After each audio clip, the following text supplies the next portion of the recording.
Chapter 601, Sneaking In the isolation barrier, Long Yi's group of 5 talked while waiting for any movement occurring by that rock. Compared to the Amai siblings, Carl, this prince of the Miluo clan, clearly knew much more about the current circumstances of the Sea race because among the numerous clans of the Sea race, the Miluo clan could be considered as one of the stronger clans. Moreover, not only was Miluo clan one of the 3 biggest weapon suppliers of the Sea race, it also had a powerful army that even the Sea Emperor himself feared to some extent. Thus, in the power struggle between the Shark Whale clan alliance and the Sea Emperor, both sides spared no efforts to draw Miluo clan to their sides. According to Carl, his clan was hesitant about which side to lean toward. Carl's father, the patriarch of the Miluo clan, preferred to remain neutral. Merely, there were some elders in the clan who endlessly bickered. They believed that this was a rare opportunity and that their clan should participate in this whirlpool of a power struggle and strive for the greatest profits for the clan. In addition, there were even more ambitious elders who argued that in the battle between the Sea Emperor and the Shark clan and Whale clan, both sides would suffer losses. At that time, they could take that opportunity to become the old fishermen and reap the benefits. Then, their Miluo clan would be the big winner who got to laugh last. Regarding this power struggle of the Sea race, Long Yi was not interested. Merely, he only wanted to clearly know the truth about the banishment of the Mermaid clan's imperial family 500 years ago. Secondly, he wanted to unite the entire Sea race and prepare for the upcoming catastrophe. Although this catastrophe was still an unfounded matter, he believed that it was unlikely for that dragon god to deceive him. Therefore, Long Yi felt that it was necessary to participate in the internal strifes of the Sea race. Moreover, he felt that these matters weren't as simple as they looked. While he was lost in thought, Long Yi suddenly sensed someone approaching. Looking over, he actually saw a person walking around by himself. He was dressed exactly the same as the previous squad, but the logo on his armor was somewhat different. At this moment, Long Yi knew that their chance had come. "You all, stay here. I will go and deal with him." After speaking, he disappeared. In the next second, he had already appeared behind that person wearing heavy armor. Then, he hit the back of this person's neck, and this person fell to the ground and fainted with a groan. Long Yi brought this tall fellow inside the isolated barrier and found a triangular command plate on him. This should be the key to enter that unknown place. Merely, when Long Yi wanted to take off the heavy armor of this fellow and disguise himself, everyone discovered that the heavy armor of this fellow couldn't be taken off. "FK, is this armor grown on his body?" Sajiat punched the helmet of this fellow and angrily said. As for this curse word, he had naturally learned it from a certain someone. "Cut it off. This young master doesn't believe that there's nothing we can do to this fellow."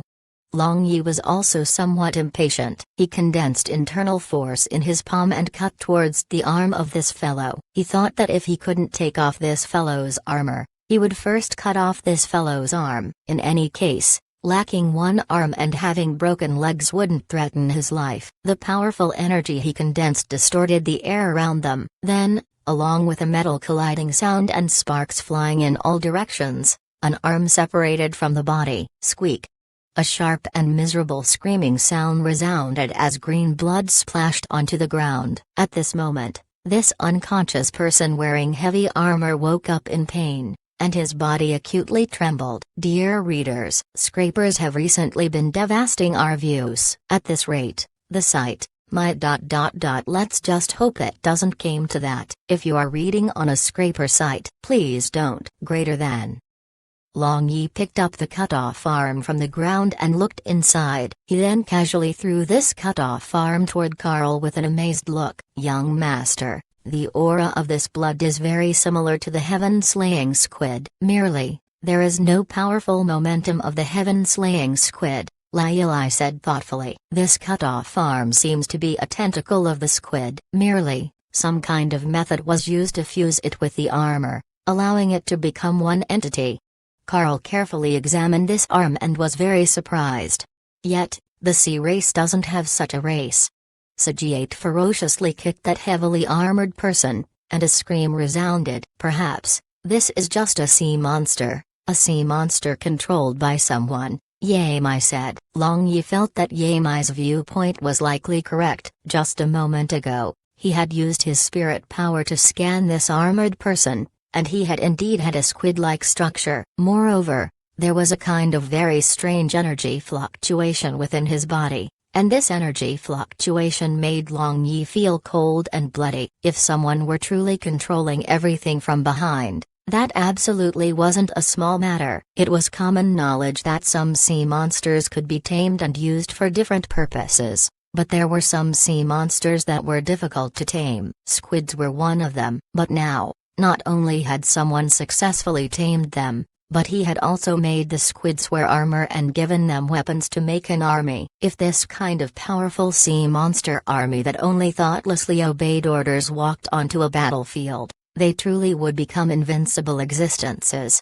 A great scheme. Someone is definitely scheming, Carl shouted. Long Yi narrowed his eyes, and then looking at the triangular command plate in his hand, he said, "You all will wait here, I will go and take a look inside."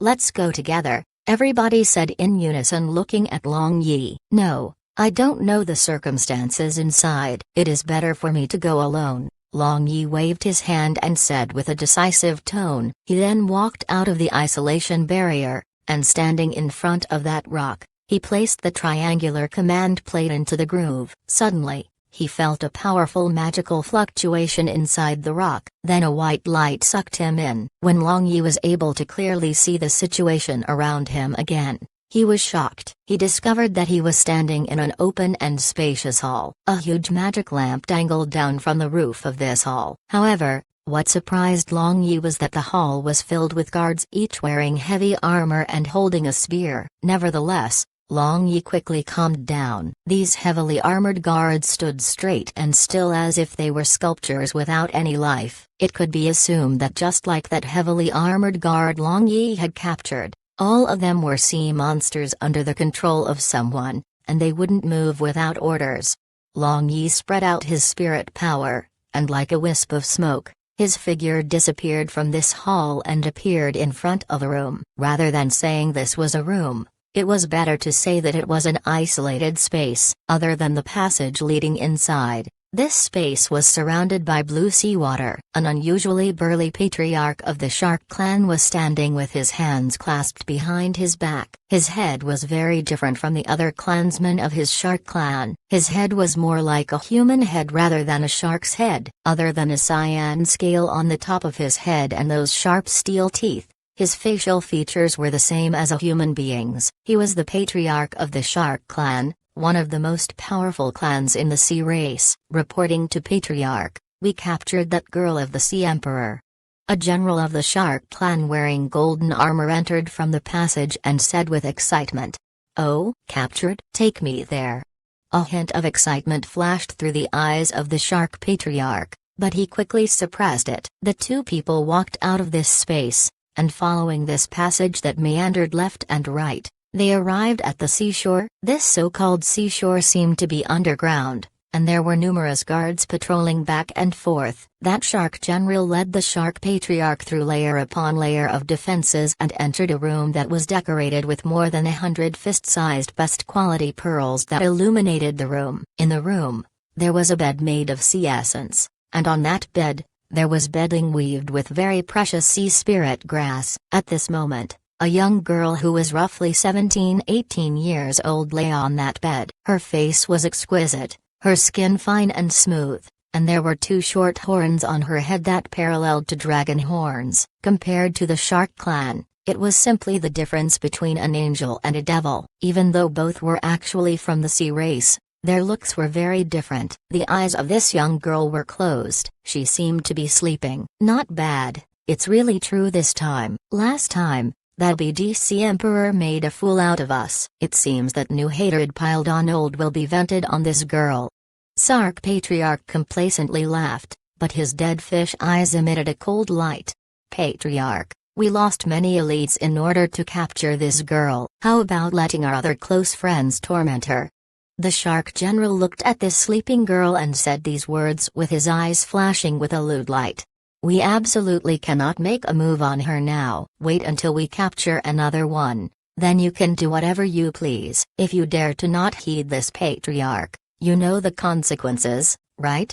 Shark Patriarch saw through the lewd thoughts of his subordinate and coldly warned. This subordinate was good in all aspects, but he had a small flaw. He was too lecherous. One should know that this young girl was the beloved daughter of the Sea Emperor. He didn't want to chase after small gains only to lose big. Yes, Patriarch. This subordinate absolutely doesn't dare to make a move on her. Hearing that cold tone of his patriarch, this shark general was frightened because he knew the terrifying means of the patriarch. For this period of time, let this girl have delicious food and good wine. Let her have good days. Oh, that's right. How is the inspection of those two women of the mermaid clan going? Shark Patriarch suddenly asked. Reporting to Patriarch, those two women are stubborn. They insist on saying that the purple gold soul stone is in the hands of the clan. The shark general replied, Humphrey, refusing to toast only to drink a forfeit. I reward those two mermaids to you. Shark Patriarch sneered and said, Thank you, Patriarch. Under this subordinate's means, they will have lives worse than death. Caca. This shark general laughed lewdly. He was already very impatient. Since he couldn't make a move on the treasured daughter of the Sea Emperor, he would taste those mermaids. Mermaids were innately charming. Once anyone tasted them, they would never forget. At this time, a shadow flickered for a moment outside this room. Long Yi shrunk to one corner and thought, purple gold soulstone, mermaids. Could it be that they are talking about Bai-Fi and Xiami? Chapter 602, Rescuing Bai-Fi. While Long Yi was thinking this inwardly, the shark patriarch and that shark general walked out together, but one went left, and the other went towards the right. Long Yi hesitated. He might gain more following this shark patriarch, but he feared that the mermaids they spoke about were Bai-Fi and Xiami like he suspected. They were the close relatives of Lai. He absolutely couldn't let them fall into this devil's talons right in front of his eyes. He thought for a bit and followed behind that shark general. Fortunately, this strange underground space didn't seem to have many people except for the many heavily armored sea monsters who were not alert. Practically all the rooms along the way were filled with these kinds of sea monsters. This place should be a very important secret stronghold of Shark Clan. Long Yi followed this shark general through many winding paths without alerting him. It could be assumed that his mind was filled with the jade bodies of mermaids at this moment. They walked past a few sections like this when heavily armored guards appeared in front of them. Unlike those puppet-like guards in the previous rooms, these guards patrolled everywhere with vigilance. Clearly,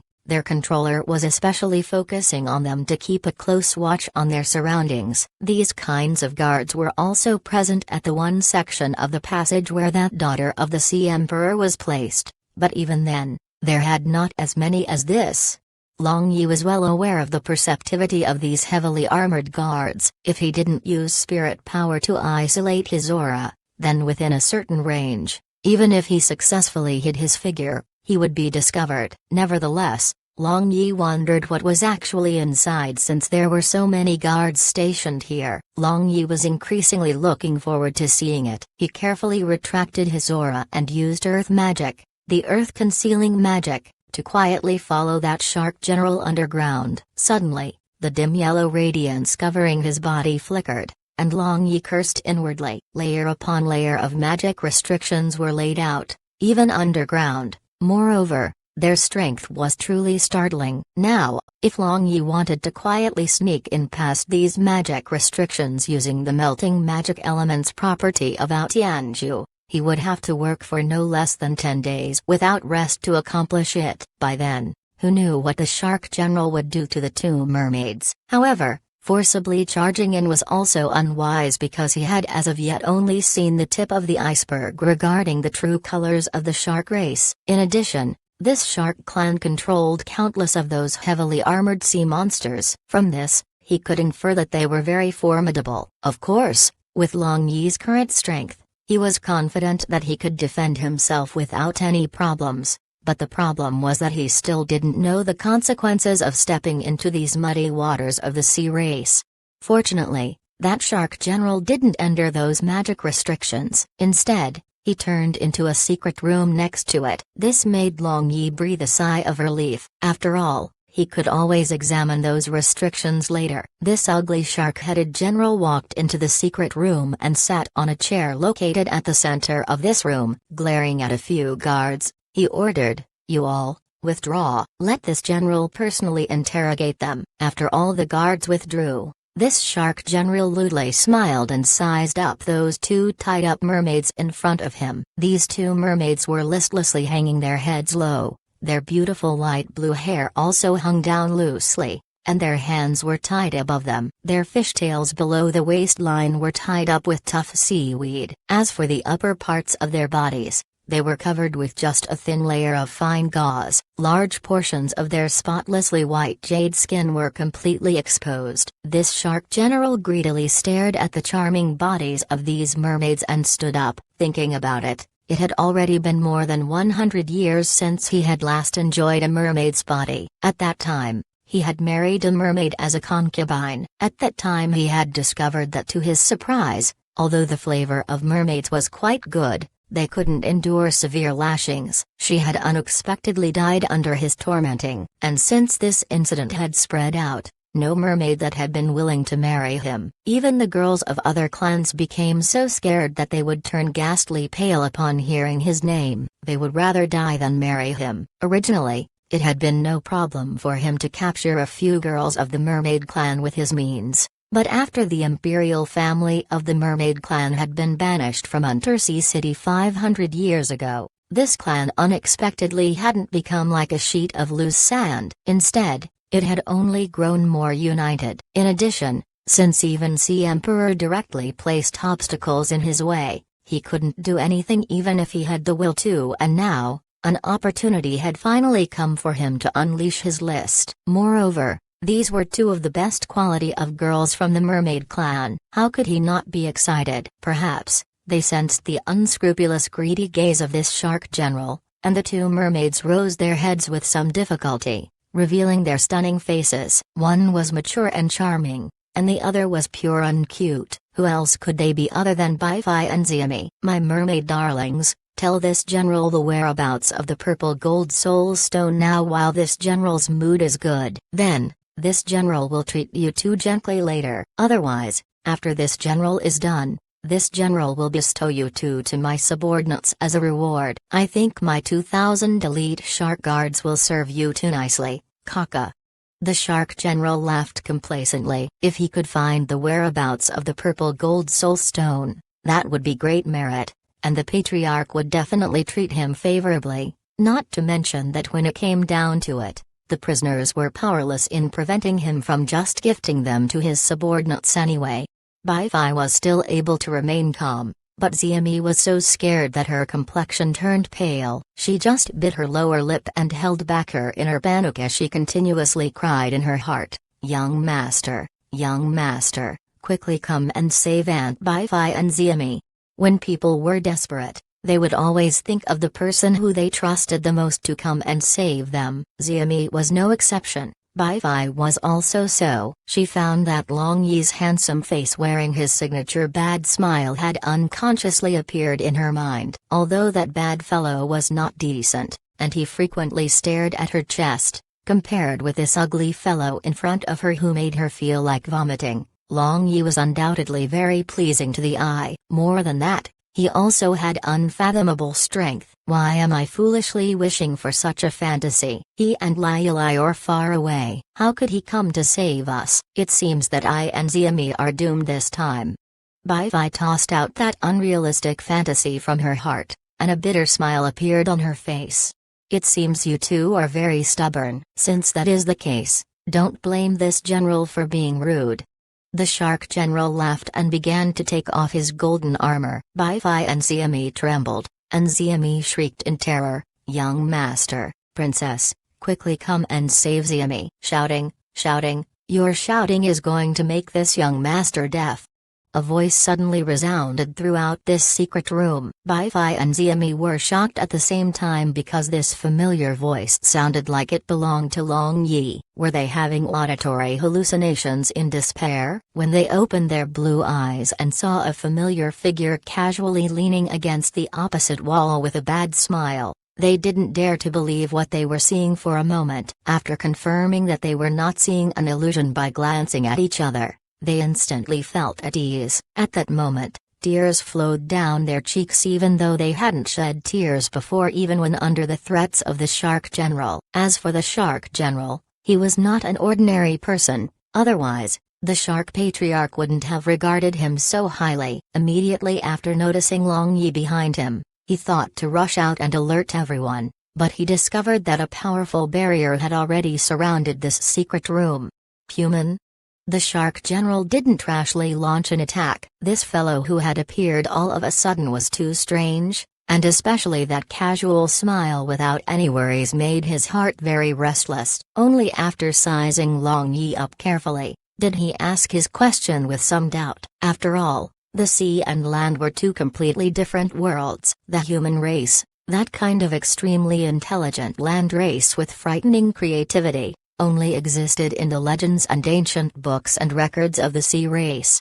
It seems you are not too stupid. I hope you will not try to be smart, but if you are unwilling, I can make my brother accompany you to play. Long Yi looked at this Shark General's left hand and said with a smile. Then, Long Tu with a dense dark aura condensed around him and holding a blood-red scythe appeared in front of Long Yi. The aura of the current Long Tu was amazing. The bone armor, purple veins, 6 purple bone spurs on his back, red light flickering in his bottomless eye sockets, and blood-red scythe with its bloody aura made him look like a devil that had come from hell. It was unknown how many lives had been reaped by that blood-red scythe. Long Tu, play with this kid. Don't kill him, Long Yi instructed with a smile. Yes, big brother, Long Yi answered with mechanically. Then turning into a wisp of shadow, he rushed toward the Shark General. Greater than.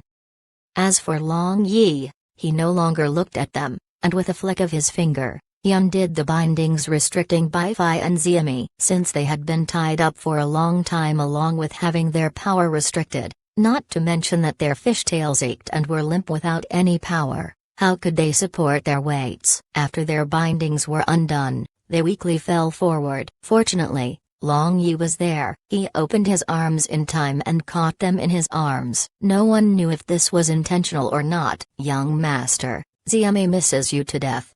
Nestled in the bosom of Long Yi, the panic Xiaomi had been forcibly holding in for a long time came out. She sobbed and cried with tears flowing down her cheeks. Even Bai-Fi, who had always been incomparably firm, became very weak at this moment. If not for Long Yi's timely appearance, then the fates of her and Xiaomi would have been very miserable. Long Yi used spirit protect magic on these two women, and their emotions finally came under control. Immediately after that, Bai-Fi pushed Long Yi away with a red face, but Xiaomi kept on nestling in Long Yi's bosom with her mind at rest and conscience clear. She knew that the bosom of her young master would not belong to her after this moment. Young master, how come you're here? What about the princess?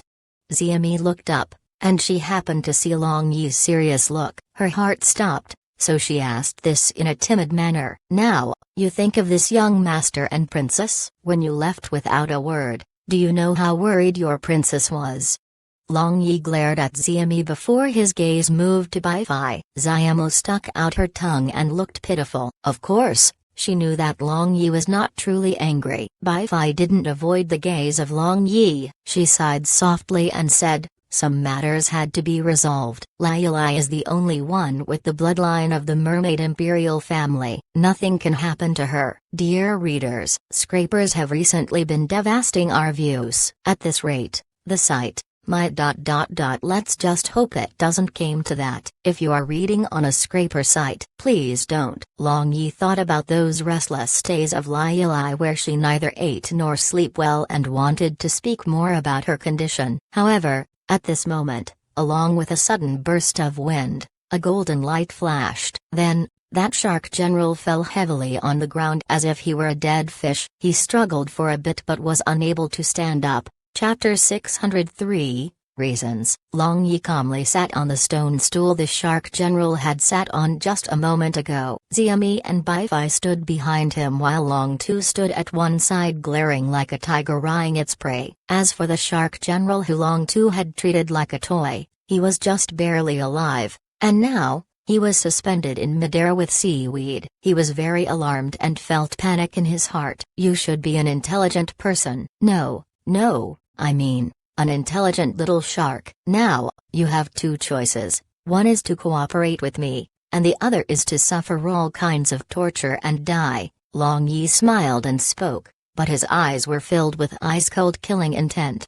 That shark general's dead fish eyes shrunk, but he laughed and said, "Human, I am a general of the Shark Clan. Betraying the Shark Clan is an absolutely impossible matter. You can kill me." Long Yi was somewhat surprised. He hadn't expected this scoundrel to have such backbone. Clearly, this strange underground base had a grand secret. Moreover, his intuition told him that that secret was definitely located in that mysterious place shrouded with layer upon layer of magic restrictions. It would be truly somewhat troublesome to go there without this fellow leading the way. Long Yi's black pupils gradually deepened into bottomless black holes. They contained the vicissitudes the universe had observed for millions upon millions of years. His voice also grew magnetic and bewitching as he suggested, "Even nobodies drag out their ignoble existences. Moreover, you are a person who can summon wind and rain even in the great Shark Clan. It would not be worth it to die like this." That shark general suddenly became dazed,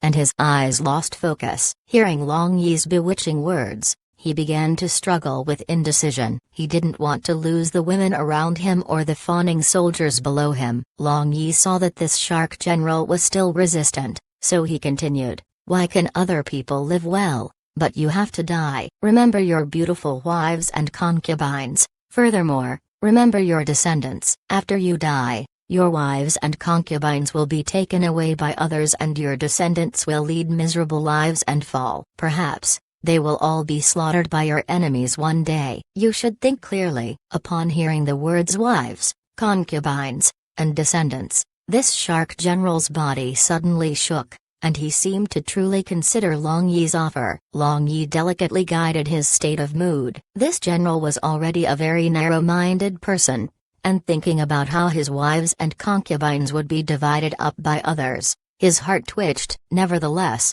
the point that hit the most vulnerable part of his mentality was the one mentioning his son who had yet to grow up. Compared to others who had sons and daughters in great numbers, he, however, only had just this one son. Without his protection, his son would definitely be murdered by his enemies. That Iron Shark general of the Black Sea Shark Guard hated him down to the marrow of his bones. At this moment, the expressions of Bai Fai and Xiaomi standing behind Long Yi were also blurred. Bai Fai was in a slightly better situation. She concentrated her powerful spirit power on her globula to maintain her mind's clarity. But Xiaomi was completely dazed on the same spot. Bai Fai knew that Long Yi must have used his spirit power to intrude upon the mind of this shark general. While this attack was not aimed at them, they had still involuntarily fallen into a daze upon hearing his bewitching voice. His spirit power was so powerful that it would frighten those who became aware of it. At that moment, that shark general shook, struggling to resist Long Yi's words a few more times before finally becoming sluggish. Then, he muttered, "I don't want to die. I don't want to die." Long Yi complacently laughed in his heart about being able to hypnotize and brainwash this shark general. Originally, he could have directly invaded this shark general's sea of consciousness with his formidable spirit power and forcibly set up a spiritual restriction to achieve control over this shark general. Merely, this method had a big flaw. If the willpower of the other party was firm enough, it was very likely for this forceful procedure to damage the brain. Therefore, his words, actions and manners after being controlled would be very different from usual, which would be easily noticed and expose Long Yi's manipulations as soon as any formal examination was performed. But, by using spirit power to bewitch and hypnotize the other party, and thus destroying their psychological barriers, the other party's mind would become blank. Long Yi could then draw out whatever he wanted and no one would find any problems even if an examination were done. Greater than.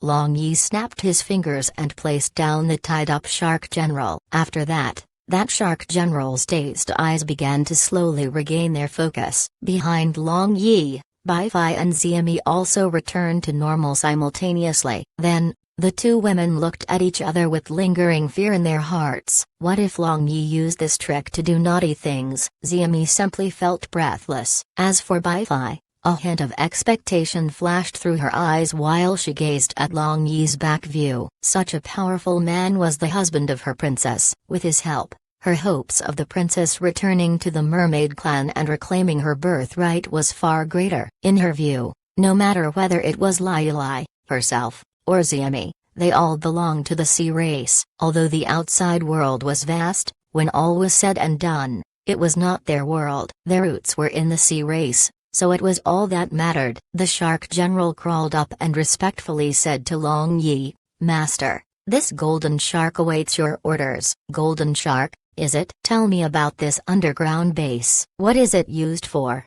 Long Yi asked with a smile. Then, looking back, he pointed at Xiami. Xiami immediately understood Long Yi. She stood behind him and rested his head on her chest before massaging his shoulders, replying to Master, "This is the place our shark clan uses to produce the army," Golden Shark replied. As expected, it was like that. A pondering expression appeared on Long Yi's face. His guesses were not limited to this point. After the question and answer session with Golden Shark, Long Yi was able to roughly understand the circumstances of the Shark clan. It turned out that 200 years ago, the patriarchs of the Shark clan, Whale clan and Shihan clan made an agreement to form an alliance. These three most fierce and powerful clans of the sea race allied together and began to madly subvert the authority of the Sea Emperor. This was also the time when the patriarch of Shark clan, Demon Shark, called together his most trusted subordinates to secretly build this place that was half inside Undersea City and half stretched outside Undersea City under the cover of the Holy Land of Undersea City. It had taken nearly 100 years to build this place, and Patriarch Demon Shark had also obtained strange big squids in a steady stream for an unknown time. These squids that had low intelligence were used to create the army while a strange method was used to control them. This sea monster army was brave and not afraid of death. Their fighting power was very great. Moreover, they always obeyed orders. As for where Shark Patriarch had found these big squids and that method, Golden Shark expressed that he didn't know. When Long Yi asked why they had tried every means to capture the daughter of the Sea Emperor, the answer of Golden Shark greatly surprised Long Yi as well as Bai Fai and Xiami who were standing behind him.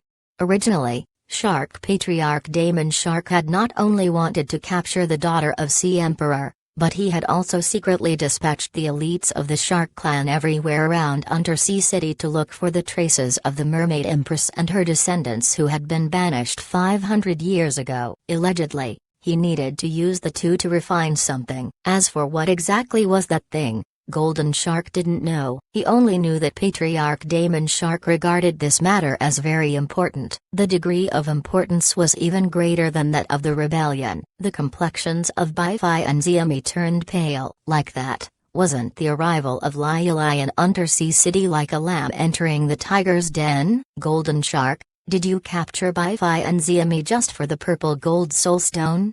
The eyes of Long Yi flashed as he asked. Yes, Master, Golden Shark replied. Long Yi turned around and looked at Bai Fai and Xiami. Then, they all sighed in relief. It seemed that the Shark clan was entirely unaware of Bai Fai and Xiami being related to the Mermaid Imperial family that had been banished 500 years ago. If not for this, no one knew what could have happened. Long Yi rubbed the beard stubble on his chin and pondered. It seemed that there was something wrong with this matter. What exactly was the thing that required Shark Patriarch using the daughter of the Sea Emperor and Lai Lai to refine it? Could it be that these two women had secrets not known to anyone? It seemed the truth about the matter of the banishment of the Mermaid Imperial family was not simple at all. Dear readers, scrapers have recently been devastating our views. At this rate, the site, Let's just hope it doesn't came to that. If you are reading on a scraper site, please don't. Bi-Fi, how were you two captured? Long Yi didn't think more about the reasons. Instead, he thought to look for further clues from this direction. In the first place, I took the purple gold soul stone and hastily returned with Xiaomi to participate in the Sea Race convention. Merely, because of the internal strife between the Sea Emperor and the alliance of Shark Clan and the others, the Sea Race convention was postponed. We then took advantage of the chaos and entered Undersea City. At that time, I recalled our Empress having a good personal friendship with the patriarch of the Clan, so I went to look for him with the purple gold soul stone. But somehow this matter was exposed and implicated the Clan. I am ashamed to face them. Bi-Fi said in a low voice. The purple gold soul stone was a priceless treasure among the entire current Sea Race. Everyone coveted the energy contained within it. Basically, Bi-Fi had wanted to exchange this thing for the complete support of the Clan because she had known that the Sea Emperor regarded the Clan very highly. If Clan had offered this thing to the Sea Emperor, they would have been even more favored by the Sea Emperor. Unfortunately, the Shark Patriarch had gotten wind of this and ruthlessly exterminated the entire Clan. Meanwhile, while the two had been running away, they were also caught to be interrogated about the whereabouts of the purple gold soul stone. Where is the purple stone? Long Yi asked. I hid in a secret place. I am sure that they have not found it. If they had found it, I and Xiaomi would already have been killed. Bi-Fi tucked a bit of her hair behind her ear and said this complacently. This demeanor startled Long Yi. Did you return to Mermaid Clan? Long Yi asked. Bi-Fi's expression became gloomy, and she said, while the other places within Undersea City are dangerous, Mermaid Clan is even more dangerous compared to these other places. When the Mermaid Imperial Clan was banished, I don't know whether someone from inside the Mermaid Clan also played a role in this matter, so I don't dare to take the risk.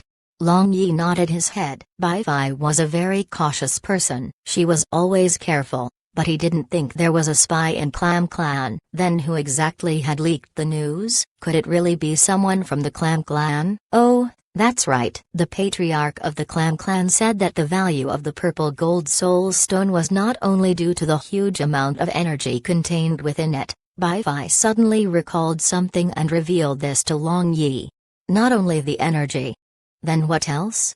Long Yi asked, feeling this might be the key of the matter. I don't know. Right when the patriarch of the Clan was about to tell me, the army of the Shark Clan attacked. Bi-Fi frowned and said. Long Yi thought for a bit and asked Golden Shark, do you have a way to lead us into that forbidden land? Golden Shark thought for a bit and said, replying to Master, it is not difficult to enter, it's just that someone else is responsible for guarding inside. I fear we will be discovered easily. As long as we can get in, you don't need to worry about anything else. Long Yi smiled as he looked forward to seeing what was inside. Chapter 604, Secrets Inside the Restrictions. The defense outside the magic restriction fell under Golden Shark's responsibility. He could easily order around the heavily armored guards surrounding this passage. Dear readers, scrapers have recently been devastating our views. At this rate, the site might. Let's just hope it doesn't came to that. If you are reading on a scraper site, please don't. According to Golden Shark, this place was used to process those heavily armored guards. Furthermore, there was also another secret passage inside, but he didn't know where it led. Other than Shark Patriarch, no one had the right to enter. This was everything he knew due to the limits of his authority. Long Yi first decided to let Golden Shark arrange a secret and safe place to make Bi-Fi and Xiaomi temporarily take shelter in consideration for their safety. Like that, he had no fear of disturbances in the rear. The surface of the place where layer upon layer of magic restrictions were located looked just like a thick stone wall. Clearly, a special method was employed to conceal the secrets it hid. Like this, the aura and radiance of the magic restrictions wouldn't be perceived by outsiders. However, perhaps because they had never expected that someone would come here via an underground route, the aura of the magic restrictions could be sensed when underground. Golden Shark took out a command plate and placed it on the stone wall. Then, a blue light flashed, and a stone door suddenly appeared on this stone wall. "Give me the command plate." "You don't need to enter. Go and do what you should do." Long Yi took the command plate of Golden Shark and entered. Then, the stone door embedded within the wall disappeared without a trace. Now, there was an open and spacious irregular passage in front of Long Yi. It was more than 10 meters high and surrounded the yellowish-brown cliffs. This passage appeared very old. Long Yi was surprised. He looked around and walked to the edge of this passage with somewhat heavy footsteps. He then touched those deep marks on the wall. If his guess was not wrong, this passage should have existed for at least several 10,000 of years. These slanted marks on the walls were caused by edge tools and the ground created via magic. Moreover, the blood stains splashed on the walls had already blended into the wall with the passage of the time. If it were not for Long Yi possessing a powerful spirit power, he basically wouldn't have sensed the traces of battle. In other words, several tens of thousands of years ago, people had fought a fierce fight here. Long Yi condensed his internal force on his palm and palmed this cliff. Bang! His palm that was infused with internal force couldn't break down this cliff, only leaving behind a deep mark. Nevertheless, compared to the deepest mark on this cliff, his mark was a bit shallower. This meant that that person who had left behind this mark several tens of thousands of years ago must have been a bit more powerful than him.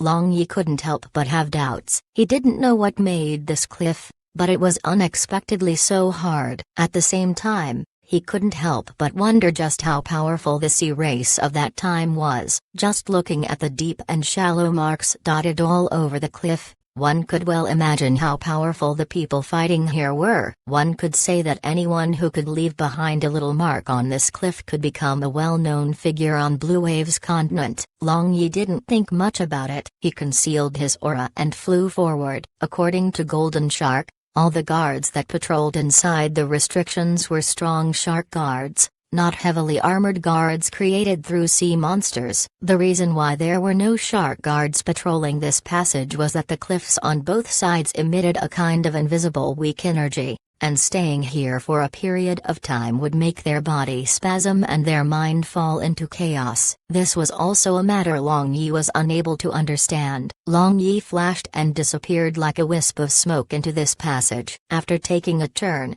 there was an exit to this passage not far away. At the exit was a squad of fully armored shark guards, and every 10 minutes, a squad of patrolling shark guards would pass by this exit. One could well imagine how tight the defenses inside were. Long Yi stuck close to the roof of this passage like a gecko and melted into the shadows. Even if someone looked up, they would not necessarily discover him because Long Yi looked just like a piece of protruding rock by using his powerful disguising skills. Long Yi didn't immediately leave through the exit. He carefully used his spirit power to explore his surroundings first. He didn't dare to be careless at all. If he rashly snuck in and triggered an alarm, then he would alert the entire enemy and that would be bad. Only after familiarizing himself with everything around like it was the palm of his hand, did Long Yi use Great Cosmos Shift and to disappear from the spot. In the next second, he appeared in the middle of two squads of patrolling shark guards as they intersected. In the next instant, his figure disappeared again and appeared at one corner with no one around. At that moment, a noise came from a passage not far away. Long Yi looked over and saw a squad of shark guards dragging over 100 heavy armors. Clearly, these heavy armors were equipment for the sea monsters. The eyes of Long Yi flashed as he thought of a way to muddle through by taking advantage of this distraction. This squad of shark guards dragging heavy armors arrived at the tightly guarded exit. The leader of this squad then displayed a command plate. After that,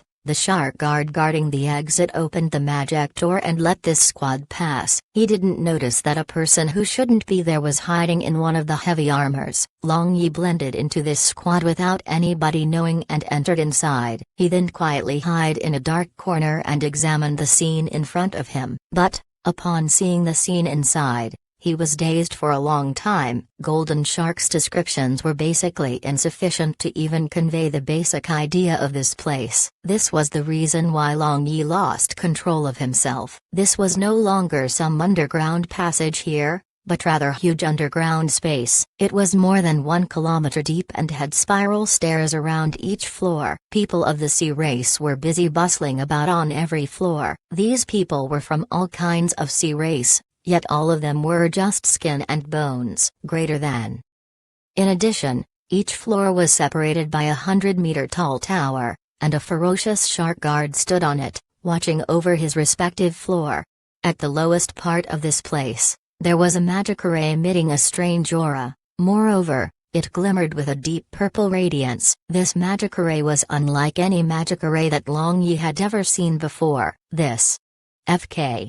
Long Yi was in a daze for a while before coming back to his senses. He then saw a shark guard ruthlessly cleaving a person in two, and that corpse was thrown into the magic array at the bottom. A hint of killing intent flashed through Long Yi's eyes, and a thirst for blood seethed in his heart. He finally understood why Golden Shark had such peculiar thoughts when he had asked about the creation method of the heavily armored guards. This was simply a magic version of a munitions factory. He clearly saw that those squids were just fist-sized in the beginning. They were then packed into a trunk filled with black water to nurture them and sent to the next floor. Long Yi couldn't clearly see how many among them were processed, but he saw these trunks were next wrapped up with a strange kind of magic sludge. Then, the squid that emerged from those trunks were as big as a human. As for the other steps, Long Yi was unable to see. Just when Long Yi was thinking to go and look for the magic passage that even Golden Shark had no right to enter,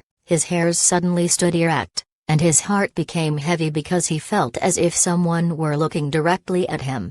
Almost like a conditional reflex, Long Yi took advantage of the time when the passage he had entered just a moment ago was wide open, and he suddenly released his spirit power. Those guards instantly froze, and Long Yi rushed out. Then, after using Great Cosmos Shift several times, he returned to that unguarded passage. At this moment, his heart beat rapidly, and his forehead was covered with sweat. He was certain that someone had been peeping at him just a moment ago. Moreover, that spirit power had not been in any was inferior to his. In fact, it might have even been stronger than his own.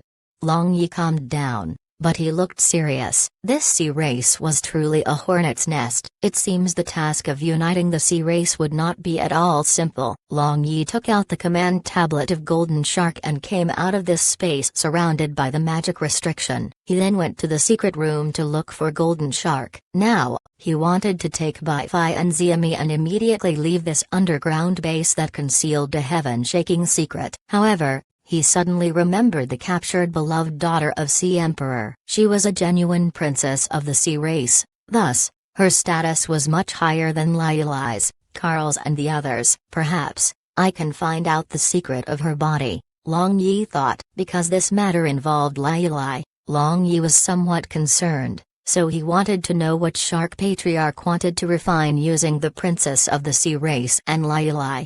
With Golden Shark acting as a guide, Long Yi effortlessly entered the stone room where the daughter of Sea Emperor had been imprisoned. Under the dim and gentle radiance of 100 or more best quality pearls, the eyes of the princess of the sea race were still tightly closed, but her exposed skin shone like fine china. Long Yi carefully sized her up and secretly gasped in admiration. Although he had many devastating beauties around him, the beauty of this princess still stunned him. No need to speak about her extremely fine and exquisite facial features, the natural charm of her body alone was enough to make any man under heaven fall for her. With such a beauty, letting Golden Shark ruin her would be a tragedy beyond compare. I know you are awake. Long Yi sensed the slight change in her breathing and said this with a smile. This princess leisurely opened her eyes, and those pure sea blue pupils shone with brilliance. She then sat up and moved her legs out of the bed. Her movement was very natural and spontaneous. He couldn't see the slightest bit of panic on her face. She just looked at Long Yi for a bit and suddenly became surprised. You don't belong to our sea clan. Who exactly are you? The princess said. Her voice was soft and melodious, but she had an unquestionable authority in her tone. Princess is so intelligent. Are you truly unable to guess?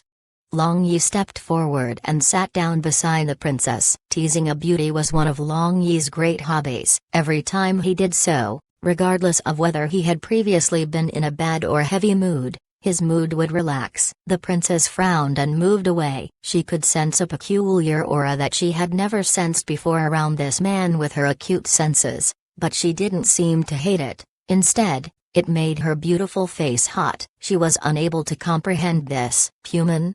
The princess asked with uncertainty. Smart. I knew that princess would certainly guess it right, Long Yi said with a smile and shamelessly moved closer. That cold feeling he felt when his arm touched this princess made him feel extremely comfortable. When did humans collude with the Shark clan? The princess directly stood up and demanded. Long Yi stopped before going too far. He then fell backward on this big bed made of 10,000-year-old sea essence. Smelling that lingering delicate fragrance of the princess hanging around that quilt weaved with sea soul grass, he felt tranquil and calm. Chapter 605. The Reunion of Master and Servant. Seeing Long Yi lying without a care on the bed she had been sleeping on just a moment ago, the princess of the Sea Clan involuntarily swayed her legs. She looked calm on the surface, but her heart raged turbulently while she guessed at Long Yi's purpose in coming here. In the history of the sea race, humankind was a life form of legends. However, at this moment, a human had suddenly appeared here. As a result, she involuntarily let her imagination run wild. She even thought that the Shark clan had colluded with the humankind from the dry land. What exactly do you want to do? The princess asked. She believed that he was tacitly agreeing with her assumptions upon seeing he refused to answer. Princess, did you know that you are very enchanting? Oh, that's right, I still don't know the name of this princess. Long Yi answered evasively with an indescribable smile. The princess looked at Long Yi suspiciously. Her guesswork of just a moment ago was shaken. If this human had truly colluded with the Shark clan, then how could he not know her name? But, if that were not the case, how did he appear here? Looking at his current relaxed expression, the idea that he and the Shark clan had no relations truly was not too credible. Martha, what about yours? The princess replied after hesitating. I am Long Yi. You don't need to be formal. I and Shark clan don't have any cordial relations. I came here just because I was curious. Running into you is just a coincidence, but I just happen to have some questions I want to ask you. This was the reason I appeared in front of you just now. Long Yi sat up and said with a smile. A hint of alertness flashed through Martha's eyes, but she requested, please speak. Long Yi remained indifferent to her alertness and said, I heard that the reason why the patriarch of Shark clan racked his brains to capture you is that he wanted to use you and the descendants of the mermaid imperial family that was banished from Undersea City 500 years ago to refine something. I am very curious. What exactly is the thing that the Shark clan wanted to refine using you? What is the use of that thing? Martha, who had been vigilant from the beginning, was stunned. Clearly, Long Yi's questions had greatly surprised her. After he had asked these questions, Long Yi carefully examined Martha's rapidly fluctuating expressions. That stunned expression was not fake at all, so he frowned and asked, you didn't know? Martha came back to her senses, and shaking her head, she answered, I always believed that the Shark clan captured me in order to deal with my father Emperor. This is the first time I've heard that I was captured for refining something. Long Yi pondered while tapping the edge of the bed with his forefinger. Since you've asked me a question, can I ask you a question now? Martha stared at Long Yi's handsome face and was finally unable to endure not asking. Long Yi raised his eyebrows, and his black pupils shone like shiny dark gems. This accelerated Martha's heartbeat. I want to know how you found Undersea City. What was your purpose in coming here? Martha asked. I had someone lead me to find Undersea City. As for my purpose in coming here, it is useless to tell you. It might be meaningful to speak to Sea Emperor.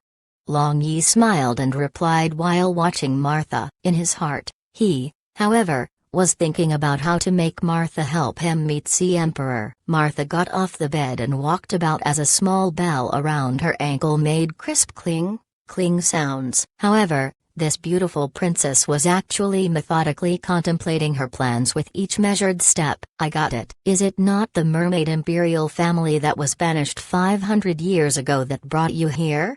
The azure pupils of Martha glimmered with light as she thought of something. She then stopped her steps and asked Long Yi, staring straight at him. The human world was far away from the sea race. There had been no contact between them for over 100,000 years. Thus, only someone from the mermaid imperial family who had been banished from Undersea City 500 years ago could lead people here without any scruples. Long Yi smiled and nodded his head. Although this speculation was not completely correct, it was not far from the truth. If not for Lai Lai, he wouldn't have thought of looking for Undersea City. He said, "Since you have guessed it, I will also not deny it. I want to meet your father Emperor for a matter. I wonder if Princess Martha has a way to let me see him?" Martha smiled and said, "Of course, I have one. But you must first prove your relation with the mermaid imperial family." This princess was quite shrewd. Long Yi thought for a bit before taking out the golden scale Bai-Fi had given him from his space ring and said, "I wonder if this can prove it?" Dear readers, scrapers have recently been devastating our views. At this rate, the site might ... Let's just hope it doesn't came to that. If you are reading on a scraper site, please don't. The sacred scale. Yes, this is the keepsake that was passed down from generation to generation of the mermaid imperial family. Although Martha had never seen the keepsake of the mermaid clan in person, she could still discern whether this keepsake was real or fake with one glance. As the princess of the sea race, she had her own identification methods. Martha walked over to Long Yi and sat beside him on the bed. Then, she moved her small head closer to him. A delicate fragrance assailed Long Yi's nostrils, and it infinitely magnified her charm. Did this princess want to throw herself in his arms at their first meeting? Long Yi stared at a white expanse of snowy white jade skin around Martha's neck. In addition, feeling a soft and tactile impression on his arm, his heart was ready to start wriggling. However, he then heard Martha whispering in his ears. Although that fragrance of Martha lingered around him, and her warm breath blew in his ears, making him excited, the content of her words immediately snapped him out of his wild imaginations, and he carefully listened. "That's right," Martha told Long Yi the secret method to meet Sea Emperor. She didn't completely believe in Long Yi, but she was imprisoned at this moment and relatively helpless. Moreover, she knew that the matter of the mermaid imperial family was very important because she knew that her father Emperor had been secretly sending people everywhere in search of their whereabouts these last several hundred years, but the sea was very vast, and there had been no news. As a result, her father Emperor had been endlessly depressed about this. Finally, a blue light flashed, and a golden gem appeared on Martha's palm. Then she said, "Take this gem, and my father Emperor will believe in you." Long Yi took the gem, and then he asked with a smile, "Why didn't you beg me to take you out?" Martha curled her lips and answered, "Why should I ask something nonsensical? You probably will refuse to take me out. In addition, if I suddenly disappeared from here, wouldn't that startle the snake to show the venom of its fangs?" Long Yi raised his eyebrows and closely examined Martha. At this moment, he truly observed Martha, this princess of the sea race, with increased respect. The intelligence of this beauty truly shouldn't be underestimated. "You can rest assured, you will not be in danger here. Until the descendants of the mermaid imperial family are found, the shark clan will not hurt you," Long Yi said. Martha nodded her head and suddenly smiled brilliantly as she said, "If I escape from this place in the future, can you take me to the human world to have a look?" Long Yi looked straight at her and said, "Of course, human world is a beautiful place. You will definitely like it." In the place Lai Lai, Carl and Ye, my siblings, hid, all of them were somewhat restless with anxiety. It had already been such a long period of time since Long Yi had left, but there had been no movement from the secret base. Moreover, they had also seen quite a few heavily armored guards entering and exiting that place. Thus, their hearts were in jitters. Long Yi has been gone for so long. Nothing could have happened to him, right? Blabbermouth Sagiate said. "No, absolutely nothing will happen to young master." Lai Lai bit her lower lip and glared at Sagiate. "It should be fine." If Long Yi had been discovered, then with his strength, how could there have been no activity? It wouldn't be so calm like this. Yamai thought for a bit and decided. At that time, the large stone suddenly flashed, and 3 heavily armored guards appeared. Moreover, they unexpectedly walked straight toward the position they were hiding. The hearts of the 4 people tightened, and they prepared to fight. When those 3 heavily guards arrived in front of the invisible barrier, one person that seemed to be the leader used the lance in his hand to poke a thick clump of grass, and the invisible barrier unexpectedly shattered. The 4 people jumped up at the same time, but right when they were about to attack, they felt as if the space around them had condensed, and they couldn't move at all. Hey, are you all welcoming me like this?" A familiar voice resounded. "Young master." Lai felt like all the pressure she had been feeling disappeared, and she immediately called this out with pleasant surprise. Long Yi rearranged the isolating barrier and took off his helmet. Seeing that familiar smiling face of Long Yi, the 4 people were joyful. Without Long Yi, they had felt as if they had lacked a backbone, and now that they saw him once more, their hearts immediately calmed down a lot. Long Yi, who are they?" Carl noticed the slightly trembling heavily armored guards behind Long Yi and asked them. "They are the gifts I prepared for my little princess Lai," Long Yi said with a smile. "My gift?" Lai had an inexplicable feeling, and she suddenly trembled as she could sense a familiar aura being emitted from these 2 heavily armored guards. Her eyes brimmed with tears. The 2 heavily armored guards received Long Yi's tacit signal, and accompanied by a flash of blue light, the heavy armor they wore disappeared, and Bai-Fi and Xiami, whose eyes were similarly filled with tears, appeared in front of everyone. Aunt Bai-Fi, Xiami, Princess. These 3 people, although they were master and servants, were very close. These 3 mermaids hugged each other and cried. Long Yi happily stood at one side while touching his sour nose. No matter the race, familial affection was always an irreplaceable existence, and it was also the reason why the intelligent creatures were intelligent creatures. The most important thing was that they all had rich feelings. At this moment, Yamai and Singe 8 remembered the horrible disaster their clan had suffered through and thought of their clansmen who had died tragic deaths. Tears streamed down their cheeks. The eyes of Carl were also red, and his heart was full of forlorn emotions. After a long time, the 3 women calmed down. Then, Bai-Fi kept asking about how Lai had fared while they had been separated. She never even said a single word about the sufferings she and Xiami had suffered through these past days. "Well, it's good that everyone is fine. Now, the most pressing matter is leaving this land of Holy Spirit as quickly as possible," Long Yi said. "Greater than."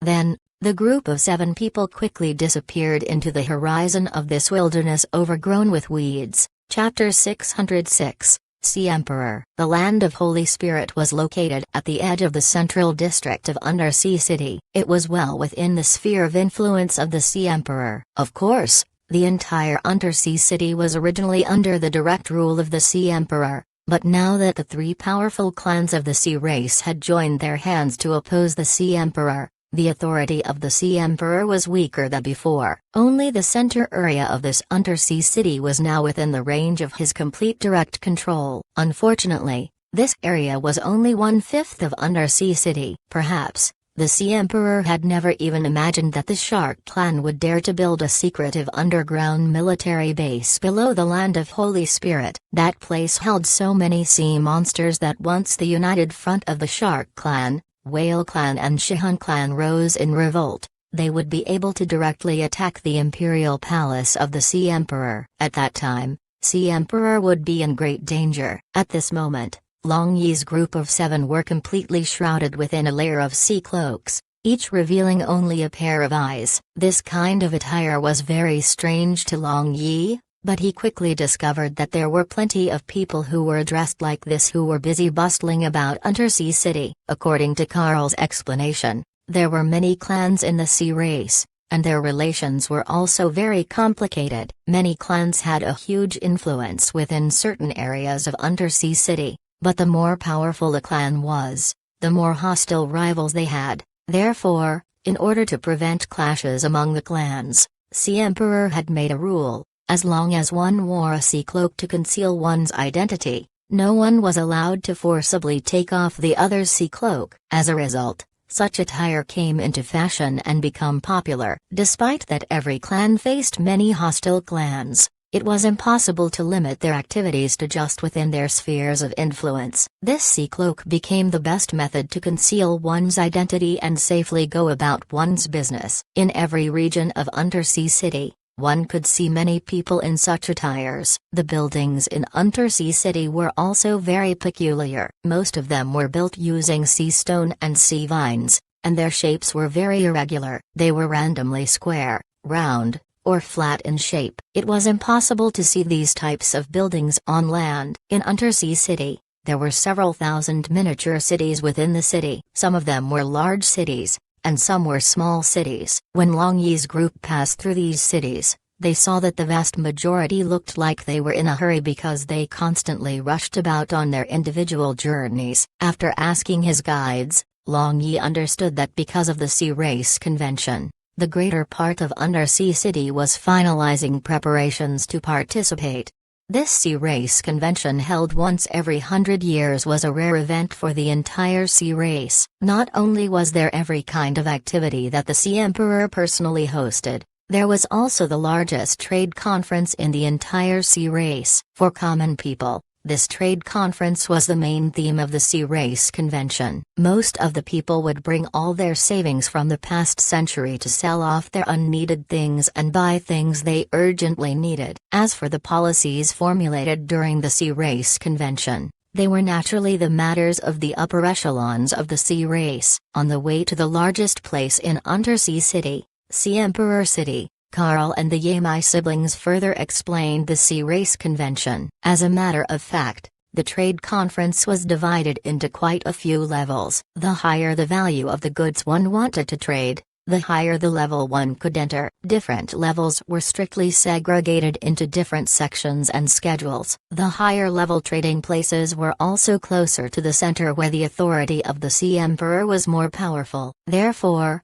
one would come into contact with people of higher status at higher levels. This was also the reason why Yamai had captured the rainbow jellyfish to use as proof of their trading ability. With the rarity of rainbow jellyfish, they would be able to enter the first level without any problems. When Long Yi and the others arrived at Sea Emperor City, although they had already been mentally prepared to some extent, they were still stunned by the scene before their eyes. Long Yi had never seen a city that was so crowded. He could only see people massing wherever he looked. Even outside the city, there were countless people dotting the land like ants. In addition, he could see unending rows after rows of stalls. This scene was truly magnificent. The trade area outside the city is the lowest level trade area of the Sea Clan Convention. Generally, the things found here are very common, but there are also things that people need. As for the more valuable items, all of them are appraised before being taken into the Imperial City where they are distributed into different levels according to their value.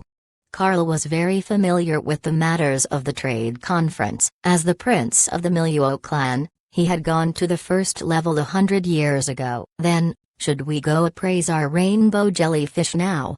Long Yi asked. He knew nothing about this Sea Race Convention, so he obediently listened to the opinion of Carl and the others. There is no hurry. Since the opening ceremony of the Sea Race Convention has just ended, most of the people will choose to do appraisals at this time. Generally, the trade conference events of the first level will be held later because all the upper echelons of the Sea Race are very busy during this period of time. Let's go to find a place to settle down first. Carl smiled and said. Long Yi raised his eyebrows. It seemed that the relationships within the Sea Race were also truly complicated, much like the human world. Undersea City was filled with interconnected relationships that formed a web of authority. Carl led Long Yi and the others through the overcrowded streets, but after taking a few turns, it suddenly became quiet. The street in front of them was unexpectedly open and spacious, but only a few people could occasionally be seen wandering about. On both sides of the street,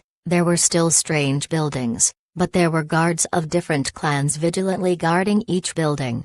Carl took out the command plate of the Miluo clan and entered this street. After walking for less than 100 meters, He stopped in front of a large circular house built with blue and white sea stone. The guards in front of that house had the appearance of the Miluo clan. Carl took off his sea cloak, and those two guards immediately welcomed him with pleased surprise. Then, one of them exclaimed, "Prince, you are finally back." Patriarch and Madam were very worried. "Where are my father and mother?" Carl asked in a low voice, thinking about how his entire Miluo adventure group had been wiped out. He was dejected. "Patriarch and Madam have just gone out to visit friends," the other guard answered. Carl didn't talk much. He led Long Yi's group into this big house. Long Yi curiously looked around. The dwelling place of the sea race's upper echelons was generally decorated luxuriously, but they didn't use wonderful workmanships like human beings, but rather 7-colored corals, best quality pearls, colored glasses, and other treasures to decorate. According to the tastes of each person, the effect was also different. The only thing that was similar was that they all looked ostentatious in green and gold. In this aspect, sea race lagged behind compared to humankind. Their decorative designs could be described with one word: tasteless. This big residence of Carl covered a large area. There were altogether 5 circular houses. Those houses were not separated using gardens or pavilions like humans but by various shaped ponds. Those ponds were more than 10 meters deep, and the light blue seawater in them reflected the light. There were also strange rocks and beautiful fish swimming in them. Although Carl had said that Undersea City used a huge barrier to isolate itself from the sea above, practically all households of the sea race in Undersea City had one or even tens of such ponds, which were used for resting and playing. Long Yi and the others were given the innermost house to stay in, and Carl instructed all his clan members to not enter this house and to not disturb the group. Dear readers, scrapers have recently been devastating our views. At this rate, the site might ... Let's just hope it doesn't came to that. If you are reading on a scraper site, please don't. See, Emperor City was still overcrowded. At this moment, a shadow that was not very eye-catching shuttled through the streets. After turning through quite a few streets, that shadow arrived in front of an impressive imperial palace belonging to Sea Emperor that was strictly guarded. At this moment, Long Yi's entire body was covered with a sea cloak. His black pupils looked through the crowd and gazed at the only building that could rival a building from the human world, the Imperial Palace. Because this was the time of the Sea Race Convention, the defenses of the Imperial Palace had been raised to the highest level, and ordinary people were not allowed to approach within a radius of 100 meters. On that open and spacious land surrounding the Imperial Palace, Long Yi saw the bodyguards of 3 clans waiting outside. They were bodyguards of the Shark Clan, Whale Clan and Shihan Clan. Long Yi raised his eyebrows. It seemed that the patriarchs of these 3 clans were in the Imperial Palace. Sea Emperor might be feeling unhappy at this moment. It seems the muddled water of the sea race will be stirred up in any case. Perhaps I can enter this muddled water and catch a big fish. A cold smile appeared on Long Yi's face. He had just come for the sake of Lai and to form an alliance to face the coming danger. But, due to the strange combination of circumstances, he had discovered the underground base of the Shark Clan, which unexpectedly was a magic munitions factory. Moreover, that strange divine sense still horrified him even now. This big fish might be bigger than anything he had imagined. Long Yi stared at the Imperial Palace with a profound gaze and then disappeared into the crowd. Not too long after, in a luxurious room of the Imperial Palace, a blue light flashed, and Long Yi suddenly appeared. After looking around this room, Long Yi was a little surprised. Beyond a doubt, this was the room of Princess Martha. But this room was not as tacky as many other rooms of the upper echelons. The walls were built with sparkling and crystal clear shells and had all kinds of beautiful patterns, but the bed was a completely transparent waterbed. The surrounding dense magic elements clearly showed that it was made using water magic. As for why the magic had lasted for so long without dissipating,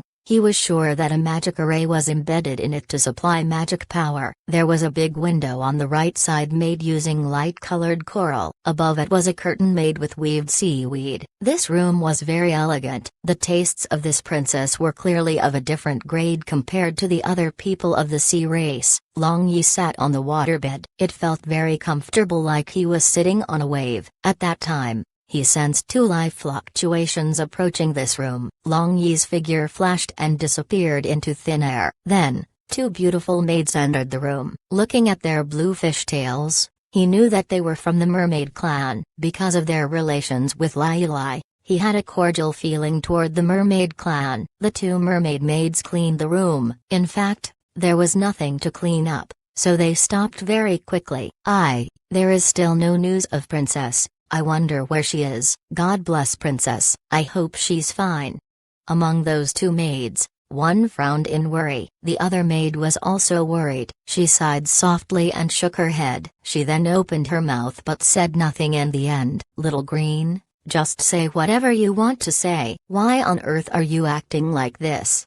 The first maid asked curiously. Little Green hesitated for a bit and said, Little Blue, I heard some the Empyrean guards of His Majesty talking today. They said that our princess was kidnapped by the Shark clan. Little Blue's complexion turned pale, and she nervously said, That's definitely false. If Shark clan has truly kidnapped Princess, His Majesty wouldn't let them off. Little Green looked at Little Blue. Her thinking was not as simple as her close sister Little Blue's. She knew that the current Sea Emperor was more ruler in name than in fact. Even if Sea Emperor knew that Shark clan had captured the princess, as long as the Shark clan denied it, Sea Emperor would be unable to deal with them. Only naive innocents like Little Blue still believed that Sea Emperor was the supreme ruler of Undersea City. Heaven stands behind the good person. Princess will definitely return safe and sound. Let's go, Little Green muttered. Even she herself didn't know whether she was comforting Little Blue or herself. Yes, with this lordship around, even if that girl Martha wants to die, it would be quite difficult. At that time, a low and deep voice suddenly resounded. Little Green and Little Blue were so frightened that they jumped and shouted loudly while hugging each other. Who is there? Come out, otherwise, I will call Imperial guards. Little Green looked around with fear and trepidation but did not discover a single soul in sight. It was not like she didn't want to scream. However, being rather more sensitive than the ordinary members of the sea race, she now detected that this room had already been isolated from outside, so it would be useless to scream. Long Yi's figure appeared out of thin air. He slowly condensed in the midair and looked at these two little mermaids with a bad smile. For an unknown reason, after seeing that bad smile of Long Yi, these two panicking little mermaids suddenly calmed down. They could feel a kind of familiar aura from this strange man. Who are you? Looking at this very handsome man, Little Blue felt that this man was more handsome than His Majesty. I am a good friend of your princess, Long Yi said with a smirk. He deliberately placed more emphasis on the word good. After all, the relation between him and the mermaid princess was naturally extraordinary. Is that so? The simple-minded Little Blue immediately appeared as if she had been relieved of a heavy load. Don't believe him. Little Green pulled Little Blue behind her. Although she was not afraid anymore, being wise, she couldn't believe in this strange man who had intruded the Imperial Palace so easily. It's fine to not believe in me, but do you recognize this thing? Long Yi took out the golden gem given to him by Martha and asked with a smile. That is Princess's. How did you get it? What happened to our princess? Little Green screamed, and she actually got into an attacking posture while emitting a strong spirit fluctuation. The eyes of Long Yi glimmered. It seemed that this Little Green had cultivated spirit power, and he guessed that she had some spirit attacks. Unfortunately, this level of spirit was useless against him. Hey, don't be so nervous. Use your brain to think a little. Since you understand that this is your princess's thing, you should know that without the will of your princess, it would be impossible to obtain this thing. Long Yi flicked that gem and shouted. Little Green and Little Blue looked face to face and recalled that this was true. Their expressions relaxed a bit, but they still didn't dare to completely believe in him. Well, I don't have much time to dawdle with you two. Quickly tell me where the Sea Emperor is now. I have an important matter to discuss with him, Long Yi said. Having someone show the way would be much easier than looking by himself. Then, tell us first, where is our princess? What happened to her? Little Green hesitated for a bit and asked. You don't know? Your princess was kidnapped by the Shark Clan. She is in great danger now. I am looking for Sea Emperor to discuss this matter, but since you two are not telling me where Sea Emperor is and are wasting time, if something happened to the princess in the future, that would certainly be.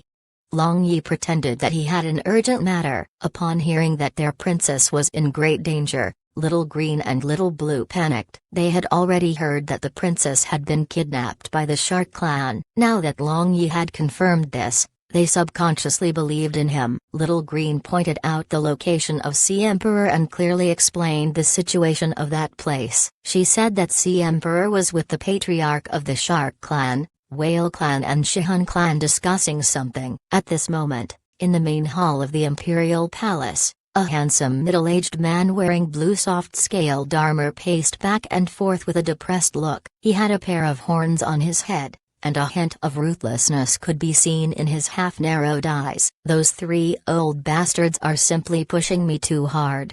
Sea Emperor gnashed his teeth and slammed the desk made with 10,000-year-old sea essence stone, turning it into powder. Greater than. After venting, his mood settled down a little. Now, he was being opposed by the alliance of those three clans. Moreover, his beloved daughter had fallen into the hands of the Shark Clan. Today, he had been pressured by those three patriarchs, but he had had to grit his teeth and endure. He knew that he could not panic at this moment and had to remain calm, otherwise, the entire Undersea City would turn upside down. Sea Emperor took a deep breath and muttered, why exactly did that old man Demon Shark capture Marta using every possible means? Is it to use her to deal with me? But, why didn't he mention anything today? Could it be? The Sea Emperor suddenly looked surprised, and his complexion turned pale. Only after a good while, did he mutter, impossible. Even if Demon Shark is power-hungry, he is also a person of my sea race. Long Yi avoided the guards outside and hid in one corner of this hall. After he heard the muttering of Sea Emperor, he used his spirit power to create an isolation barrier. Who's there? Sea Emperor immediately noticed that negligible fluctuation and shouted, it's a friend, not an enemy. Your Majesty shouldn't be alarmed. Long Yi revealed himself. He also didn't purposely made a mystery of simple things like he had with Little Blue and Little Green. In any case, he must offer Sea Emperor a minimum amount of respect. Human, how did you come to my Undersea City? Upon seeing the appearance of Long Yi, Sea Emperor was shocked. At this time when the sea race was in a chaotic mess, why had a human from the faraway land appear here? Could the human seek to become the fisherman stalking the Oriole? Long Yi noticed the certainty in the Sea Emperor's tone. This showed that he knew much more about humankind than others of the sea race. Your Majesty, I wonder if you recognize this? Long Yi took out that golden gem. When that golden gem shone beneath the light, it eclipsed the other gems in the Imperial Palace. Chapter 607. The Truth of Banishment. Long Yi and Sea Emperor sat opposite each other. Long Yi sat and looked straight at Sea Emperor despite his huge pressure. Good boy. My daughter's sight is pretty good. The sullen look of Sea Emperor suddenly melted, and he laughed. Long Yi raised his eyebrows. How come did those words seem somewhat wrong? He felt as if he had heard that the princess of the Sea Clan had a good eye in selecting a husband. Sea Emperor, however, didn't dwell much on it. And retracting his smile, he said, since you have arrived in front of me, you must have a certain level of understanding about the matters of the Sea Clan. I don't know why you came to Undersea City, but I want to ask you whether you are willing to stand on my side? With a pondering smile, Long Yi tapped the table with his forefinger but said nothing. It was not about weighing the gains and losses. He didn't need to think over those matters. When he had decided to take part in the affairs of the sea race, he had decided to stand opposite the Shark Clan without any doubts. He had also wanted to ally with Sea Emperor to fulfill his plans, but if Sea Emperor wanted to pull him over with just these few words, it would not be that easy.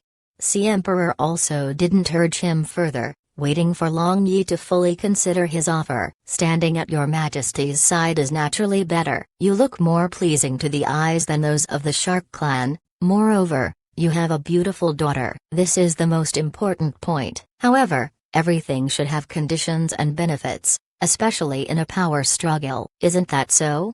Long Yi said with a smile. With such a good opportunity in front of him, if he didn't extort something from Sea Emperor, that truly would be letting himself down. Sea Emperor seemed to have already expected this and said with a smile, "What do you want?" "As long as Sea Emperor agrees to my 3 conditions, everything is good," Long Yi said with a polite smile, but his eyes flashed with a scheming light. "Speak," Sea Emperor said. "The first condition, I want to know the entire truth about the banishment of the Mermaid Imperial family from Untersea City 500 years ago. Long Yi stared straight into the Sea Emperor's eyes of Sea Emperor and demanded. The complexion of Sea Emperor changed, and his gaze instantly became sharp. This point clearly touched a certain hidden corner of his heart. "What relation do you have with the Mermaid Imperial family?" Sea Emperor asked. "I naturally have a close relation with them. The current mermaid princess is my wife." Long Yi slightly moved his right hand. He feared one wrong remark would make Sea Emperor launch an attack. Sea Emperor doubtfully examined Long Yi, but his aura relaxed as he asked, "Do you have any proof?" Long Yi thought for a bit and took out that golden scale from his space ring. It was the keepsake of the Mermaid Imperial family. Sacred scale. "Yes, that is the keepsake of Mermaid Clan." The expression of Sea Emperor softened a lot, and his gaze toward Long Yi also had a hint of a peculiar emotion. Suddenly, as if Sea Emperor had thought of something, he urgently asked, "That descendant of the Mermaid Imperial family, did she also come to Untersea City?" Long Yi nodded his head while wondering why Sea Emperor was so nervous. It seemed that his feelings towards the Mermaid clan were truly not simple at all. What exactly was the inside story behind the banishment incident of 500 years ago? "Your Majesty, in the secret base of Shark Clan, I heard the patriarch of Shark Clan saying that he wanted to use your treasured daughter and a descendant of the Mermaid Imperial family to refine something. Does your Majesty know something?" Long Yi recalled the words he had overheard and asked. The entire body of Sea Emperor trembled. He had always held hope, and he had truly believed that the Shark clan had kidnapped his daughter to threaten him, but at this moment, all possibility of that was severed. "Do you want to know why I banished the Mermaid Imperial family from Untersea City 500 years ago?" Sea Emperor sighed as if he had instantly aged a lot. Long Yi didn't speak. He knew that Sea Emperor would speak the truth of the matter that had troubled Lai Lai for many years. Since 100,000 years ago, there had been a secret passed down from generation to generation of Sea Emperors. This was a shocking secret that had been hidden in the innermost part of each successive Sea Emperor's heart. That war of gods and demons that destroyed heaven and exterminated many formidable life forms of 100,000 years ago had lasted over 1,000 years and implicated all races. During that time, there had been thousands of intelligent races on the continent and in the seas. Nevertheless, 2/3 of these races became extinct due to that large-scale war. One could well imagine how cruel and bloody that war had been. In the end, the 7 main gods of Divine Realm had fought against the Heavenly Demon King and used their joint efforts to seal the Demon King at the bottom of the sea, sinking the dry land that had originally covered half of the entire world into the sea to form a seal. Then, they had raised the Hengjuan Mountains above this seal. In this final war, the 7 main gods also hadn't escaped unscathed. The Heavenly Demon King had used his demonic blood to place a demonic curse on them during the final moments. Since the 7 main gods had been cursed with the demonic curse, they had feared that the divine seal of Heavenly Demon King would weaken when that curse flared up. Therefore, the gods had fused their spirits with the bloodline of Sea Emperor's clan and the Mermaid Imperial family. Other than Sea Emperor, even the imperial family of the Mermaid clan didn't know of this secret. 500 years ago, Sea Emperor had noticed something unusual in Undersea City and felt strange. This feeling had been very cold and bloody. It had greatly resembled the demonic aura described in the ancient records of the sea race. According to legend, if heavenly demon kings successfully refined the gods' spirits, it would break out of the seal and appear in the world once more. Then, without the suppression of the 7 main gods, all the races in the entire world would be doomed. Greater than. Therefore, for assurances, he had sought a reason to vanish the entire mermaid imperial family from Undersea City. Fortunately, the mermaid queen of that time had had a very bad temper even though she was otherwise very admirable. Sea Emperor had presumed that as long as the gods' spirits were not refined, Heavenly Demon King would have no means to break out of that seal.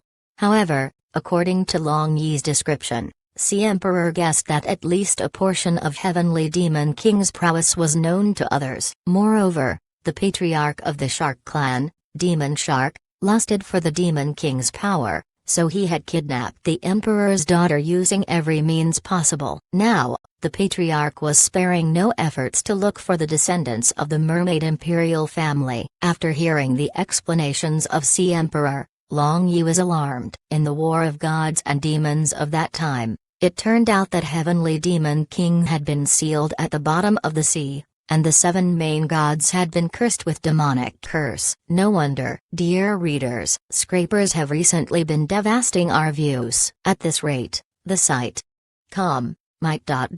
Let's just hope it doesn't came to that. If you are reading on a scraper site, please don't. Thus, you must never let Shark Clan find the princess of the Mermaid Clan, otherwise, the Heavenly Demon King will break out of the seal, and the doomsday will come.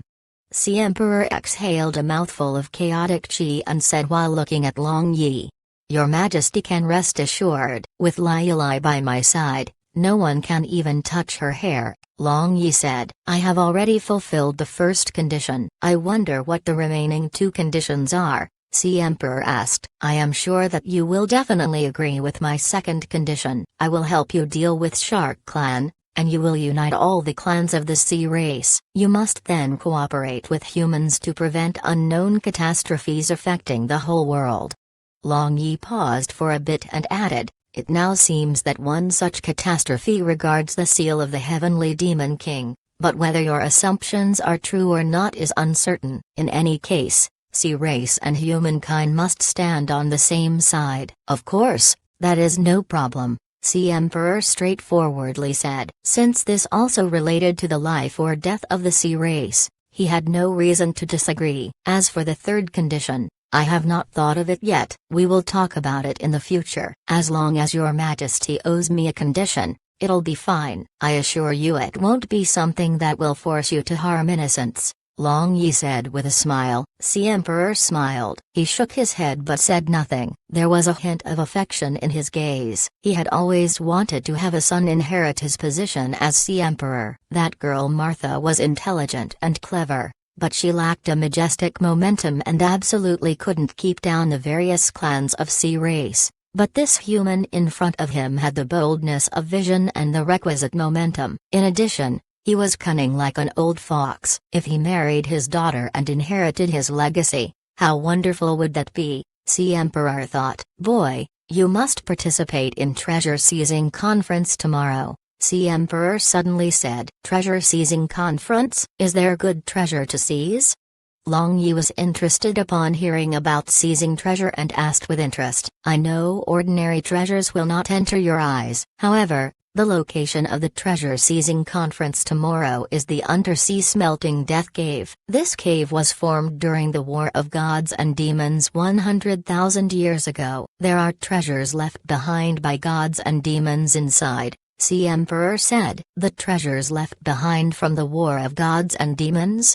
Long Yi suspiciously looked at Sea Emperor and added, "Since the treasures are left behind from the War of Gods and Demons, they must be extraordinary. Why aren't you, the patriarch of the Shark clan, and other high-level experts interested in them?" "It's not like we aren't interested in them, but there's a powerful restriction covering the entire Smelting Death Cave. Only after I cooperate with the patriarchs of the 8 most powerful clans of the sea race, Can we open a passage? Who doesn't want the treasure inside? Thus, several tens of thousands of years ago, all the clans of the sea race arrived at an agreement that the current Sea Emperor along with the 8 patriarchs of the other clans would open the restrictions and let the entire sea race compete fairly. Only those who are under 300 years old are allowed to enter, and no one is allowed to rob others, Sea Emperor explained. Long Yi thought for a bit and said with a sneer, "What a good plan you all have." Needless to say,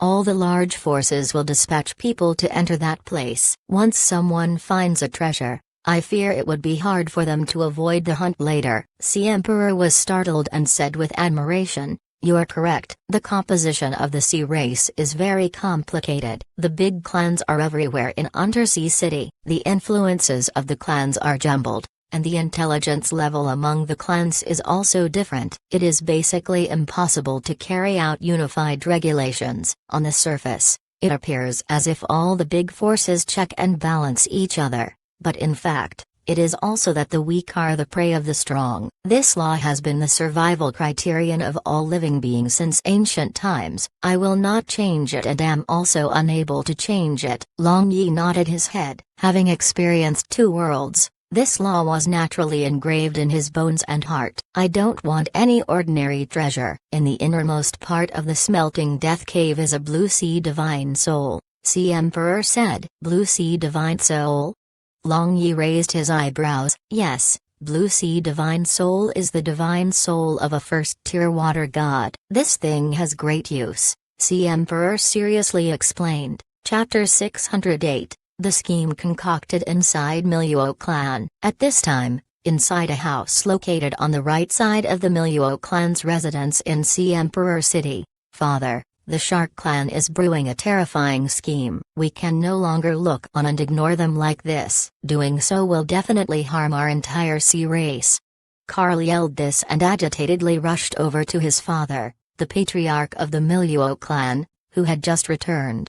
"Carl, you are still young. Now, all those elders are ready to make trouble. You shouldn't make things difficult for your father like them. In this whirlpool of a contest for authority, our Miluo clan must not become involved. Remaining neutral is the only path to maintaining a peaceful home." Miluo patriarch ignored his agitated son. For the sake of his Miluo clan, he would absolutely not take risks against other powers. Regardless of whether it be Shark clan or Sea Emperor, neither sides held an absolute advantage, and the final victor remained unknown. In any case, his Miluo clan had an army powerful enough to defend themselves should the victor become greedy or vengeful, so it was comparatively better to stay far away from the muddy waters. "Father, it's not that I am too young, it's you who have gotten old." Shark clan, Whale clan and Shihan clan are all ferocious clans. If they vie for authority against Sea Emperor, the entire sea race will be affected. In the future, if they actually succeed in seizing authority, do you really think they will tolerate the existence of our Miluo clan? Carl was so agitated that his entire body trembled. "You!"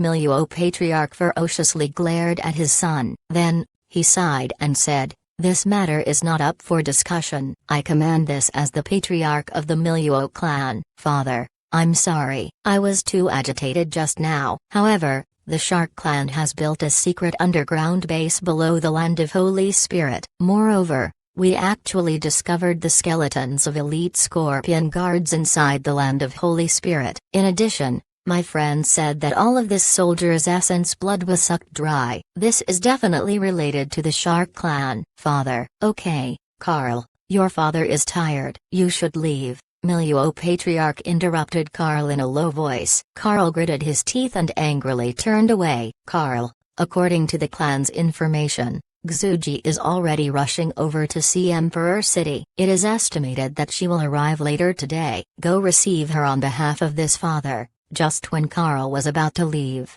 Miluo patriarch suddenly spoke. Carl's entire body stiffened, and his entire body trembled. Only after a good while did he come back to his senses and quickly run away. "Promise me that you'll take good care of Xuji for a lifetime."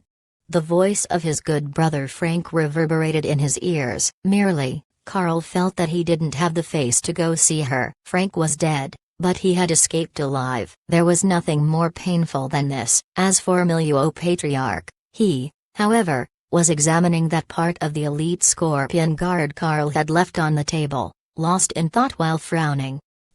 When Long Yi returned to the Miluo clan's residence, Bai-Fi, Xiaomi, and Lai were happily playing in a pond filled with seawater. Bai-Fi was mature, Xiaomi was pure, and Lai was tender and beautiful. This truly was an example of spring scenery. Fortunately, there was no one else in the vicinity. Letting other people observe this kind of scenery would be a complete waste. After meeting Sea Emperor and learning the truth behind the banishment of the Mermaid Imperial family, Long Yi's mood was excellent. He immediately shouted and jumped into the water like a cannonball, making those mermaids scream, "Young master, where have you been? I was unable to find you anywhere." Xiaomi patted her chest and swam over. "This young master went to handle some affairs." I haven't seen you for a while, but Xiaomi, you've gotten a lot fatter." Long Yi lecherously stared at that standing tall plump bosom of Xiaomi. With only a thin layer of gauze covering her body, he could clearly see her full outline in the water, and he was full of praise. In the beginning, Xiaomi had truly worried that she had gotten fatter, but seeing Long Yi stare at her bosom without blinking, her beautiful face instantly became rosy as she rebuked, "Young master, you are truly hateful." Long Yi just smirked, but his eyes were restlessly gazing at the bosoms of Lai and Bai-Fi. Among these three women, the Bai-Fi's bosom was the most eye-catching. That extremely thin silk cloth was unable to cover up her spring scenery. Her deep snow-white gully was even more soul-stirring than Xiaomi's. Moreover, compared to Lai and Xiaomi, her mellow and full curves had even more of that special mature flavor. Long Yi suddenly recalled Elf Queen and Matriarch Phoenix. This is a sin. This is a sin. Being is the same as not being. Not being is the same as being. Long Yi shook his head as if he wanted to throw away the thoughts of his mind. Nevertheless, the more he wanted to clear his mind, the clearer the beautiful faces of those two mature women became. "Little pervert, what are you looking at?" Seeing that Long Yi was staring at her bosom and muttering to himself, Bai-Fi couldn't help but feel hot and dry. She felt like his gaze had a distinct substance behind it. It caressed her entire body like a pair of big coarse hands. She wished to escape, but she discovered to her amazement that her heart didn't actually want to escape. This thought scared her, but she pretended to be angry. "With such beauties around me, if I didn't look, then wouldn't the heavens condemn me? Who asked Aunt Bai-Fi to be so beautiful?" Long Yi came back to his senses and said this with a smirk, but he didn't move his gaze away from Bai-Fi's bosom.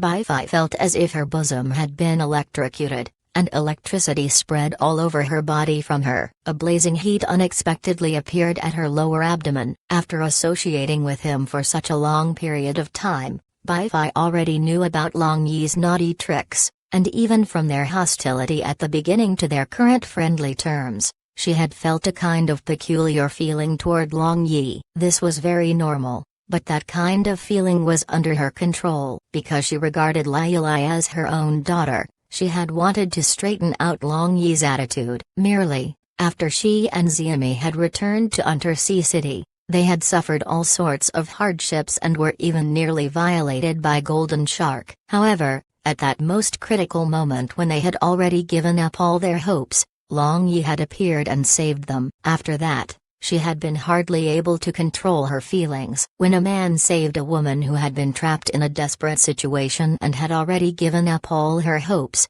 the shadow of that man would be inscribed in her heart forever. Xiaomi was like that. So couldn't she also be like that? Lai was a very intelligent woman. She had already noticed that Aunt Bai-Fi looked at her family's young master with a somewhat peculiar gaze these days. Now, in this situation, she was sure that Aunt Bai-Fi had fallen in love with this naughty man like she herself had. She secretly determined this in her heart but didn't voice her suspicions. Long Yi and the mermaids played around in good moods. During this time, he told them about what had occurred during his meeting with Sea Emperor and also told them the truth behind the banishment of the Mermaid Imperial family 500 years ago. So that matter was actually so complicated. "Princess, You must be careful in Undersea City and always conceal your aura, just in case. It is better to not go out during this period of time, Bai said. Isn't Shark Clan sending people to look all over the various sea areas now? I think they will certainly never expect that we are already in Undersea City. On the contrary, Xiaomi spoke optimistically. Although that is the case, we shouldn't be careless. Lai, listen to your Aunt Bai. Long Yi recalled that strange feeling he had felt in the underground base of the Shark Clan and said, if that feeling was the divine sense of heavenly demon king like Sea Emperor had suggested, then he absolutely could not underestimate this situation. Since Long Yi had opened his mouth to announce his decision, Lai naturally nodded her head in agreement. At that time, Carl, who was immersing himself in another pond in great sadness, received a report from Igard. It stated that the granddaughter of the Great Elder, Xuji, had arrived. Standing up and toweling himself, Carl helplessly prepared himself for this next difficulty. Carl collected his depressed mood and looked at his slender and elegant sweetheart standing in front of him. He would never forget that this woman was also Frank's fiancée. He had promised Frank to take care of her for a lifetime. But, at this moment, meeting her face to face, all his emotions rushed out, blocking his throat, and he was unable to utter a sound. Where is he?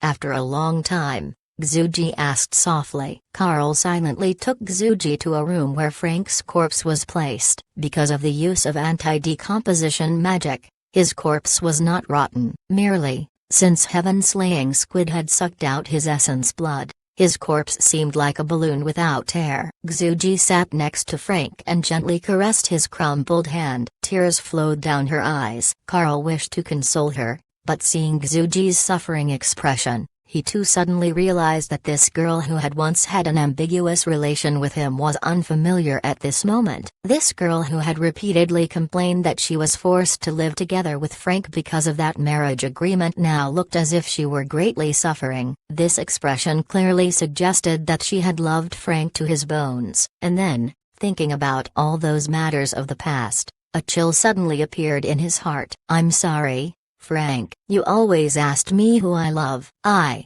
however, always avoided this question, but now, I will tell you, the one I really love is you. It's you, do you hear me?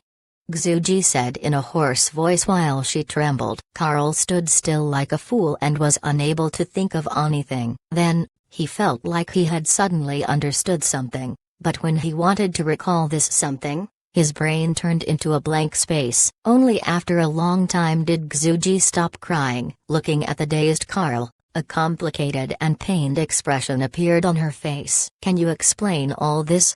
Carl came back to his senses and asked while gesturing throughout the room. His tone was unexpectedly calm. Xuji shook her head. Instead, she spread open her palm before Carl. 3 dark green-colored arrows appeared. Greater than Milieu divine arrows, you actually stole. Carl's calm voice trembled. Xuji's actions didn't give him any hope that he had misinterpreted the truth. His grimmest inner guesses had turned into reality. It turned out that Xuji had had a purpose in approaching him. He had always pitifully been suffering because he wavered between his desire for love and friendship, which poor Frank had clearly noticed but pretended to know nothing of while suffering in secret. Even when dying, he had asked him to take care of her, but they had never expected that this woman had just been toying with the two of them. You damned. Carl's face twitched, and ruthlessness flashed through his eyes as if he were about to become an insane beast. Dear readers, scrapers have recently been devastating our views. At this rate, the site might ... Let's just hope it doesn't came to that. If you are reading on a scraper site, please don't. Yes, I should be damned. Xuji ignored Carl's anger and faintly said, be careful of my grandfather, he and Demon Shark.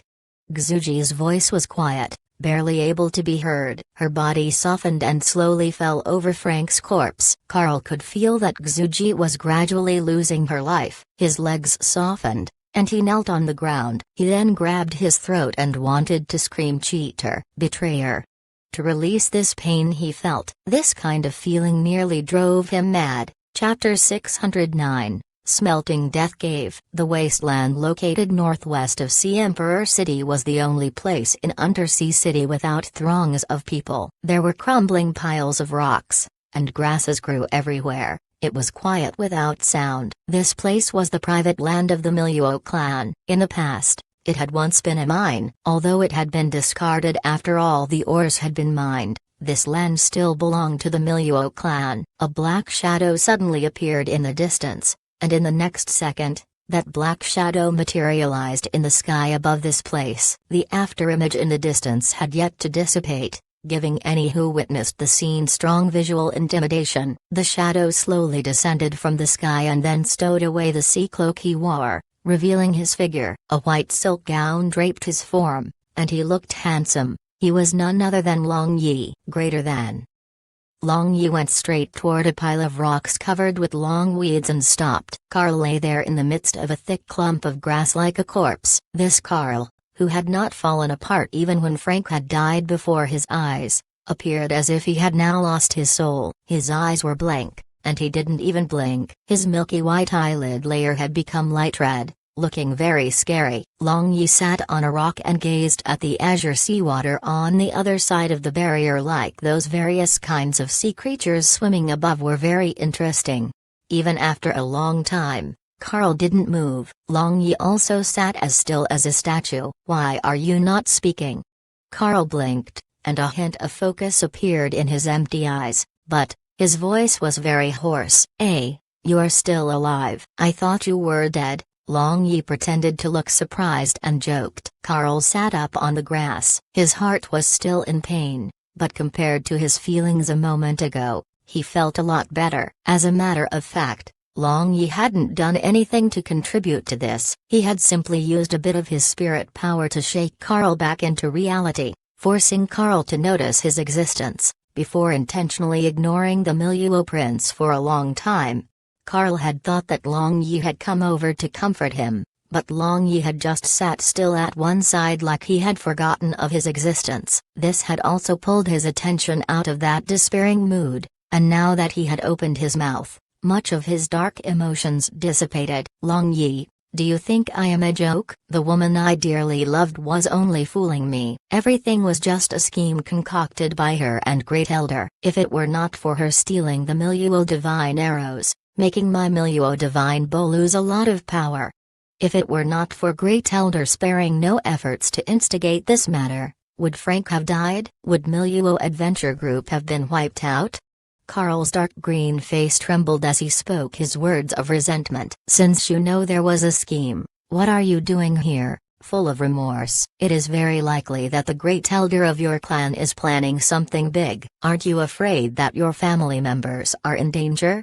Long Yi faintly asked. Carl was startled. He had drowned in sadness and despair, but he had never thought of this. If he continued to wallow here, there might be unforeseen events in his clan. "Thank you, Long Yi." Carl thanked Long Yi gratefully, then flew towards Sea Emperor City. Long Yi looked at the back view of Carl and smiled. As the patriarch of Miluo clan, how could Carl's father be an ordinary person? Before he had come out to look for Carl, Long Yi had met with Miluo Patriarch and chatted for a while. In a few words, Long Yi had discerned that Miluo Patriarch was very clear about the current situation of Sea Race. Moreover, he was not ignorant of the small movements Great Elder had been making in secret. In the beginning, Long Yi had found it somewhat strange. Why had the Patriarch of Miluo clan told him, a human who he had seen for the first time, all these secrets? Later on in their conversation, Long Yi had vaguely guessed something by carefully examining the Patriarch's expression. At this moment,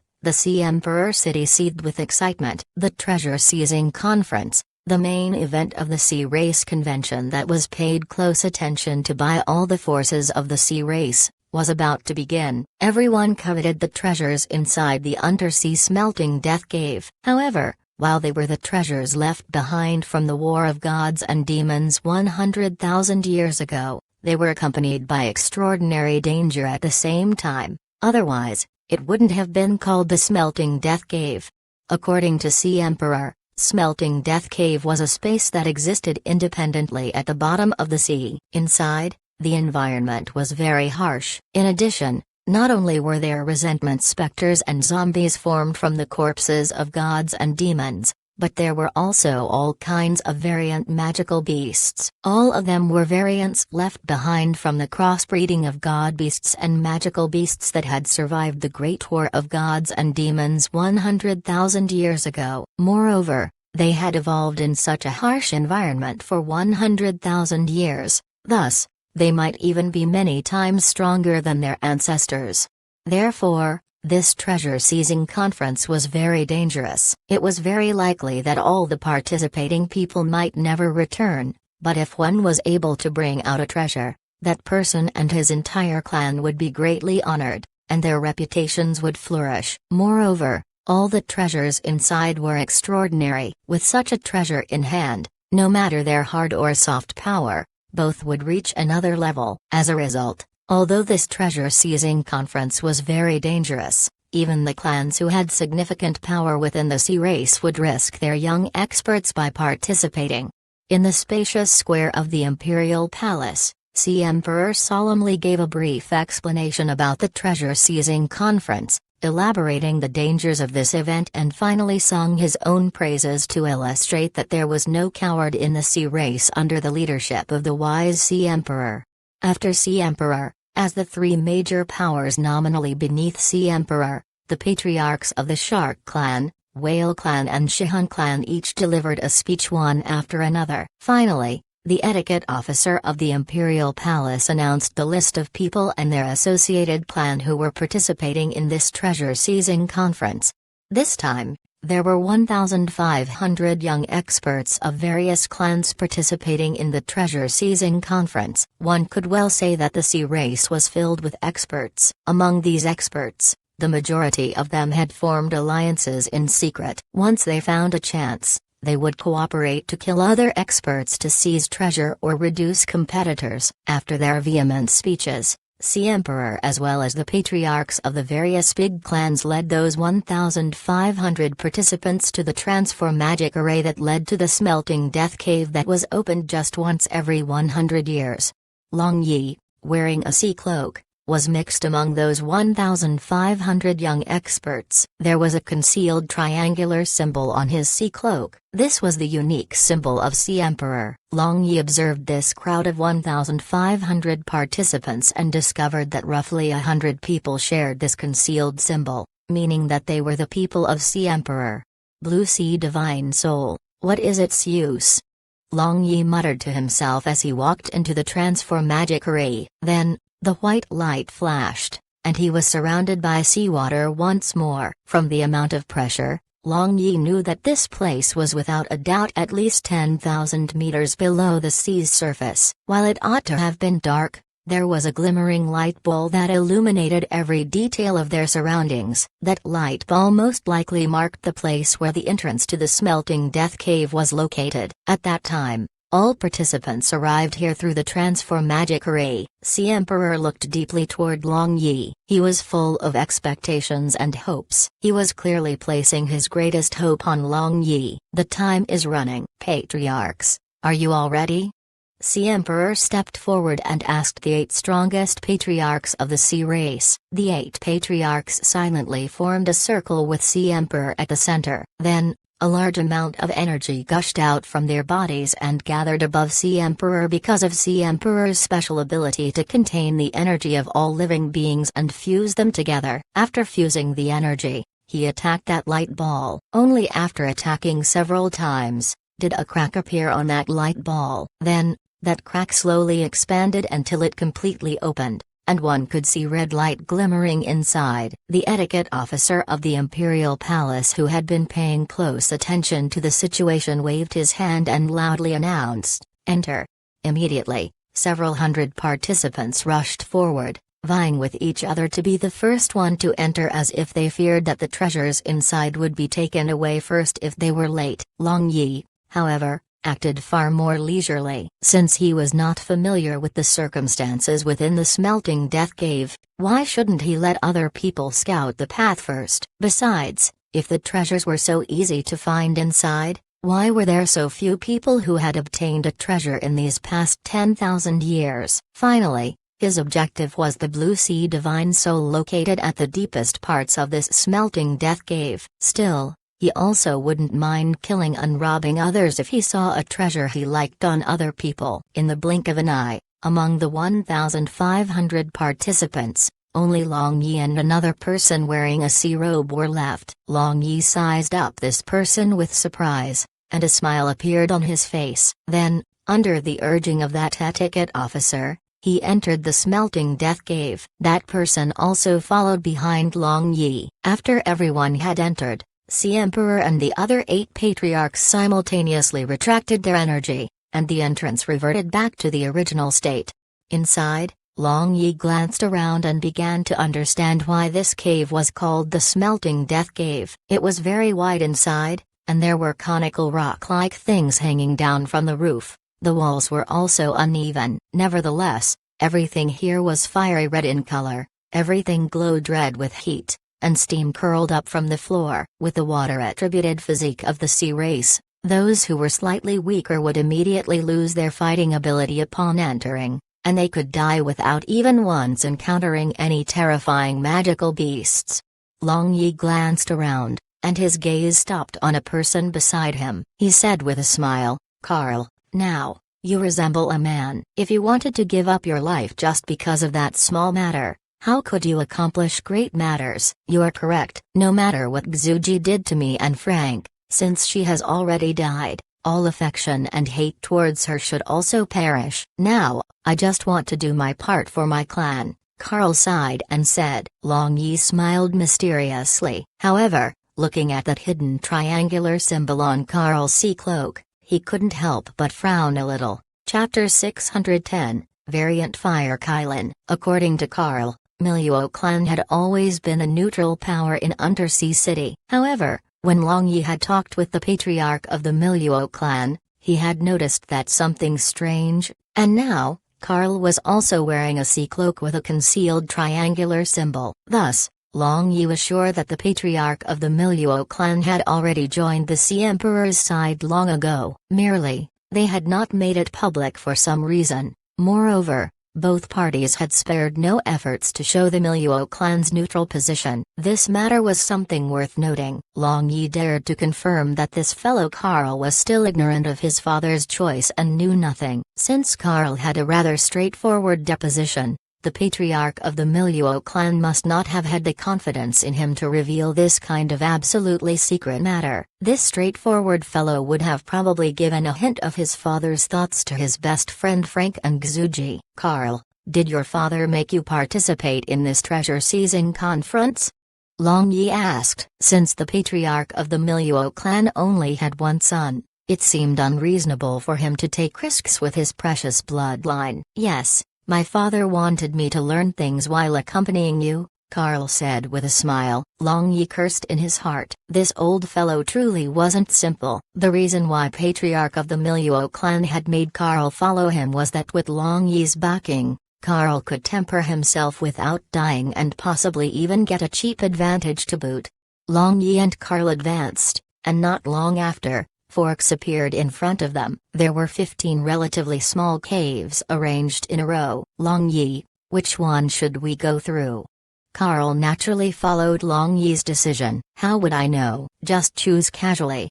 Long Yi shrugged his shoulders and chose the nearest cave. It was very quiet inside the cave, but they could feel a faint hot air blowing against their faces. Could it be that this smelting death cave is connected to the surface?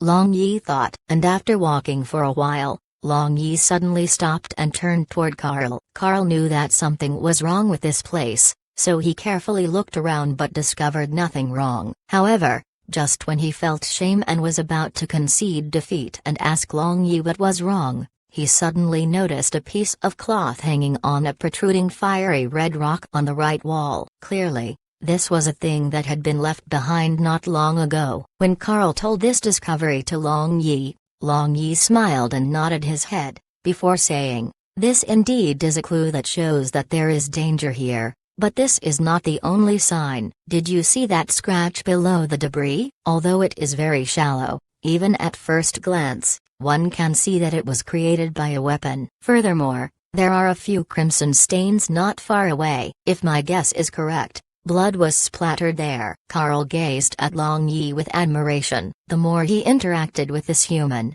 the more he felt that Long Yi was more unfathomable than the seas themselves. Following him, he would undoubtedly learn many things that other people couldn't teach. Long Yi signaled Carl to take 2 steps back. Then, condensing energy on his palm, he lightly patted the ground in front of him. Don't underestimate the power of this palm. The 7th layer of Aotianju was very powerful. Long Yi's tap appeared light, but the power contained in that palm was enough to level a small mountain. Only after this move made contact with a target would its huge might suddenly break out. Long Yi feared that if he used too much power, something unexpected might occur, so he used only 70% of his full power. Like that, once he sensed something was wrong, he could immediately withdraw since his control over his internal force had reached a very high level.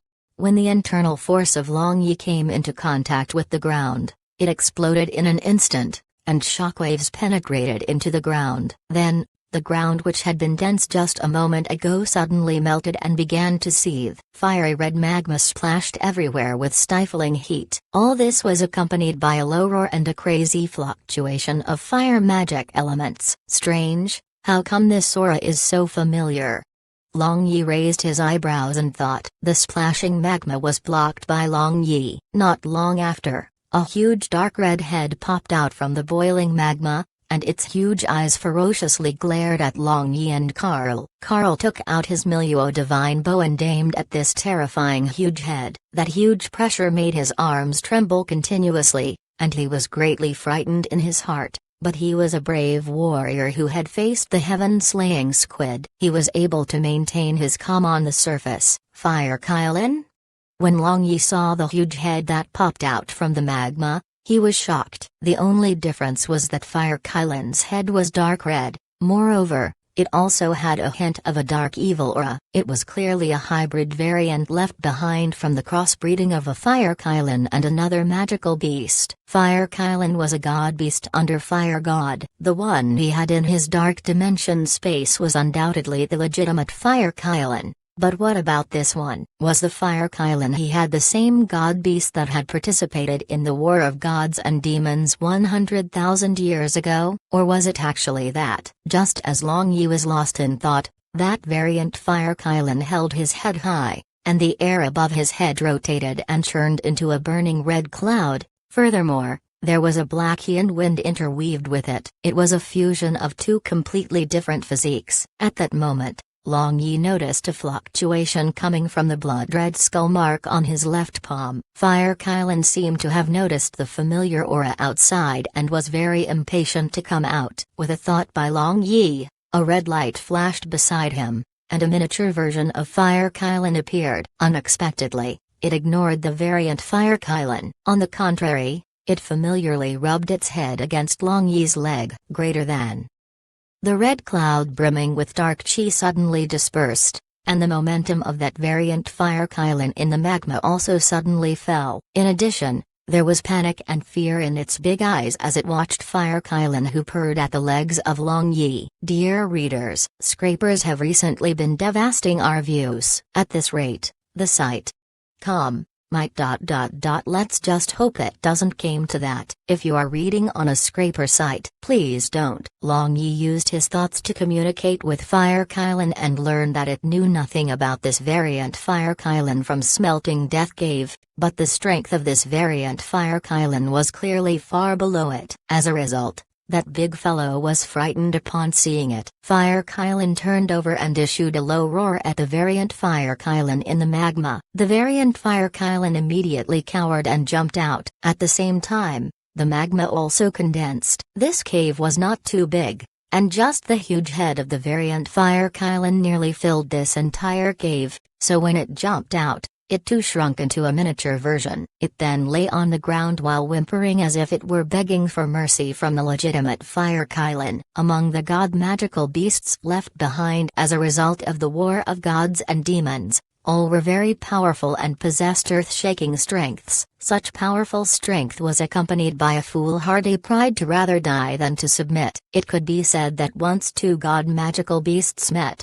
generally, both sides would suffer losses. When these kinds of god magical beasts reproduced, some traits of their ancestors would be deeply ingrained in their lineages. At this moment, although this variant Fire Kylan also had an aura of a wicked magical beast, the majority of its lineage was still from a Fire Kylan, so it was only natural for it to succumb to Fire Kylan who had a very pure lineage. Long Yi carefully observed this variant Fire Kylan. Other than many sharp bone spurs on key parts of its forelegs and tail as well as its slightly different color, its overall appearance was similar to Fire Kylan. On the other side, Karl had already put down his Miluo divine bow and was stunned. He couldn't believe what he was seeing. In the record of the sea race, God Beast Fire Kylan was a god beast under Fire God, one of the 7 main gods. For him, it held a supreme position. He had also seen illustrations of a Fire Kylan in the records of the sea race. In it, a huge Fire Kylan's entire body was covered with reddish-purple flames, and a fiery cloud drifted about his legs. In addition, wherever it passed, everything would be burned to annihilation. But, this little thing that resembled a cute red puppy in front of Long Yi was the Fire Kylan under Fire God. He could discern this upon seeing the fearful attitude of this variant Fire Kylan from Smelting Death Cave. It was just that the god beast under the main god obeyed the orders of Long Yi. This mysterious human. Could it be that Long Yi was Fire God? Karl's mind was in a mess. Why are you in a daze? Let's go. Long Yi patted Karl's shoulder and said. Karl came back to his senses and opened his mouth as if to speak but then stopped. I know what you want to ask, but it cannot be cleared in a few words, and this place isn't good for a long talk. Besides, you will naturally know everything in the future, Long Yi said with a smile. Long Yi took the lead and walked forward. The now condensed ground was very solid. It would be unimaginable that magma had splashed here just a moment ago. Fire Kylan held its head high and followed behind. That variant Fire Kylan also obediently followed behind Fire Kylan with its head lowered. It now looked like a small footman. Karl however was full of lingering fear. These two puppy-like things didn't appear at all dangerous, but he knew of their terrifying prowess. He consciously fell behind Long Yi because he didn't dare to pass these two things and walk shoulder to shoulder with Long Yi. This cave within Smelting Death Cave was the territory of this variant Fire Kylan, so they didn't encounter any other strange beasts here. Since this cave wasn't too big, they reached the end not long after their encounter. Nevertheless, the scene outside greatly surprised Long Yi and Karl. Looking around, Long Yi almost thought that he had arrived at one corner of Blue Wave's continent, not the Smelting Death Cave at the bottom of the sea. The ground was rocky with a lot of mud soil, and there were various kinds of vegetation. In addition, there was a light blue cloud-like mist fluttering several hundred meters in the sky. It resembled an azure sky. There were also no cliffs around. It was open and spacious without end. Anyone who suddenly appeared here would never believe that they were inside Smelting Death Cave. Damn, Sea Emperor. That old fellow didn't tell me that there is a place like this was in Smelting Death Cave. Long Yi habitually touched his nose as he muttered. Chapter 611.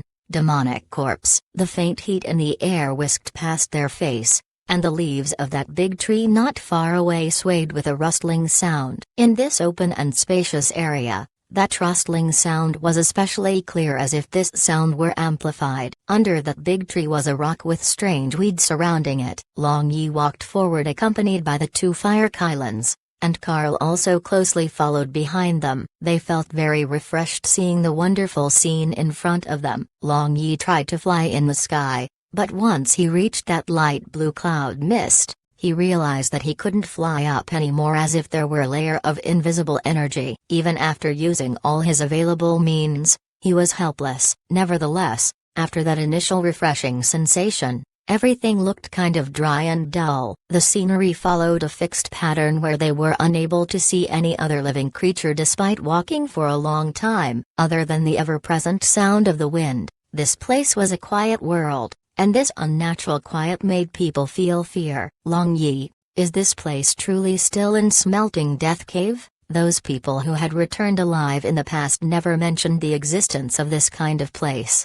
At this moment, Carl had no time to fear the god-beast Fire Kylan. He quickened his steps to catch up to Long Yi and voiced his concerns. No need to worry, the Smelting Death Cave is itself an independent space formed due to the eruption of energies during the War of Gods and Demons. As for why those people who had returned alive before never mentioned the existence of this place, perhaps no one was able to pass this variant Fire Kylan, Long Yi said with a smile.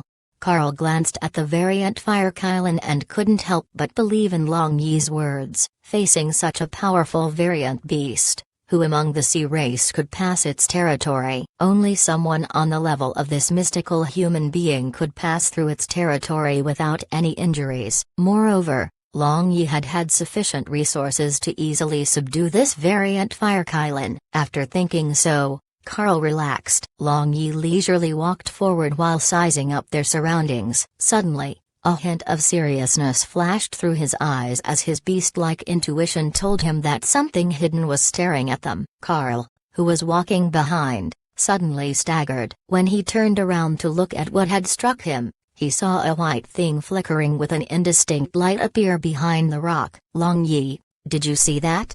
Carl called out to Long Yi. But, just after Carl had finished speaking, he sensed a burst of cold wind blowing over and shuddered. His heart quivered, but he still immediately stepped sideways, and Milieu Divine Bow instantly appeared in his hands. A green Milieu Divine arrow changed into a green beam as it shot behind him. The space twisted behind this green light. A sharp hissing sound resounded, and pain blossomed on his shoulder. Carl knew that his Milieu Divine arrow had hit his target, but at the same time, he had also been injured. Nevertheless, Carl didn't have time to sigh in relief at successfully harming his enemy. Another wave of attacks already approached his neck. Carl wanted to dodge, but he was helpless. The pain radiating from his shoulder had spread through his body and paralyzed him. Fortunately, at this critical moment, the attack that had nearly come into contact with his neck suddenly disappeared, and gentle energy enveloped his body,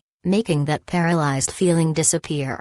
After he had been saved by Long Yi, he looked back and saw a pitch-black monster with a pair of sharp horns nailed securely on the ground by his Milieu Divine arrow. There was a pile of smoking ashes beside that monster. Carl smiled gratefully at Long Yi. Strangely, at that critical juncture, his heart had not despaired. For an unknown reason, he had known that Long Yi would save him. One should know that, if a person had this kind of feeling toward another person, he already had a kind of blind trust and confidence in that person and, moreover, worshipped him. There had been two monsters, one had been shot to death by Carl, and the other had been instantly burnt to ashes by the variant Fire Kylan. Long Yi squatted down and examined the dead beast. Removing the arrow and returning it to Carl, he said, "These are dark attributed variant beasts. Their attacks are highly toxic, and they are good at concealing themselves. But their offense, in itself, is not strong at all. Greater than." At this moment, Long Yi had already removed the poison within Carl's body. Thus, other than a somewhat numb feeling, there were no big obstructions in his battle ability. He then pointed at the white thing he had seen just a moment ago and said, "Long Yi, you should see what this thing is." Long Yi concentrated on that white thing on the ground that had a vague radiance circulating within it. Then, he scanned it with his spirit power while closing his eyes. Immediately after that, that peeping feeling intensified. As a matter of fact, with the spirit power of Long Yi, he had already noticed the existence of this thing from the very beginning. With the sudden appearance of such a pure energy fluctuation, coupled with the feeling of being spied upon, Long Yi had thought to turn around back then, but he hadn't stopped and rather continued to advance forward, wanting to test whether that feeling would disappear. However, beyond his imagination, Carl had also coincidentally noticed it. Moreover, two dark attributed variant beasts had attacked the prince. At this moment, Long Yi decided to think no more on this conundrum. He used telepathy to instruct his Fire Kylan and the variant Fire Kylan to be alert. On the other hand, He waved his hand and blew away that rock. The white thing below gradually revealed its true colors. It was unexpectedly an over 3-meter tall humanoid skeleton, and a faint radiance circulated from its head to feet. It looked scared. Dear readers, scrapers have recently been devastating our views. At this rate, the site might ...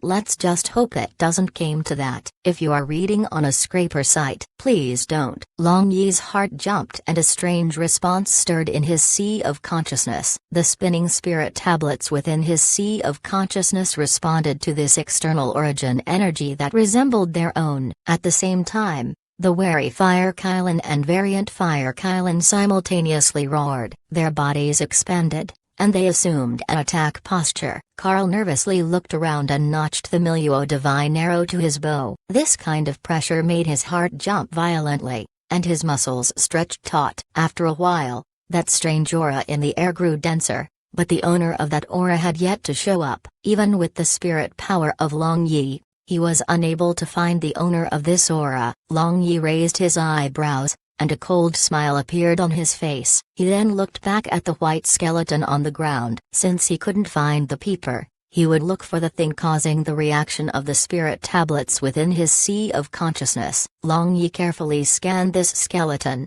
and his gaze suddenly rested at the chest of this skeleton. That place emitted weak energy that caused the reaction by the spirit tablets within his sea of consciousness. Long Yi slowly reached out toward its chest, but just when he had come into contact with it, a series of explosions suddenly reverberated throughout the sky, and that ice-cold aura covering the entire sky gushed over. Moreover, several blood-red radiances suddenly appeared in front of Long Yi and shot towards him at lightning speed. Those blood-red radiances pierced through his body and hit the ground, causing a more than 10-meter wide crack to appear as the earth shook. As for Long Yi, his figure twisted and broke up, gradually fading into oblivion. At that moment, the two Fire Kylans roared simultaneously, and intertwining beams of purple Kylan holy fire tainted with black tyrannical chi shot towards the location. A dark black light ball suddenly appeared. Under the onslaught of the two Fire Kylans, it bounced around like a rubber ball, but it withstood their attack without being damaged. Suddenly, a gorgeous 7-colored radiance flashed past, and that black light ball twisted. Cracks began to spread along its surface. Finally, along with shattering sounds, smoke and dust filled the entire sky. After the smoke and dust settled down, Carl clearly saw two tall figures standing opposite to each other. The entire body of one was covered with heavy black armor, with only his eyes that flashed with a brutal green light being visible through the opening of his helmet. This green-eyed figure held a more than 5 feet long heavy sword in his hands. In addition, he emitted a dense aura of death. The other figure wore silverish purple armor that had mysterious patterns all over it and held a huge lightning god hammer. Moreover, he emitted such a violent aura that it stifled people. Demonic corpse? There truly is this kind of thing in this world. Long Yi, wearing the suit of lightning god armor, was surprised as he recalled a legendary thing recorded in the Undead Magic collection of Baiziuge. A demonic corpse was a kind of undead creature formed in a special environment under the circumstances where its nature hadn't disappeared, even though its brain had already died due to being killed by a high-class demon with a dark demonic nature. The attack power of this kind of undead creatures was several times stronger than when they had still been alive. Moreover, they also possessed considerable spiritual wisdom. Long Yi already knew about the strength and trickery of demonic corpses. But to his surprise, this demonic corpse even knew how to hide and exert pressure to perturb its opponent's morale. In addition, its dark shield had been able to withstand Kylan holy fire, and even an attack by Long Yi, who had worn lightning god armor and used the 6 spirit tablets, was unable to defeat it. The demonic corpse warily watched Long Yi with its cruel green eyes, but the huge sword in his hand was absolutely still. It didn't react to Long Yi's stifling pressure, but the aura of the spirit tablets surrounding Long Yi made it somewhat afraid. Long Yi and this demonic corpse looked at each other for a while, and then, Long Yi suddenly looked toward the chest of that skeleton. Sure enough, This movement by Long Yi immediately attracted the attention of that demonic corpse. It roared and took a step forward. "Carl, go and look what thing is in the chest of that skeleton," Long Yi ordered. Carl, who had been standing in a daze, rushed to the side of that skeleton upon hearing the voice of Long Yi. He then broke open the chest of that skeleton, and a piece of oval spirit tablet emitting a soft radiance appeared before his eyes. Nevertheless, this spirit tablet had some clear differences from the main god spirit tablets that Long Yi possessed. The main god spirit tablets were smooth like mirrors, and they each contained a main god's aura along with his or her godhead and god essence. But this spirit tablet clearly had veins on its surface, and its aura was also substantially different from the aura of the main god spirit tablets. Moreover, there was an even stranger matter. At the center of this spirit tablet was a thin pitch-black halo. Upon seeing that the spirit tablet had fallen into Carl's hands, the demonic corpse was unable to control itself and roared madly. It then suddenly rushed towards Carl. Chapter 612, Underworld Demon General. Carl's entire body stretched taut. That ice-cold death chi made him feel as if he had fallen into the 9th layer of the underworld. At this moment, he thought that he had already died. Bang! A huge silverish purple hammer that dazzled with lightning hit that demonic corpse and sent it flying back. Carl felt as if the hand of death strangling his neck had loosened. He then collapsed to the ground and panted. Now, his entire body trembled, and he also felt dizzy after narrowly surviving that disaster. At this moment, Long Yi and that demonic corpse were already fighting. Silverish purple and black lights entangling with each other, and under the power emitted by these two, the plants and trees around all became a fine powder. Even the rocks around them turned into a powder that spun around them like a whirlpool. Long Yi brandished his lightning god hammer and felt the surging power within his body. Merely, he wasn't feeling as comfortable as before in his heart. He was suppressing a stifling feeling within his heart. Although the attack power of this demonic corpse was clearly inferior to his, its defensive power was abnormal. This shocked Long Yi. No matter how many times Long Yi smashed this demonic corpse with his lightning god hammer, other than being in somewhat tough straits, it actually remained alive and kicking. A lightning flickered in Long Yi's eyes, which had turned silverish purple in color, and he no longer recklessly fought against this demonic corpse. If he had continued like this, when he had been no longer able to maintain lightning god armor, he would have been the one to suffer losses. However, at the same time, he also understood that this demonic corpse viewed that spirit tablet as the key point. "Guys, come out and attack," Long Yi called out loudly. Then, the Tiger Cub Little 3, Violent Lightning Beast, Long 2, and the newly obtained six-winged angel skeleton appeared from his dark dimension space.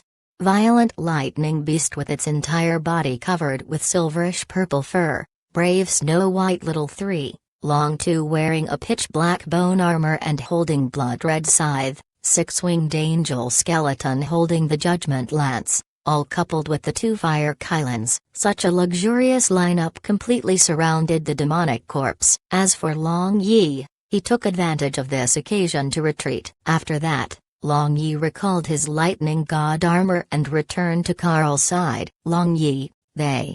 Carl felt that he had insufficient mental capacity for the first time, and he was so startled that he was unable to speak properly for a moment. "My pets, not bad." Long Yi smiled and took that spirit tablet from Carl's hand. This was, without a doubt, a light-attributed spirit tablet. Nevertheless, he could clearly sense that that black dot in the middle appeared too strange. Carl, who had just returned to his senses, fell into a daze again. So many god beasts were his pets. Long Yi used his spirit power to scan it, and a dense light aura surrounded him. As for that black dot in the middle, it seemed to hide from his probings. Meanwhile, that demonic corpse who was besieged by numerous god beasts looked all the more restless with anxiety. It spared no effort to break out of the encirclement, but all its efforts were useless. Under the attacks of numerous god beasts, it could only take the beatings. Greater than. Long Yi finally found a clue. He discovered that the black dot on this spirit tablet was related to this demonic corpse, and a sly smile appeared on his face. He then used his spirit power to create a tight encirclement in the spirit tablet and slowly compressed it, giving this black dot nowhere to flee. The space where the black dot could move grew increasingly smaller, and finally, Long Yi's spirit power bound it. But, just when Long Yi felt complacent, his globula trembled. That ice-cold death chi unexpectedly broke through the binding of his spirit power like a hot knife cutting through butter and shot straight toward his globula. If it weren't for Long Yi's spirit power being sufficiently strong, this would have truly made Long Yi eat a huge loss. The back of Long Yi was drenched in cold sweat. He then used internal force for insurance while examining what had happened. Now, he discovered that this black was clearly a lost soul. Although he didn't know what method it used, it actually employed pure light energy from the tablet to maintain itself without dispersing. Just a moment ago, it had clearly wanted to enter his sea of consciousness and seize his body in order to rebirth. Damn kid, let me go. The hoarse voice of that black dot was transmitted into Long Yi's sea of consciousness. Let you go? Hey, speak about what you are first. Long Yi sneered. This situation reminded him of Dark God sealed in heavenly demonic stone. Merely, he respected the former. After all, he had helped him a lot and saved his life many times. As for this fellow in this spirit tablet, Long Yi utterly detested him, who had asked him to actually try destroying his sea of consciousness in order to seize his body. This lord is one of the 3 demon generals under Heavenly Demon King, Underworld Demon General. When Heavenly Demon King appears in this world again, that will be the doomsday of you all ants, Kaka. The soul in the spirit tablet laughed heartily. Reckless fellow. Long Yi's spirit power turned into tens of thousands of needles and stabbed that black dot. Merely, to the surprise of Long Yi, the spirit attack of Long Yi actually did nothing to the soul of Underworld Demon General. He could only restrict and bind it. This naturally made him very depressed. Heavenly Demon King bestowed me immortality. With the small amount of power that you possess, what can you do?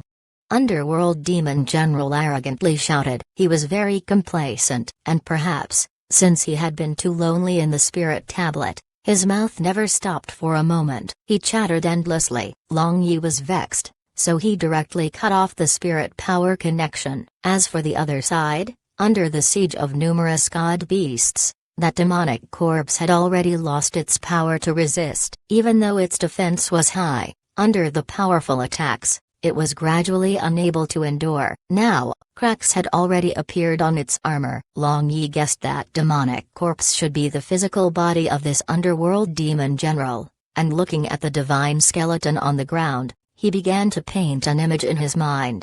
100,000 years ago, a first-tier light god and underworld demon general had fiercely fought. They were actually well matched in strength, and finally, both of them used their finishing moves and perished together. The remains of this first-tier light god had become the white bones, and the corpse of the underworld demon general had become a demonic corpse after coincidentally fulfilling the conditions to become a demonic corpse. As for his soul, at the final moment, it was absorbed into the spirit tablet under a freak combination of factors. This underworld demon general might have had some kind of unique characteristic, making his current soul and defensive power so astonishing. His soul hadn't dissipated even after 100,000 years, and his body had turned into a demonic corpse that had endured for 100,000 years. At this moment, Long Yi had already initiated his most powerful attack. His blood-red scythe attacked the crack on the armor of this demonic corpse. Along with a violent explosion sound, the demonic corpse stiffened, and it crazily roared. Then, although its armor had already fallen off, cold dark chi gushed out. Violent lightning beast, Little 3 and Fire Kylan retreated to dodge this dark chi as they felt uncomfortable. Only Long 2 stood still and absorbed this dark chi. After Long 2 had finished absorbing it, his thick bone armor unexpectedly shone, and the 6 bone spurs on his back glimmered even more brightly. Then, the red lights in the eye sockets of Long 2 glimmered as he looked at Long Yi, and he instantly appeared in front of Long Yi and said, "Big brother."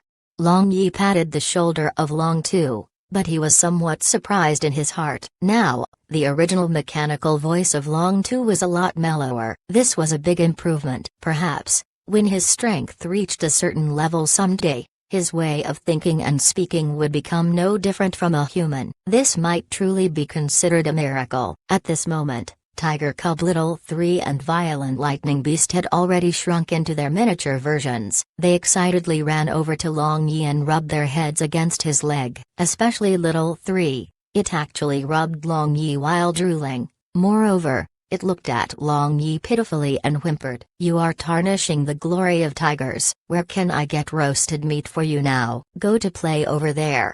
Long Yi flicked the forehead of Little 3, but Little 3 easily dodged it. Carl arrived in front of Long Yi in a daze. He looked at the god beasts playing at one side and again looked at the standing still Long Tu as well as the six-winged angel skeleton behind Long Yi. Then he looked at Long Yi with reverence as if he were a god. "Carl, I regard you as a friend. I hope you will not disappoint me," Long Yi said with a smile. But he knew that it was unlikely for him to have a friend or a brother of equal standing with his current strength and position. Perhaps, other than Barbarian Bull who he had met in the very beginning, no one could dare to claim brothership with him. Long Yi knew that, regardless of what he became, with the simple mind of Barbarian Bull, the bull would always think of him as a boss or big brother. This was very unlikely to change along with his strength and position. There was a saying, one should lose something in order to gain something, and experts generally were lonely.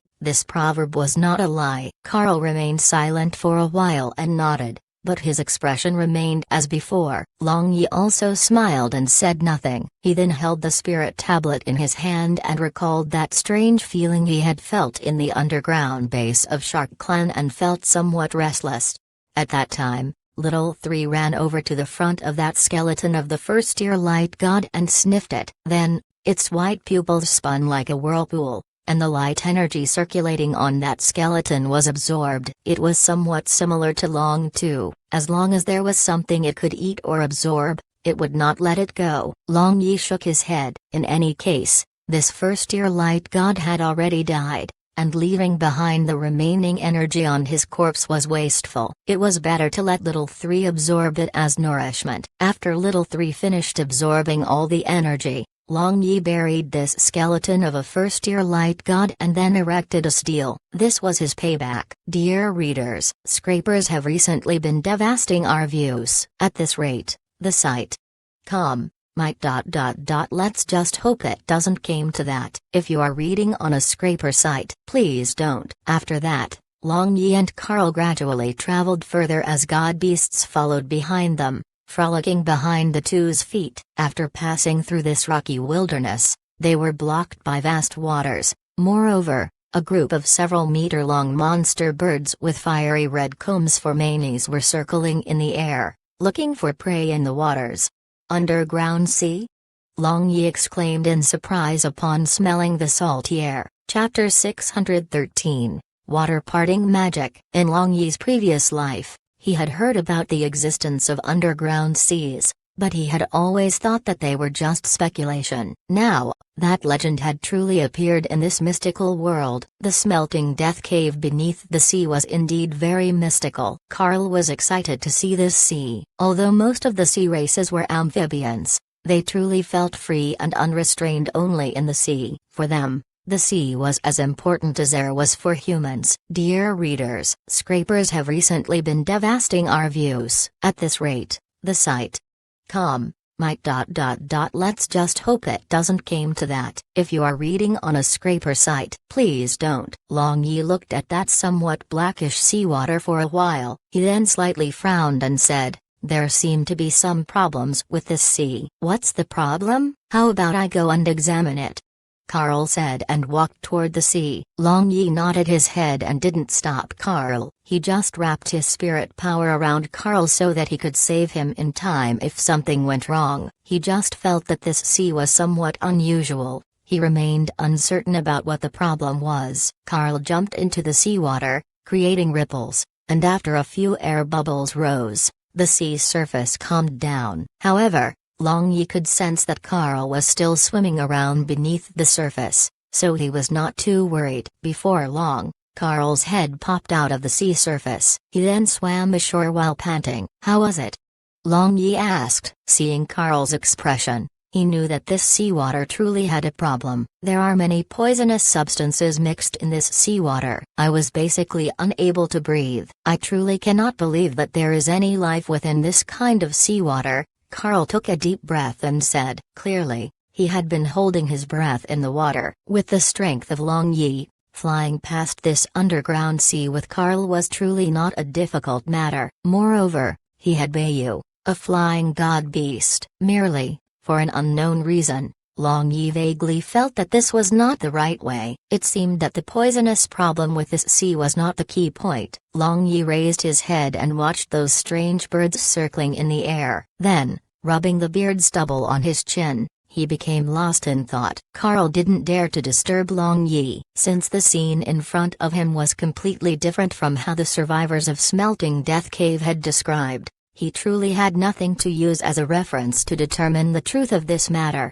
A good while later, the roars of Tiger Cub, Fire Kylan, and other beasts came from some distance away, accompanied by their energy fluctuations. The strange birds circling in the air also cried and disorderly flew everywhere as the seawater along the shore rose more than 10 meters high.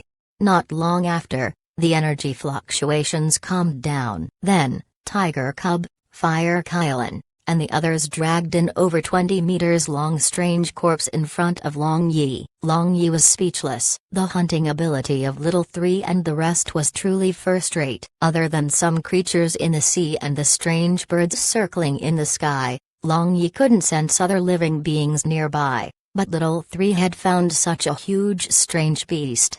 Little Three called toward Long Yi like a puppy while swaying its tail. It had been a while since it had last eaten the delicious meat roasted by Long Yi. Carl received a great shock. At this moment, he felt like he couldn't be surprised ever again in his life. Staying with Long Yi, he had become numb to even the most marvelous things. If he hadn't, his heart would have been shaken so many times that he would die young. Long Yi sized up this huge strange beast. Its entire body was covered with a layer of brownish-yellow thick scales. There was a dagger-like horn on its forehead. Its limbs had 8 fingers, and all were steel-like hard and sharp claws. Its eyelid had a layer of transparent membrane. Clearly, this was a trait evolved to adapt to underground life. At first glance, Long Yi knew that it was an Earth-attributed beast with great defense, and he knew that this strange beast was some kind of underground-dwelling animal. Generally, this kind of animal had thick skin and rough flesh. It was not a good material for food. Little Three,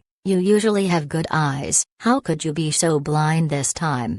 Long Yi kicked the butt of Little Three. Little Three whimpered with grievances. Then, opening its mouth, a light flashed, easily cutting open the stomach of this strange beast. 5 head-sized yellow-shelled eggs rolled out along with its internal organs. As it turned out, Little Three had had its eyes on the eggs in the stomach of this strange beast from the beginning. Long Yi knocked these eggs a few times, and scanning them with his spirit power, he sensed faint wisps of life. This showed that these eggs were fine. It seemed that Little Three had discovered this mother strange beast before the embryos had formed. It also meant that there must be a male strange beast nearby. At that time, Fire Kylan ordered that variant Fire Kylan to bring some trees and used Kylan Holy Fire to start a fire. Long Yi looked at the vast sea for a while and decided to think while eating. He threw those 5 eggs into the flame and began roasting, but he quickly discovered that those 5 eggs emitted a yellow radiance and weren't damaged at all. Long Yi burned with anger. That demonic corpse that had been so hard to kill like a cockroach had already made him incomparably gloomy. And now, he encountered obstacles when all he wanted was to roast some simple eggs.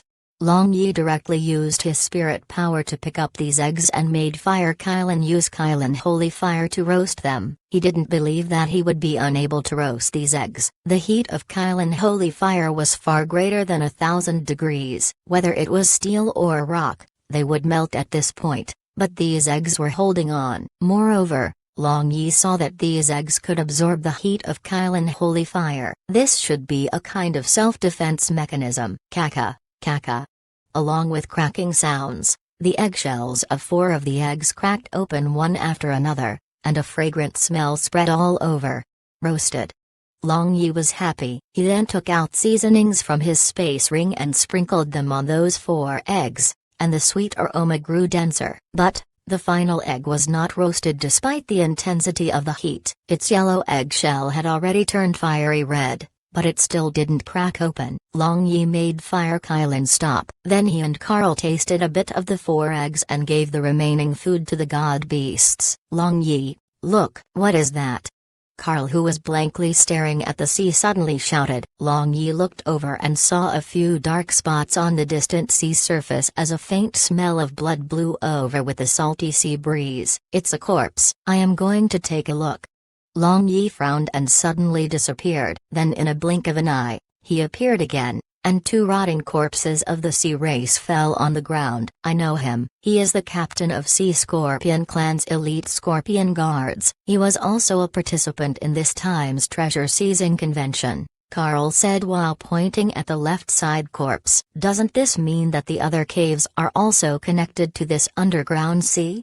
Long Yi asked as if he were talking to himself. Carl nodded his head in agreement. But, just when he was about to say something, a whistling sound resounded in the air. The complexion of Long Yi changed, and the god beasts roared practically at the same time. Long Tu and that 6-winged angel skeleton stood beside Long Yi, one on the left and the other on the right. Strange, why did the energy suddenly become so strange?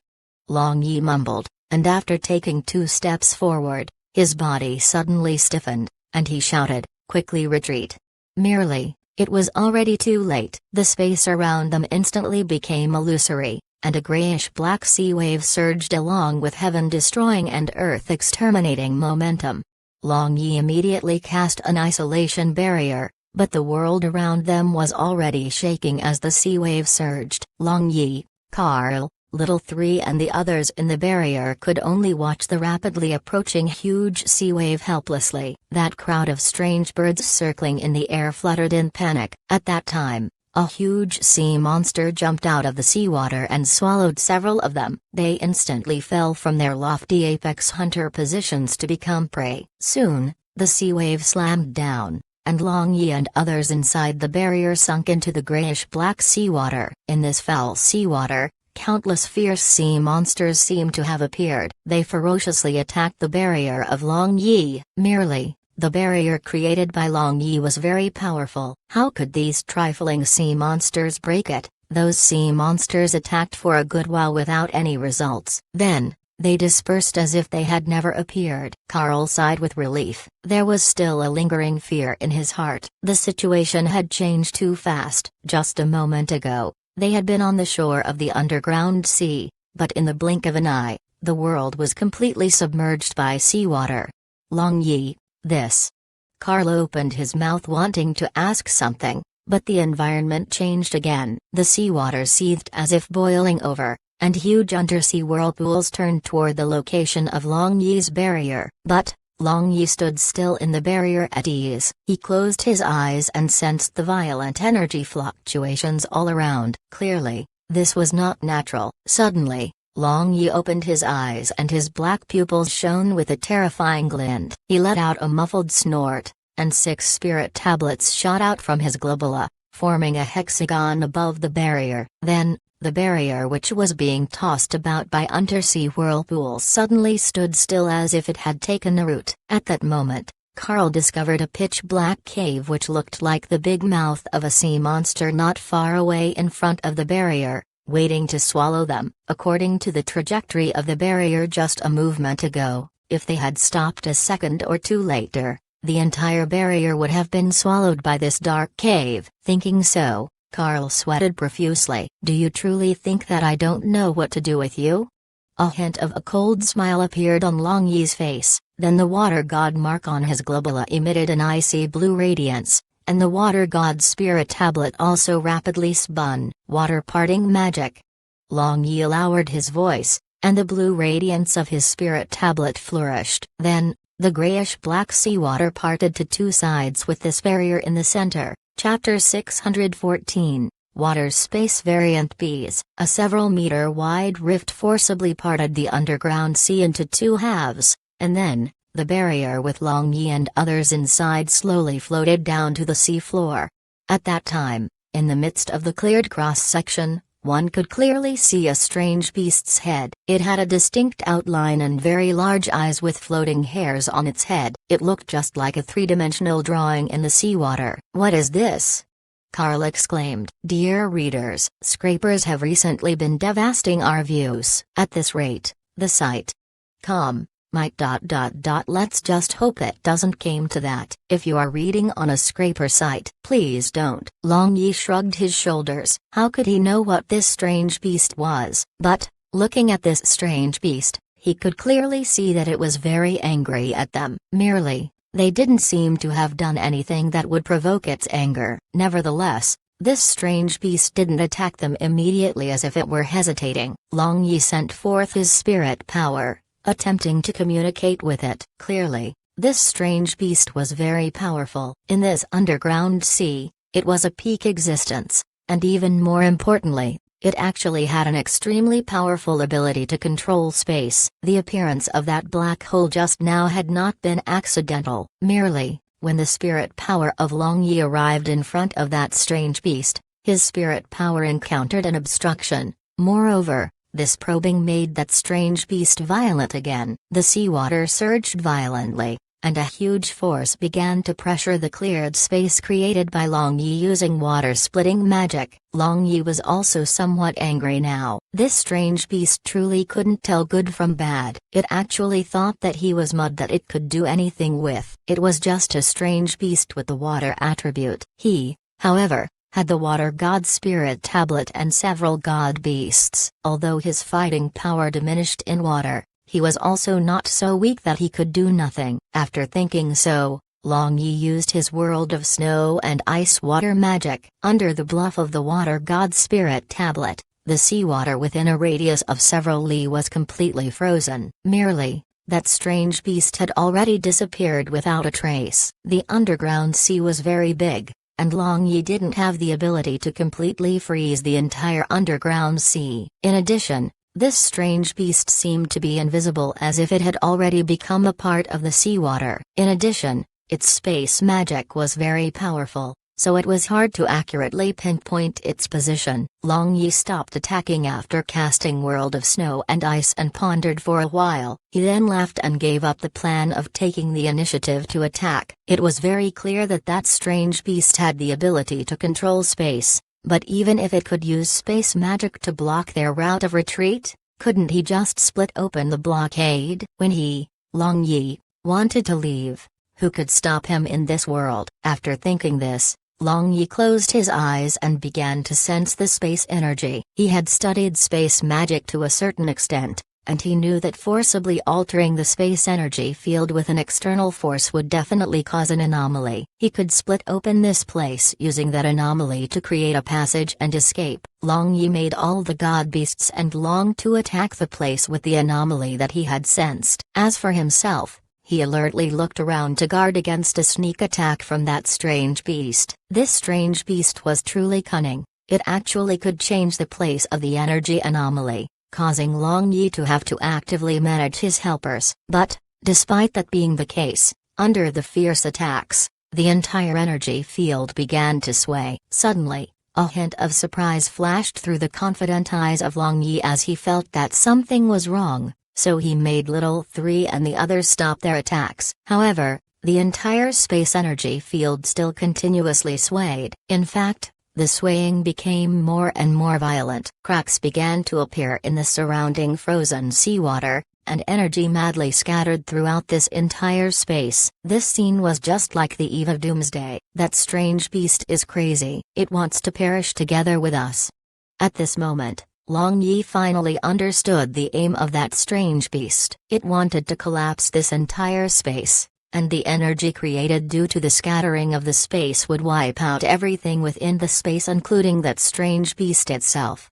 Long Yi's complexion changed. He immediately put on his lightning god armor. Coupled with the 6 spirit tablets, he ought to be able to endure the energy storm caused by the scattering of the space. But it was impossible for Carl to survive. He had never expected that this strange beast actually had such a powerful ability to control space. It was truly beyond his imagination. This variant beast with such powerful water and space attributes was very likely to be a descendant of two high-level water and space god beasts. In addition, it had evolved and become even stronger during the past 100,000 years. In the beginning, Long Yi had looked down upon it, but the top-ranking forces of this world were not as simple as Long Yi had imagined. It had already been more than 10 years since Long Yi had arrived in this strange world. He had experienced life and death situations and also countless fortuitous encounters to reach the current level, but when all was said and done, he had only touched the tip of the iceberg when it came to the power of demons and gods. Although he had lightning god armor and 6 spirit tablets of the main gods,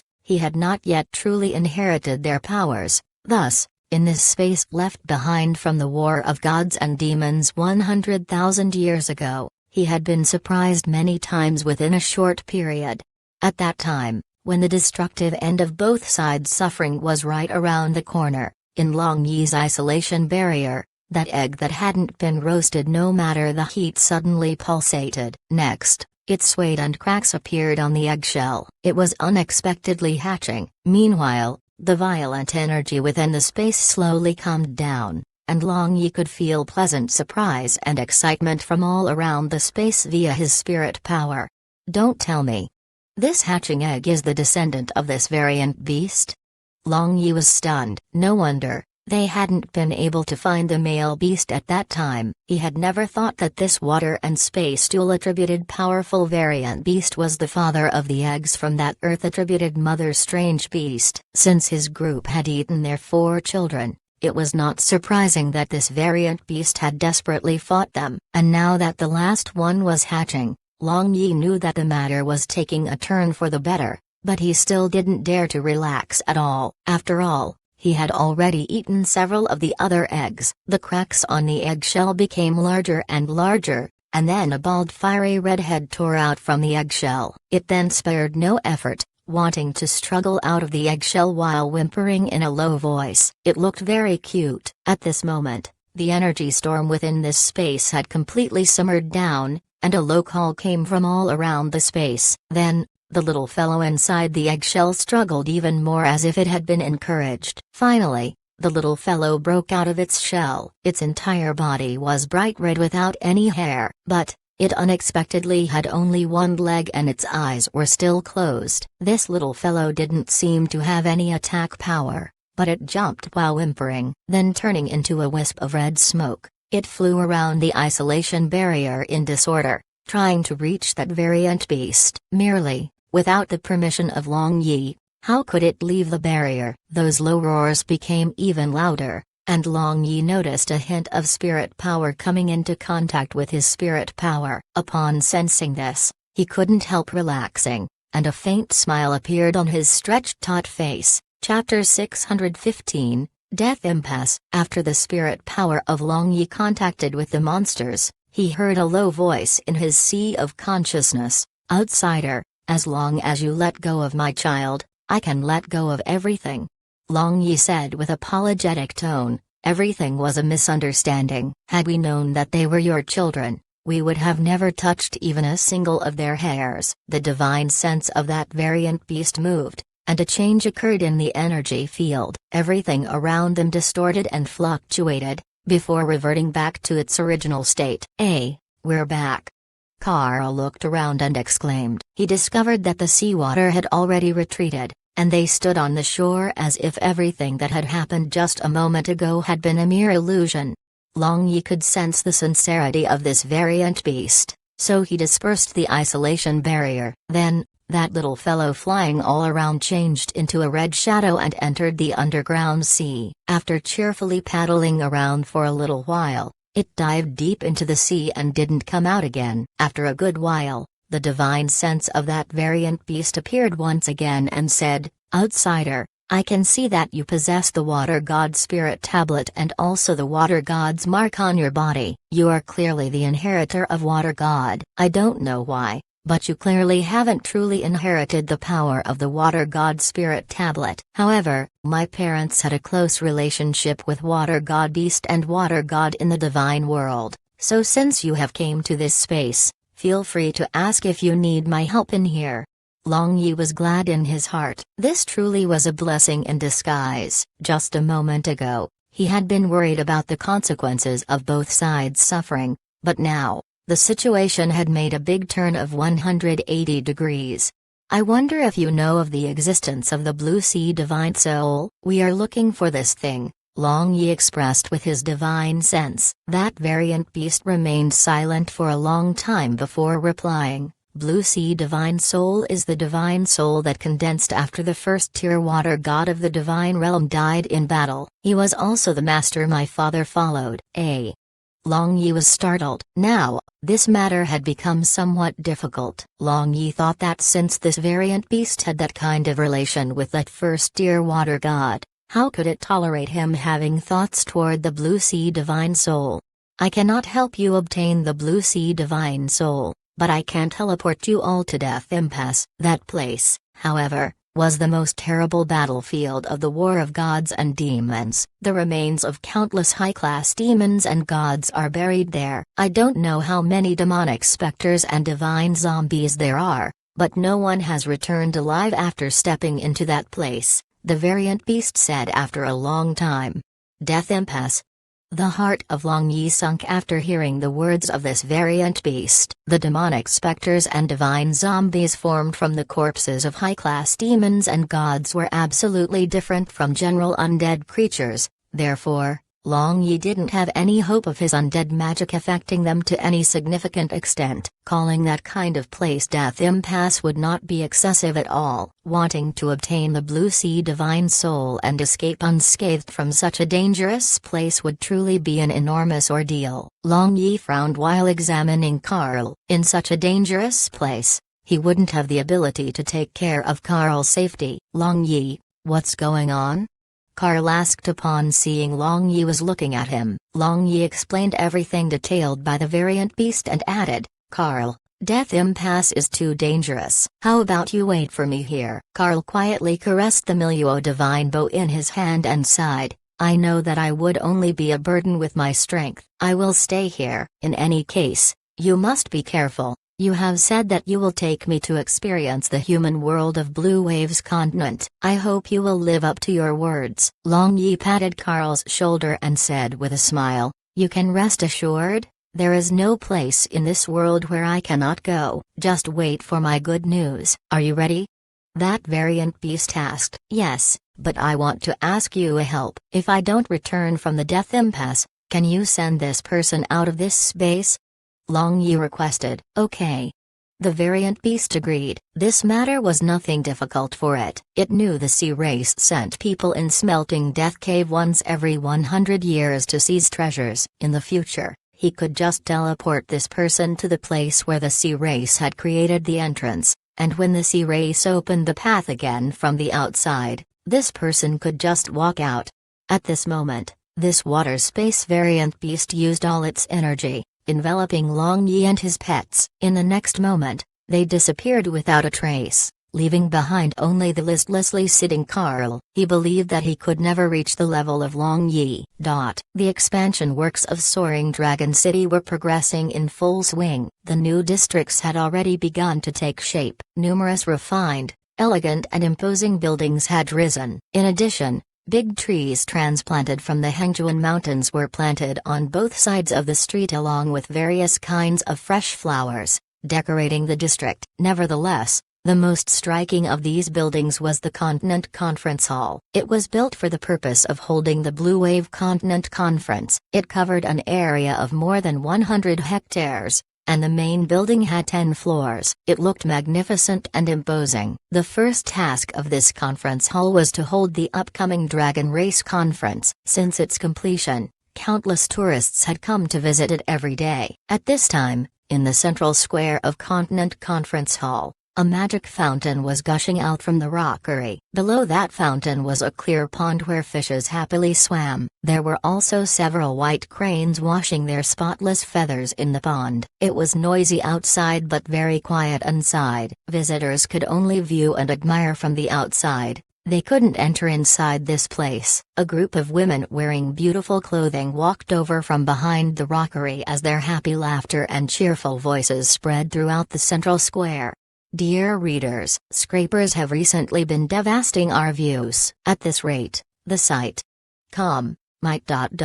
Let's just hope it doesn't came to that. If you are reading on a scraper site, please don't. In the middle of this group of women was a uniquely beautiful woman. She seemed to be in her early 20s. Her beautiful black hair was coiled up into a butterfly-like bun with some glaze hairpins. She looked very elegant. The beautiful woman smiled while slapping away the little hands of the other women around her that stroked her belly. Big sister Xiangyi, let me touch. Look. Isn't the baby moving? Longlinger said while broadly smiling. Nonsense, the baby has not even reached 1 month of age. How can he move?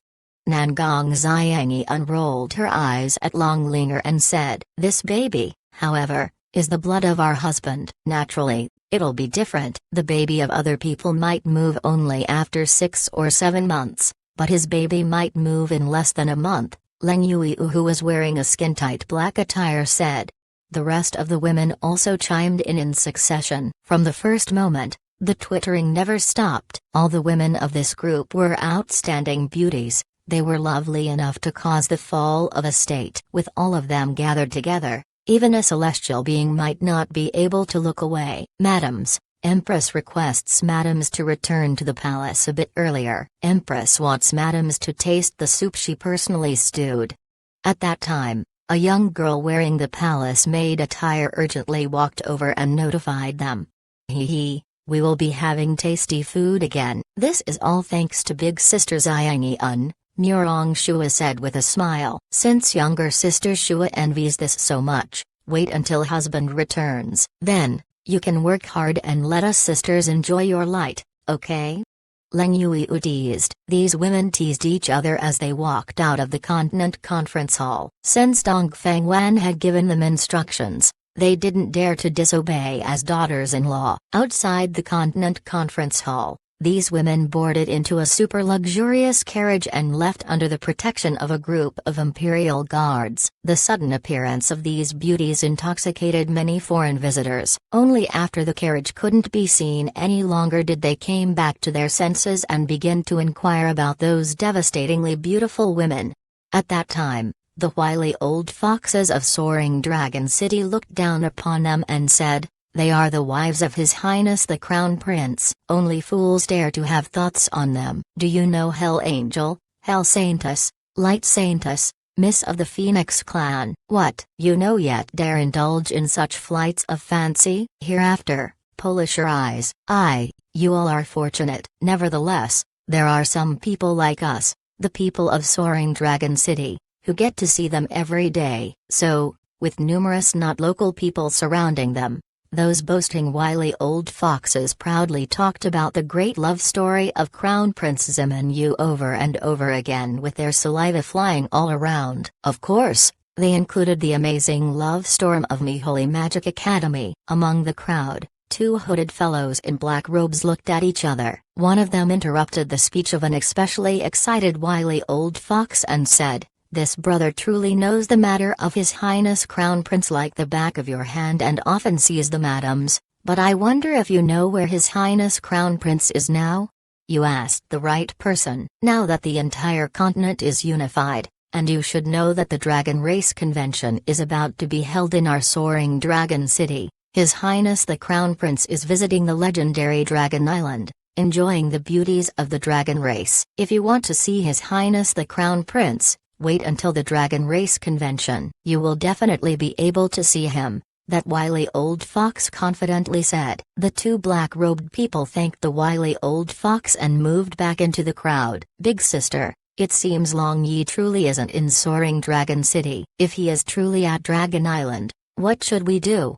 Among them, one black-robed person worried in a low voice. Her voice was unexpectedly feminine. Another black-robed person sighed softly and whispered, "Jingjing, it seems we have to go to the Imperial Palace. It concerns the survival of our Cyan Wind Empire. No matter how they treat me, I will accept it." At that time, when Zimenu had been enthroned, Mu Hanyan had tried to assassinate the new emperor, causing Long Yi to kill her. One could guess that everybody had a deep impression of her, but it absolutely wasn't a good impression. However, only the closest people of Long Yi knew where he was. Now, since the magic transfer arrays were being widely used, it might not take too much time to find Long Yi. The Mu sisters, who had left the Blue Moon continent using the transfer array within the Holy Temple, at this moment, chased the luxurious carriage heading towards the Imperial Palace. Chapter 616,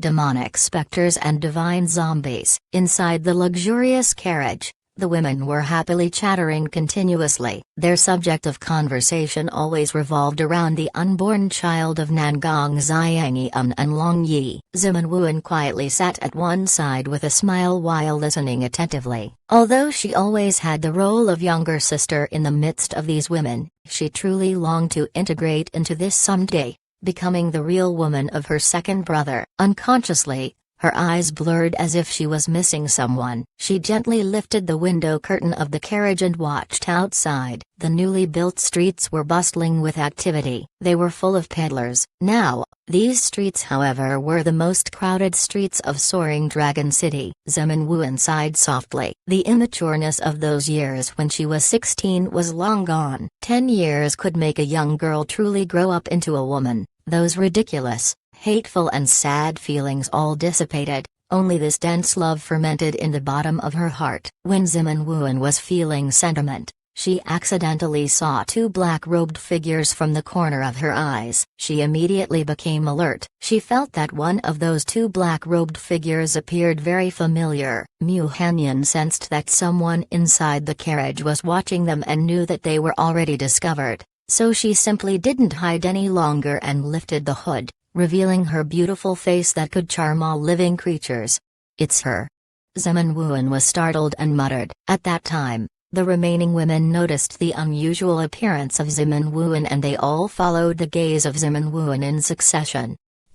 In the Imperial Palace of Soaring Dragon City, Yongsheng Hall, Dongfang Wan wearing silvery inlaid with a gold gown and golden jade hairpins solemnly sat on the master seat with noble air. In addition, two pretty maids were respectfully standing behind her. Everyone knew that Dongfang Wan, this empress, usually had polite air when meeting guests. No one had ever seen her losing her temper. But, every time her expression stagnated and she emitted her might, no one dared to even breathe deeply in front of her. At this moment, Dongfang Wan was staring at Mu Hanyan and Mu Jingjing standing not far away from her. The appearance of these two sisters was very similar, but their temperament was very different. One was beautiful enough to charm all living creatures and the other was beautiful like a fairy maiden. Dongfang Wan knew the matter of Mu Hanyan to some extent. Although she had ill feeling towards her due to her plan to assassinate Zimenu, as a woman, she however pitied her a lot. If a woman didn't love a man dearly, then how could she be willing to die under his sword? "Empress, we have a very important matter to look for Long His Highness the Crown Prince. We beseech Empress to help us." Mu Hanyan bit her lower lip and said, kneeling on the floor. In this life, she had knelt only to heaven and her parents. She was too proud to kneel to any other person. On the surface, Dongfang Wan still remained aloof and indifferently said, "I wonder what noble errand made Miss Mu look for my son. There is no harm to tell us if it is convenient, but if it is inconvenient, then forget it." Mu Hanyan trembled. Other than Long Yi, no one else knew the matter of Blue Moon Continent. Could she speak out this matter? "Empress, we truly have an urgent matter for looking for His Highness the Crown Prince, but it is not convenient to speak." Mu Jingjing at one side also knelt and said. Dongfang Wan raised her eyebrows but didn't speak. Mu Hanyan hesitated for a bit. Cyan Wind Empire didn't have too much time. Moreover, Dongfang Wan and these women around were also the close people of Long Yi, so, since they wanted to know, She might as well tell them. Empress, I will speak. Mu Hanyan raised her head and said resolutely, Big sister, how can you?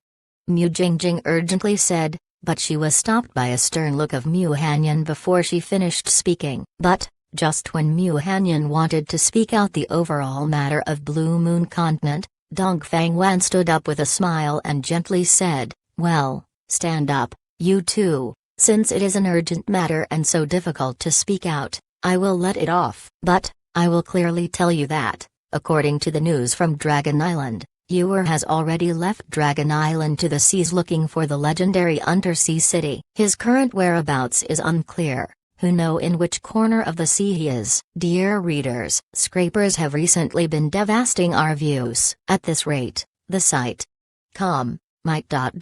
Let's just hope it doesn't came to that. If you are reading on a scraper site, please don't. Mu Hanyan sisters were dumbfounded. Could it be that Cyan Wind Empire was doomed to be destroyed? But, Ewer will set up a transfer magic array after he settled down. Then you can immediately meet him. So, if you two don't mind, how about staying in the Imperial Palace for a few days? Perhaps, Ewer will message us soon. Seeing the despaired appearance of Mu Hanyan's sisters, Dong Fangwan added, Death Impasse, the innermost part of Smelting Death Cave. Long Yi and his pets appeared in one corner along with a flashing of white light. Long Yi looked around, sizing up this death impasse which was dangerous beyond compare in the eyes of that water space variant beast. This was a very long and narrow cave. The temperature was very high, but it gives a kind of extremely gloomy sensation. It was very quiet inside, but one could occasionally hear a sizzling sound created when a drop of magma fell on the ground. It was very loud and clear. Long Yi licked his somewhat dry lips. His nerves were stretched taut. Although he had seen nothing so far, his beastly instinct was already screaming that danger was all around. Long Two and Six-Winged Angel Skeleton stood closely behind Long Yi. As for Little Three, Violent Lightning Beast and two Fire Kylans, they were in front of Long Yi, making a semicircle formation. Suddenly, Long Yi sensed a minute death chi fluctuation, and just when he wanted to make a move, Little Three in front of him trembled, then it burst out with holy light while roaring. Then, a black chi surged and a ghastly humanoid creature gradually formed in front of them. Those sharp fangs, ominous eyes and entangled muscles, one could know that it was not anything good at first glance. This was a resentment specter formed from a high-class demon. It was completely different from ordinary resentment specter. It actually didn't fear holy light. On the contrary, it chose to make a move on Little Three, this god beast that possessed pure light physique. Long Yi knew that the best way to deal with resentment specter, this kind of spirit creatures that were completely immune to ordinary physical attacks, was to use spirit magic to attack.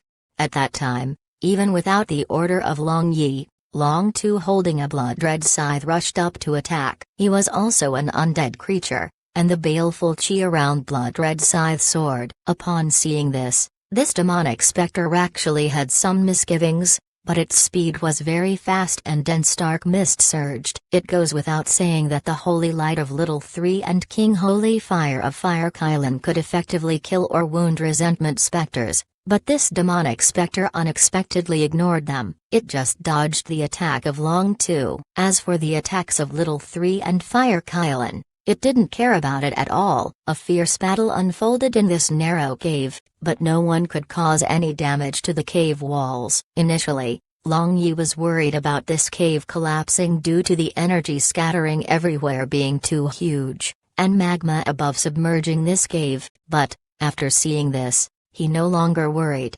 Long Yi saw that the situation on the battlefield was in a stalemate, but he didn't want to drag on this battle. So using a vast amount of spirit power, he surrounded that demonic specter completely. That demonic specter saw that the situation was anything but reassuring and actually transformed into mist, wanting to disperse and slip out from the cracks of the encirclement of Long Yi's spirit power. Merely, even after flying a lap around, it discovered that the encirclement of Long Yi's spirit power didn't have any crack, so it condensed into a humanoid figure again. But, Just when Long Yi thought that this demonic specter was already like a turtle in a jar, that demonic specter suddenly issued a sharp scream, then turning into an illusory arrow, it attacked one point of the spirit power encirclement. Long Yi felt his glabella was burning, and that demonic specter unexpectedly disappeared quietly in the midst of his spirit power encirclement. This stunned him. As it turned out, this demonic specter's resentment power was very powerful. After a concentrated attack at one point, a tiny crack had appeared in the spirit power encirclement for a moment, and it had escaped from this crack.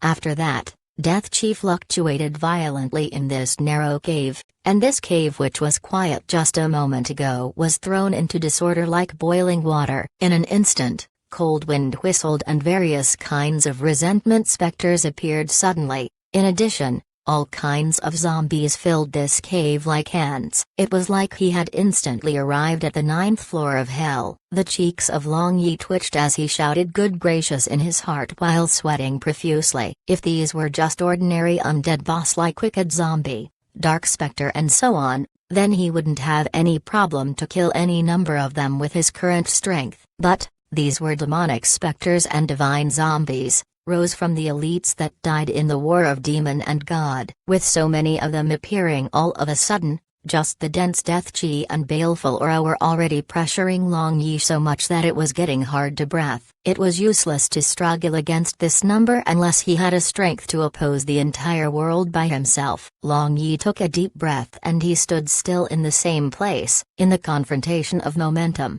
even though the other side was far superior, he would never shrink back. What's more, he was just facing a group of strong death beings. In the midst of thinking, the eyes of Long Yi flashed as he thought why that water space variant beast didn't directly teleport him to this place where Blue Sea Divine Soul was located. Now, in this circumstance, fighting recklessly was definitely courting death, but if he didn't fight recklessly, then he had to flee. Thinking of that water space variant beast, Long Yi suddenly thought of the space magic short-distance space teleportation magic he had comprehended some time ago. For this, he had specially made a pile of space magic scrolls. He had never thought that it would be so useful this time. Long Yi put away Long Tu and others into dark dimension space, and just before those demonic specters and divine zombies attacked, he used that space magic scroll to teleport away. Chapter 617, Blue Sea Divine Soul 1. A white light flashed and Long Yi appeared 100 meters away, but he was still surrounded by ferocious zombies and specters. The space magic scroll had teleported him in the midst of zombies. Although he was already prepared for this result to some extent in his heart, he still couldn't help shivering. Bang, bang. The demonic specters and divine zombies around reacted quickly. A few of them attacked Long Yi, bringing along sharp whistling sounds as well as boundless and dense death chi. But the entire body of Long Yi was shrouded with a defense barrier, and those attacks made the barrier around him fluctuate, and his chi and blood churned, but he was still able to withstand those attacks. Then, the figure of Long Yi flashed again, and just after he disappeared from that place, the second wave of demonic specters and divine zombies attacks arrived. If Long Yi hadn't teleported again, then this second wave of attacks was enough to smash his defensive barrier. In the first wave of attacks, there were only some demonic specters and divine zombies in the surroundings, but in the second wave of attacks, over 100 demonic specters and divine zombies had gathered. Such a powerful attack, even if he completely inherited the power of one main god, he would still be unable to take them head-on. Long Yi flashed all around in the midst of demonic specters and divine zombies like a phantom. As a matter of fact, if he used Great Cosmos Shift, then he could also achieve teleportation effect, but Great Cosmos Shift consumed his internal force and that would cause the strength of the defensive barrier around him decrease a lot. In addition, the usage of Space Magic Scroll was much easier. Once again, Long Yi faced a group of undead creatures. Although they had a certain level of intelligence, they couldn't think of cooperating with their companions to secure the space. Otherwise, with such huge power, it would be very difficult for Long Yi to break out even if he wanted. And even if he was able to break out successfully, he wouldn't escape unscathed. he would still lose at least a layer of his skin. Death Impasse. This cave was very long and narrow. Only after using 5 space magic scroll, he finally left behind the place where demonic specters and divine zombies were concentrated the most. The remaining scattered demonic specters and divine zombies were not a big threat to him. The demonic specters and divine zombies behind him were still chasing him, following his aura. Upon seeing this, Long Yi hardened his heart, and only after using additional 10 space magic scrolls, he finally got rid of that terrifying group of undead creatures. Entering an empty area, he then retracted his aura and stayed there for a good while to calm down. And after he calmed down, he suppressed his churning chi and blood while thanking his good luck. Although his defensive barrier was not broken, the impacts his body received made him feel extremely unwell. After a while, Long Yi gingerly walked forward. But, just after a few steps, he discovered that the more he advanced forward, the narrower the cave became, and in the end, there was only a head-sized hole.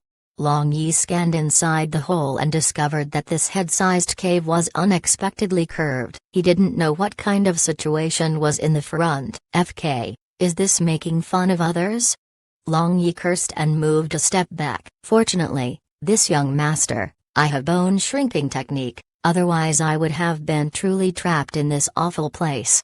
Long Yi thought aloud. Then, along with crackling sounds, he began to shrink and then crawled into that head-sized cave. This small cave was so twisting and turning that it made Long Yi nauseous. In addition, although bone shrinking technique looked mystical, it was very troublesome to use. If the time exceeded the endurance of the body, then he would revert back into his original form with deformity. And if the external factor prevented him from reverting back into original form after the endurance limit of his body was reached, then he would have a violent death with the explosion of his internal organs.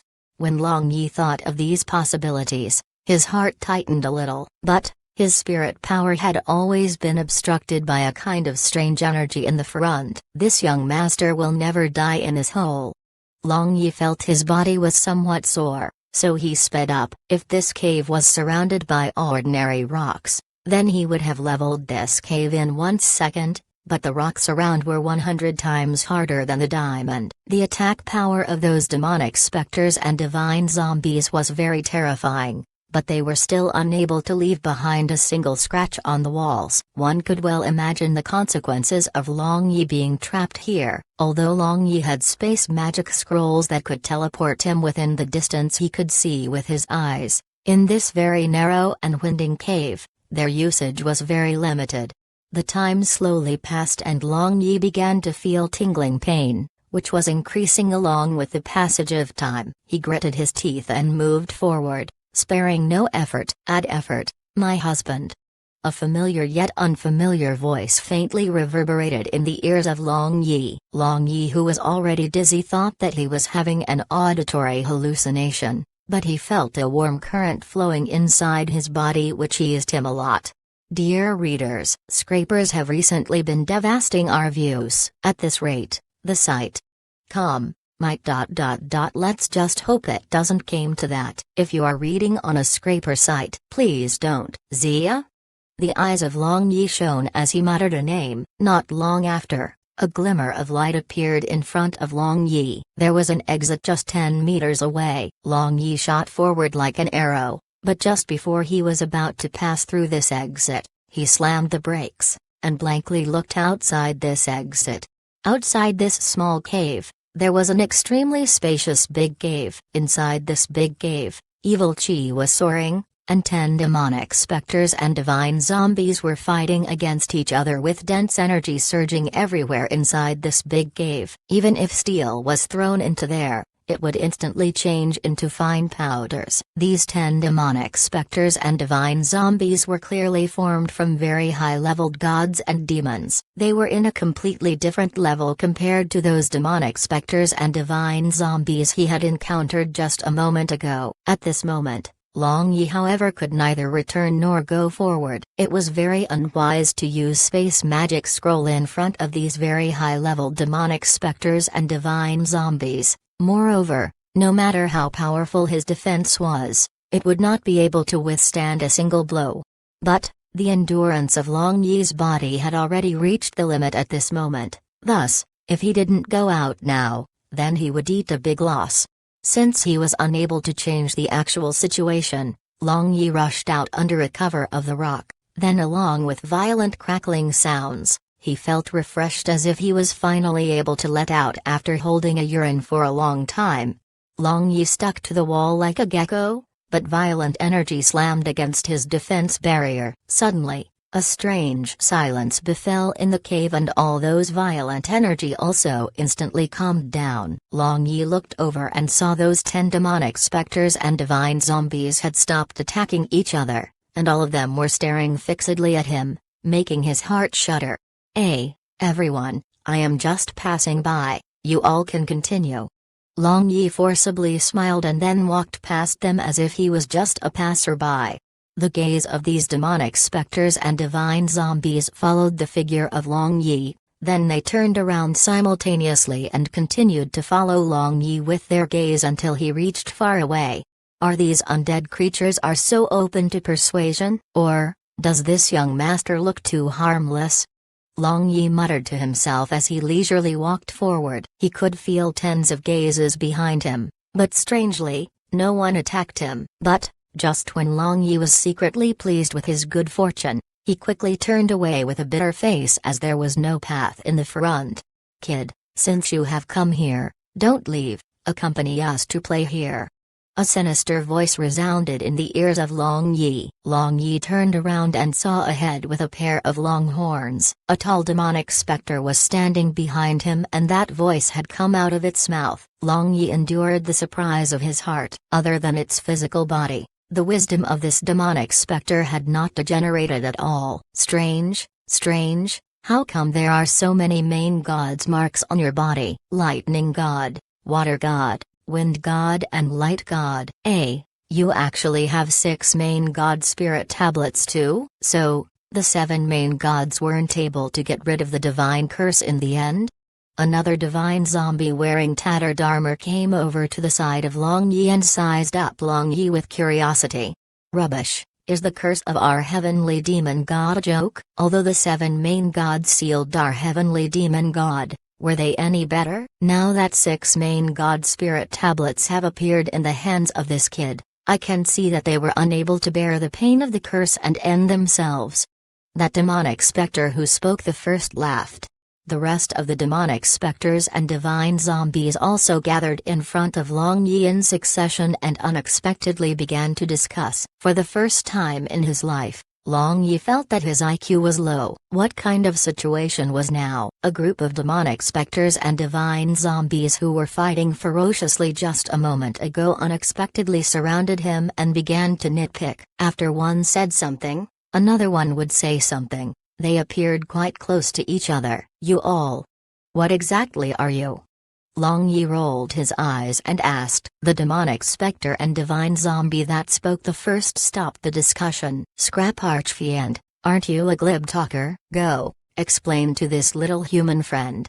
That divine zombie said to that demon specter. "Kid, don't listen to this zombie. I am one of the 5 great Archfiend under heaven demon king. Destruction Army King. Aren't you very surprised that we still have the intellect of our lifetime and we are coexisting peacefully?" This demon specter's voice was very jarring, but it didn't contain any hint of malice. Long Yi nodded his head. He was indeed confused about this point. Even if they were very strong and preserved the intellect of their lifetime, how could gods and demons coexist peacefully? Seeing them chat and laugh appeared somewhat inappropriate.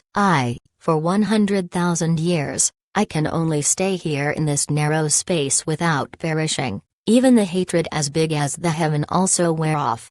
The demon specter sighed and said without hatred. Chapter 618, Blue Sea Divine Soul 2. These demonic specters and divine zombies were the elites of the war of God and demon 100,000 years ago. Among them, there was no lack of archfiends and first-tier gods. In this smelting death cave, they had transformed into an eternal undying undeads, and because they maintained their consciousness, they fought against each other day and night for several thousand years in the beginning. But, They were already eternal undying undeads in this space. No matter how severe the injuries were, they completely recovered after hundreds of years. After repeating the same cycle for several thousand years, both sides were tired. Moreover, because they were too lonely, they slowly began to communicate with each other, and gradually, the hatred between them gradually faded away. In the end, they became spiritually dependent with each other. For 100,000 years, other than researching the cultivation methods, they chatted, laughed and fought against each other after becoming undeads.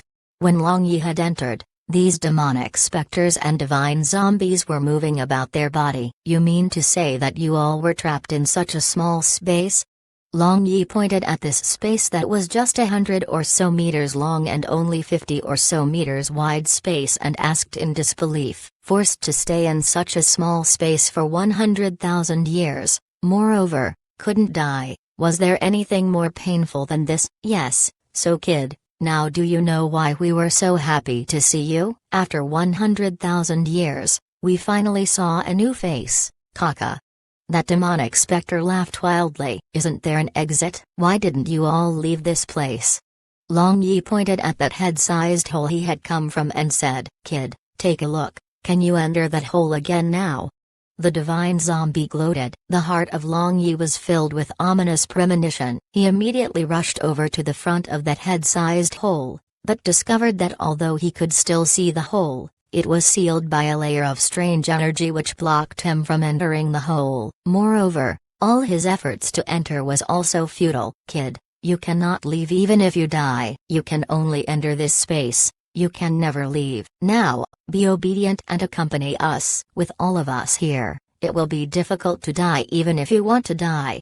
The demonic specter roared with laughter. Long Yi gnashed his teeth and sat down on the ground. He didn't want to be trapped in this goddamned place throughout his life. His loved ones were still waiting for him outside. If he had to stay here like these demonic specters and divine zombies, then he might as well die. Hey, kid, everything is useless now. In any case, we are bored. How about talking about what is going on outside with us? That demonic specter walked forward and stared at Long Yi with its 4 big eyes. Go go go, now, this young master is not in the mood.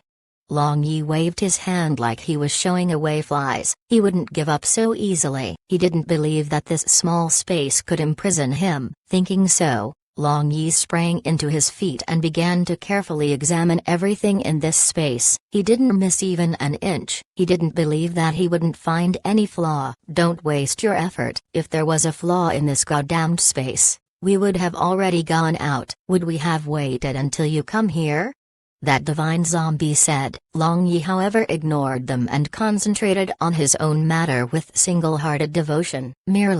The fact however was the fact. This space truly was invulnerable. Long Yi repeatedly inspected more than a dozen times, but he didn't discover even a hint of a flaw. FK.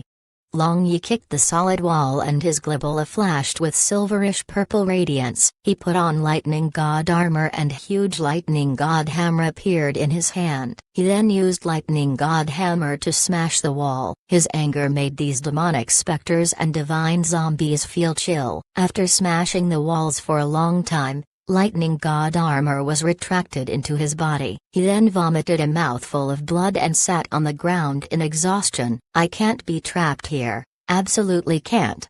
Long Yi muttered. Then, divine marks on his body illuminated and 6 spirit tablets shot out from his globula and spun rapidly in the air. The energy within his body surged and a subtle connection appeared between the various kinds of energy within his body. Then, his gaze slowly became firm. At this moment, even those demonic specters and divine zombies actually felt a hint of fear. The divine zombie leader looked at Long Yi in a daze for a long time. That illumination of spirit tablets made his eyes flashed with a hint of pain. In the past, it sustained his belief. The demonic specter leader was also in a daze for a long time. Finally, he and divine zombie leader looked at each other.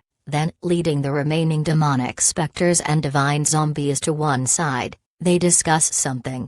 The 7-colored radiance around Long Yi faded, Spritz tablets entered his body and his expression reverted back to normal. He knew that, the more anxious he was, the more he wouldn't be able to think of a good way. At this stage, it was already useless to be anxious, but he didn't believe that he, Long Yi, would be trapped in this goddamned place forever.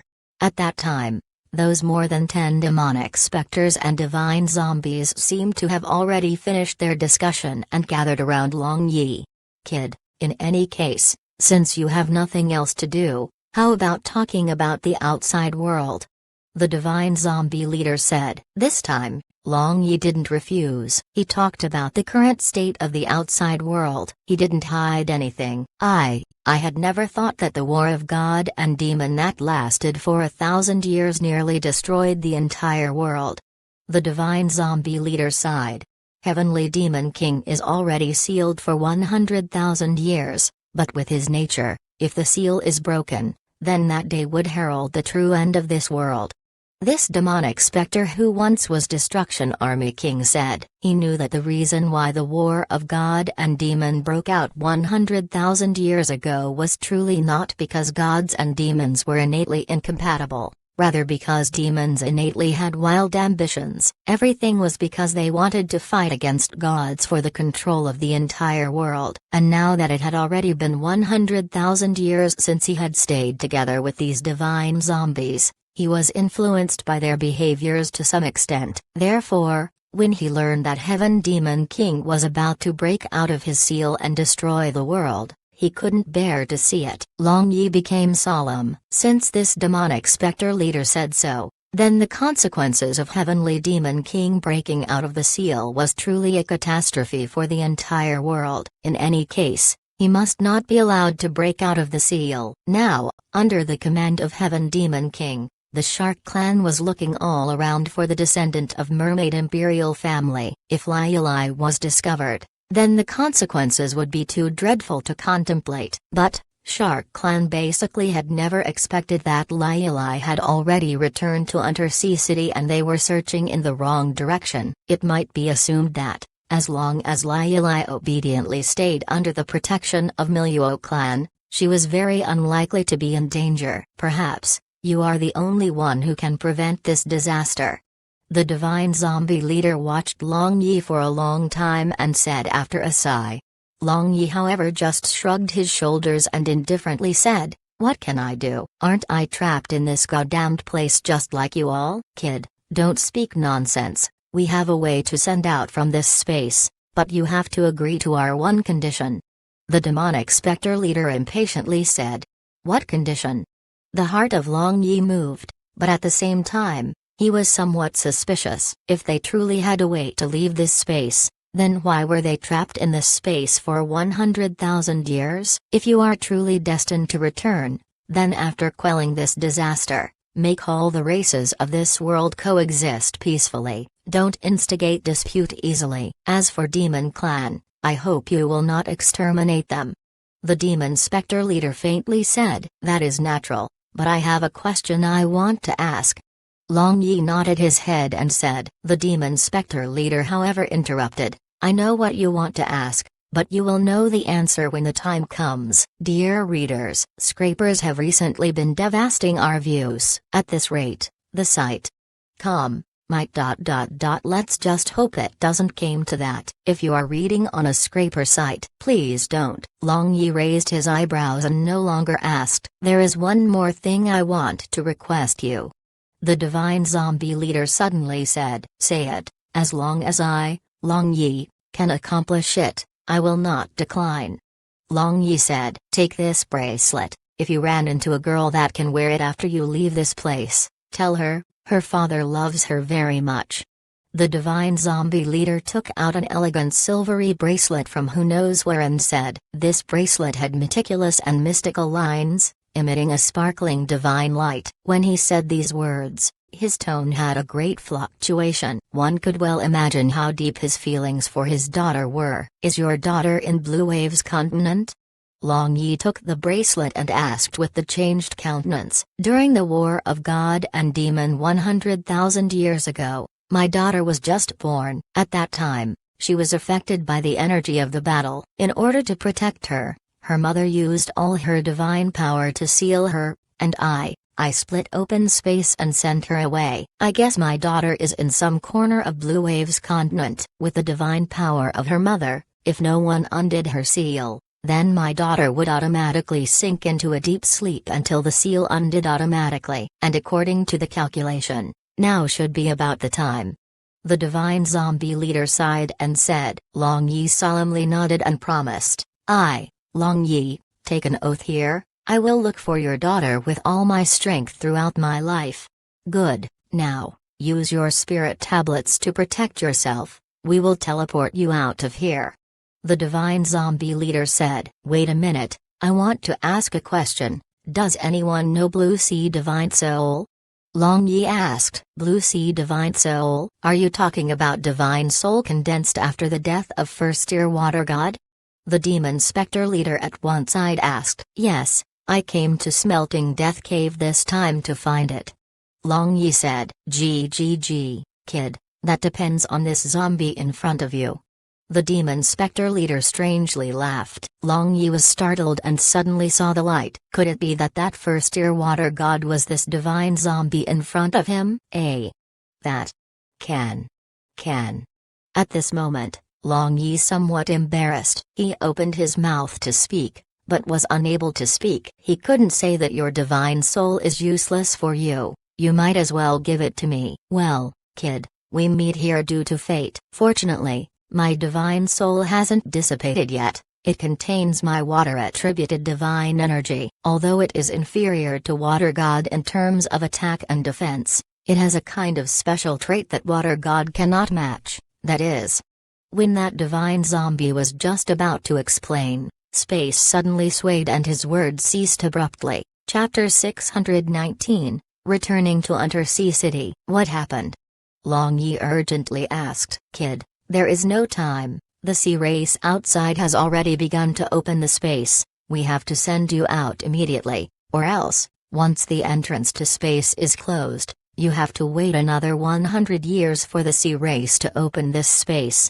The divine zombie leader hastily replied. Then, with a wave of his hand, a fist-sized blue light ball floated towards Long Yi. Take this Blue Sea Divine Soul, don't let it fall into the hands of another person. The divine zombie leader added. Kid, take care, I admire you very much, unfortunately.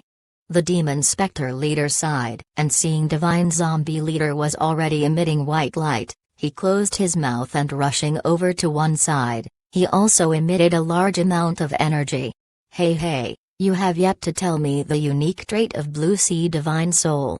Long Yi shouted. But, all the demon specters and divine zombies were already emitting their energy and their clear face had already become indistinct at this moment.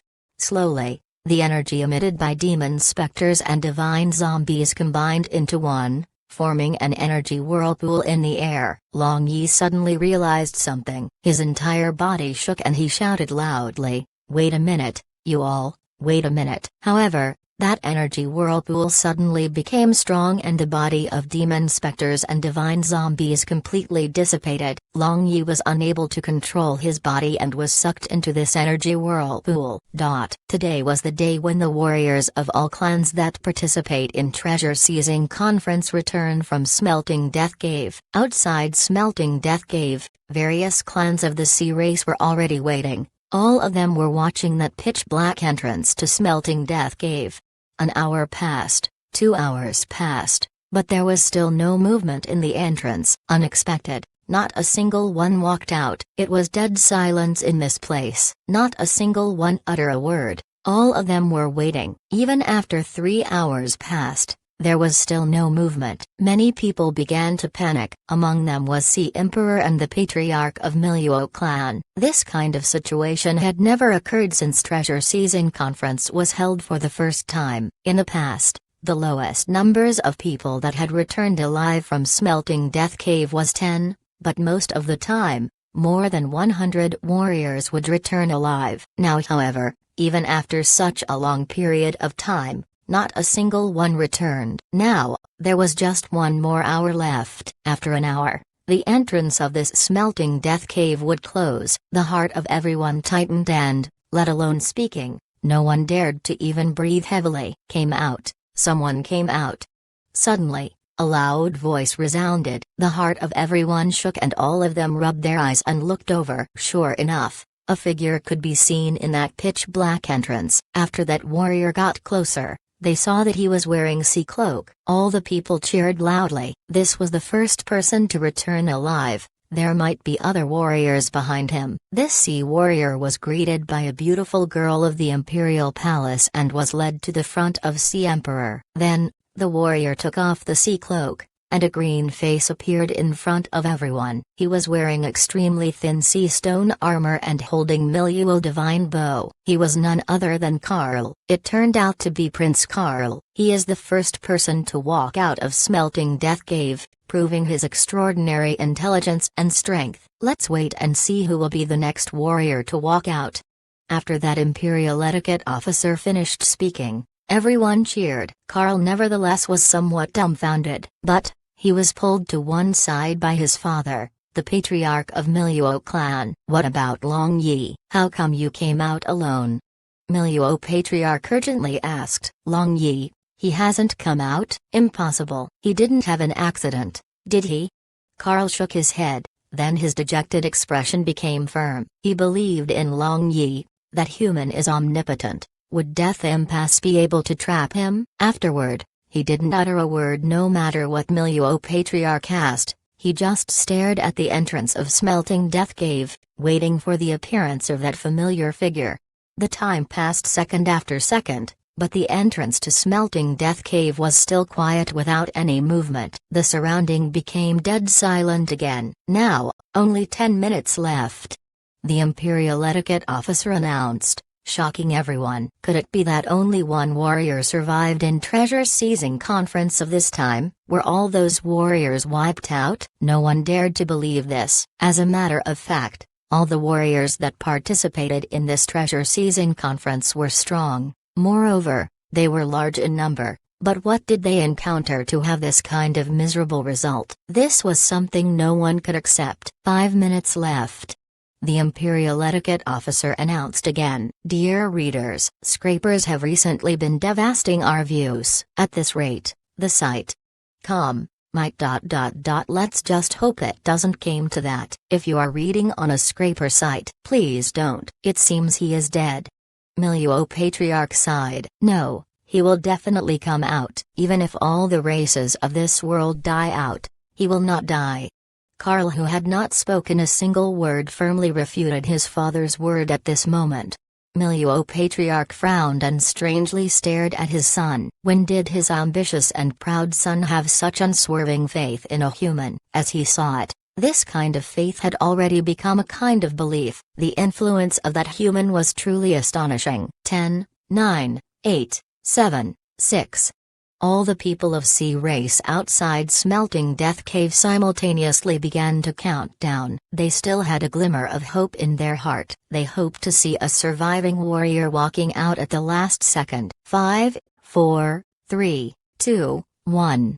With the arrival of last second, everyone became silent, looking at that rapidly closing entrance of Smelting Death Cave. Now, they already had no hope. The result of this treasure-seizing conference was very miserable. Among over 1,000 participants, only one had walked out alive. But, just when the entrance only had a small gap, the seawater suddenly churned and a huge amount of energy gushed out. When everyone came back to their senses, the entrance of Smelting Death Cave was already closed completely, changing into a glittering white light ball again. And just in front of that light ball, there was a tall and straight figure who wore a sea cloak. He floated in the middle of the sea holding a black sword. He made people feel as if a huge mountain was standing in front of them, and that aura made their heart beat rapidly. Long Yi!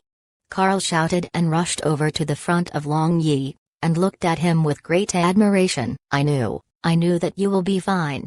Carl muttered. Long Yi patted the shoulder of Carl as he thought of those demon specters and divine zombies who had dissipated and couldn't help becoming dejected. He had never thought that they would combine all their energy to break out of that space of imprisonment and send him out, and their only wish was to let all the races of this world to coexist peacefully without warfare. Long Yi suppressed this emotion in his heart and walked to the front of Sea Emperor with Carl. Everyone stood still for a moment and cheered loudly. They then strongly requested to see who this warrior that rushed out at the final moment was. He is the warrior secretly trained under Sea Emperor.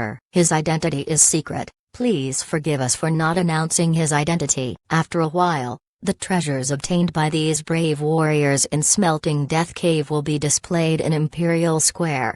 The Imperial Etiquette officer said loudly with a hint of cold sweat in front of this crowd with surging emotion. As for Long Yi, he returned to Undersea City along with Sea Emperor and Carl using the transfer array. Undersea City was still crowded. Although many people had went to Smelting Death Cave to see the final result, there were still many people engaging in transactions.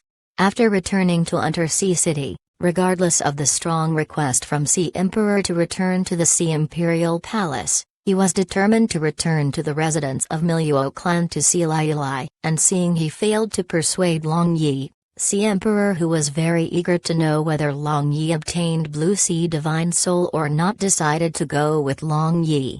And after entering the residence of Miluo clan, Long Yi stopped Sea Emperor and Miluo Patriarch outside the door and rushed inside with Carl. Young master. Lai Lai immediately rushed into the bosom of Long Yi. Long Yi sighed with relief. As long as Lai Lai was fine, everything was fine. In the Smelting Death Cave he was always worried about her safety. He assumed that Heavenly Demon King might have noticed the existence of Lai Lai. At that time, Bai Fai and Xiami also walked over and sized up Long Yi. Long Yi finally relaxed and usual bad thoughts appeared in his mind. He looked straight at the beautiful eyes of Bai Fai and his passionate gaze made Bai Fai blush, and she turned her head to avoid his gaze. But she could still feel the gaze of Long Yi on the most sensitive regions of women. This made her feel hot. Bai Fai. And, was there any problem when I was out? Looking at this shy appearance of Bai Fai, he naturally was attracted, and in the word aunt, he especially added weight to clearly show that he was teasing her. No problem. Lai Lai, however, was worried these several days, and I said that you are a scourge that wouldn't die even after thousands of years. You will absolutely be fine.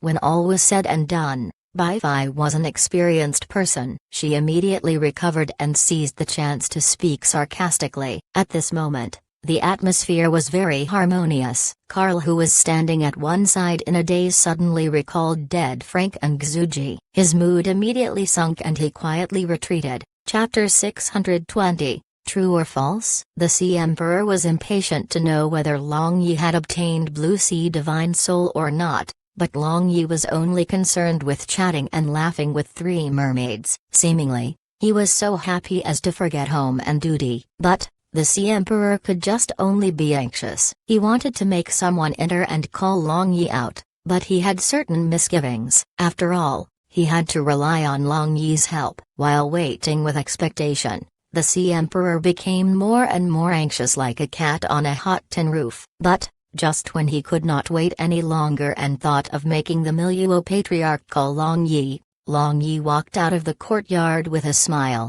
Sorry for making your majesty wait for a long time. All say that a lad of warmth and tenderness is the grave of a hero. Now I know from experience. Your majesty, please don't laugh at me, Long Yi said to the Sea Emperor while laughing merrily. Clearly, he was speaking insincerely. Nothing urgent.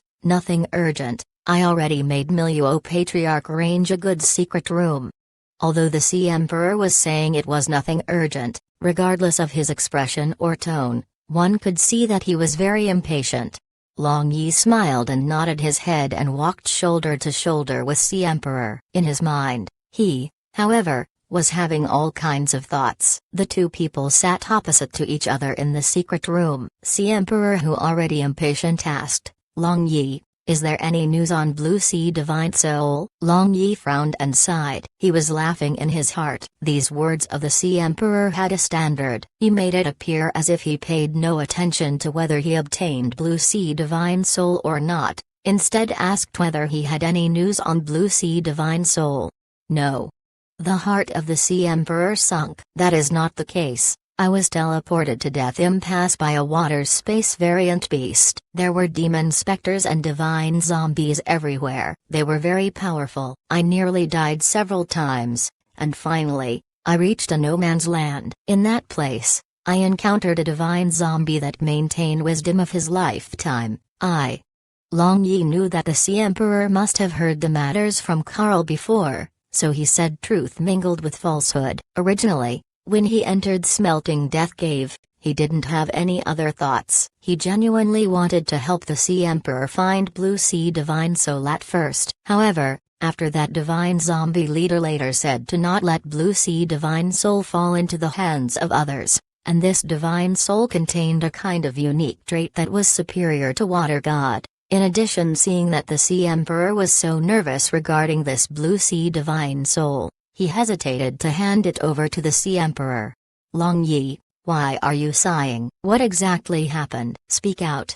Sea Emperor stood up and queried. Now, his previous calmness couldn't be seen. Although he tried his best to keep calm, he was unable to suppress his inner desire. That divine zombie told me that Blue Sea Divine Soul indeed exists. Moreover, it was in his hands. Merely, it has mutated after 100,000 years. So he used his divine power to place a restriction on it.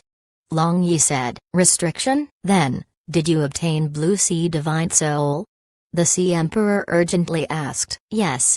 Long Yi nodded his head without any hesitation, but he added, merely, that divine zombie warned me to not let Blue Sea Divine Soul fall into the hands of others.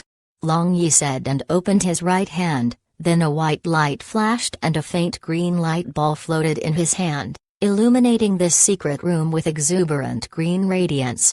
The Sea Emperor suddenly stood up again and stared at the Blue Sea Divine Soul in the hand of Long Yi with infatuation. He then couldn't help reaching out to grab it. Long Yi clenched his hand and Blue Sea Divine Soul disappeared into the air. At the same time, the Sea Emperor also came back to his senses. Long Yi, I truly need this Blue Sea Divine Soul. What do you want to part with it?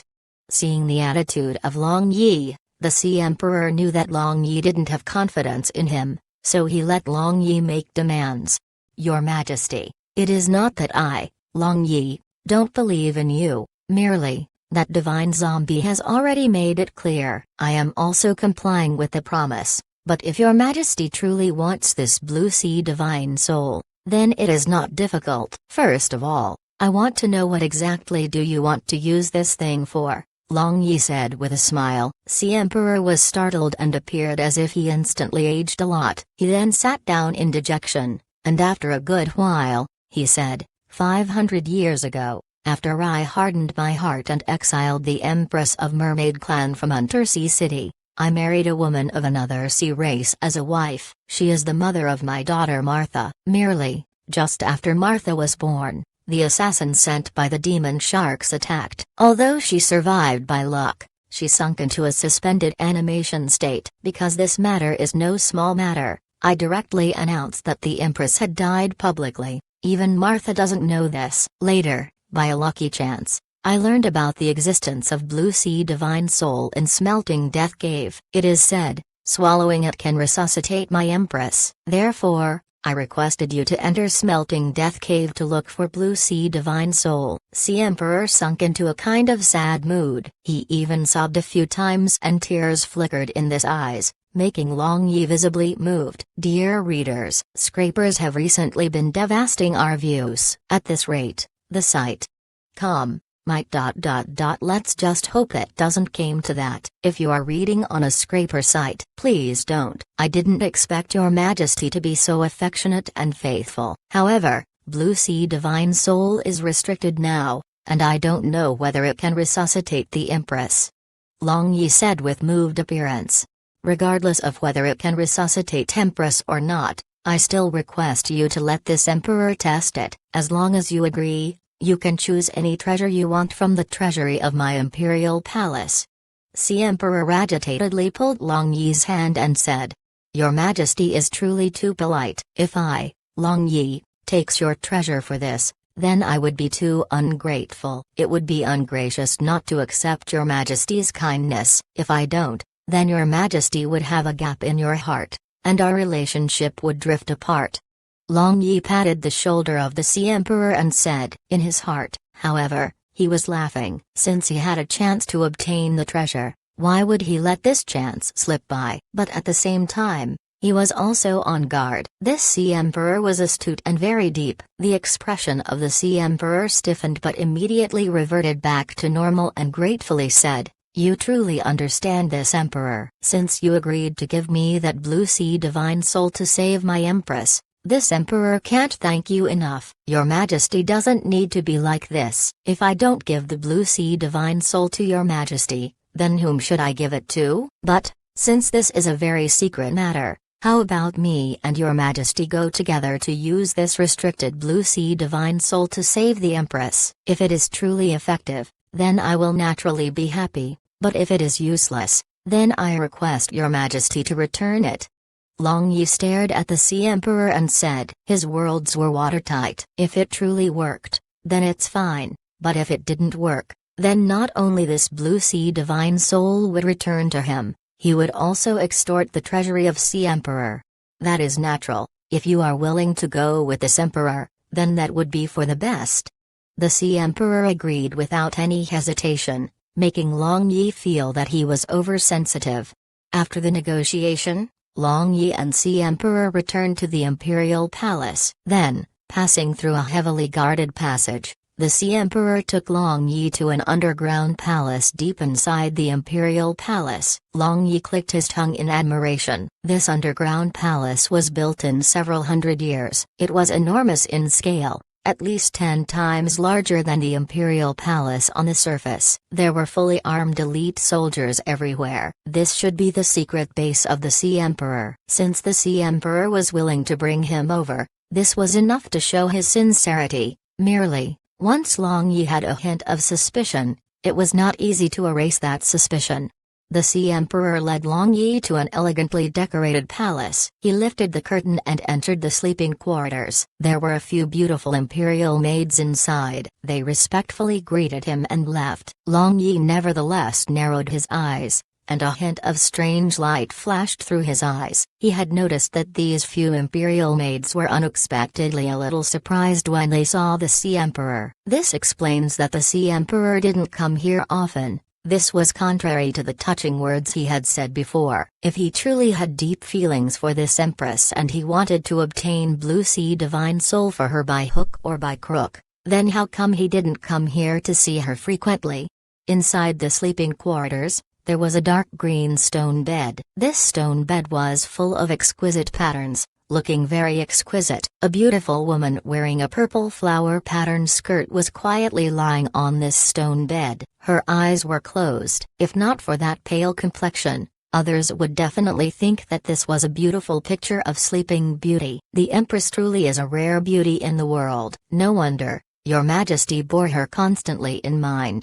Long Yi turned over and said to the Emperor, just a moment ago, he had used his spirit power to examine her and determined that this empress was truly in suspended animation state like the emperor had said. It was just like his grandfather Zemin Kuang at that time, merely, several types of strange energies were circulating inside her body. These energies had flooded her heart veins and brain as if layers upon layers of iron chains were tying them up. It would be extremely difficult to recover. The emperor sat on the edge of the bed, and he tightly grabbed the little hand of this beautiful woman with grief-stricken expression. Xianger, this emperor finally found blue sea divine soul. Whatever happens, you must wake up.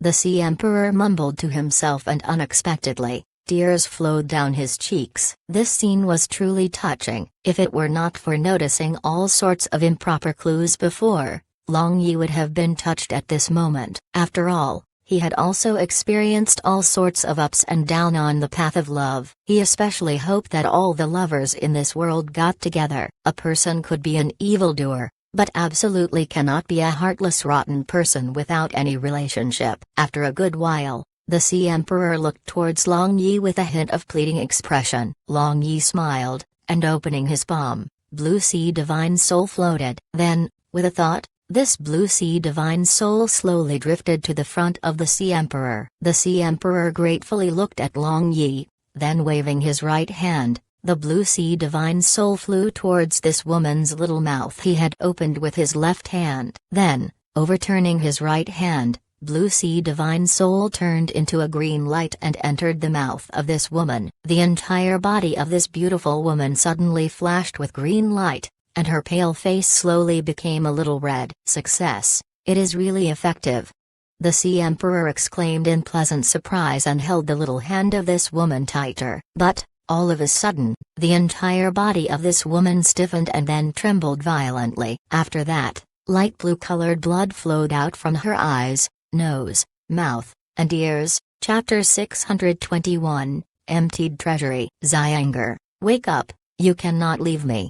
Sea Emperor screamed and shook the woman lying on the bed, bleeding from 7 orifices. Long Yi was also startled. He thought that it was a backlash of Blue Sea Divine Soul, but he calmed down and stared at the big hands of Sea Emperor that were violently shaking the woman. That extremely subtle energy fluctuation didn't escape his senses. Slowly, that woman stopped trembling and her life fluctuation completely ceased to exist. But the Blue Sea Divine Soul she had swallowed had no movement, even its aura had disappeared. And the moment the life of that woman was severed, Sea Emperor sat there stunned as if he had lost his soul. His expression was dull and his eyes weren't focused. Seemingly, he was escaping from reality, being unable to bear the pain. Your Majesty, please restrain your grief.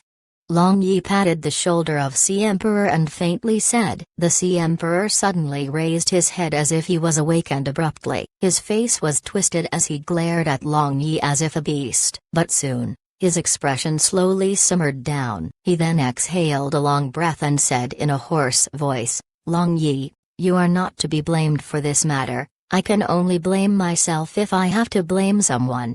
Long Yi however was clapping inwardly. The performance of Sea Emperor was truly realistic. At first, he appeared to be unable to endure the pain, then he appeared to be subconsciously blaming Long Yi, then after appearing to be calming down, he showed helpless and suffering expression. Even the actors of his previous life would find it hard to perform like this.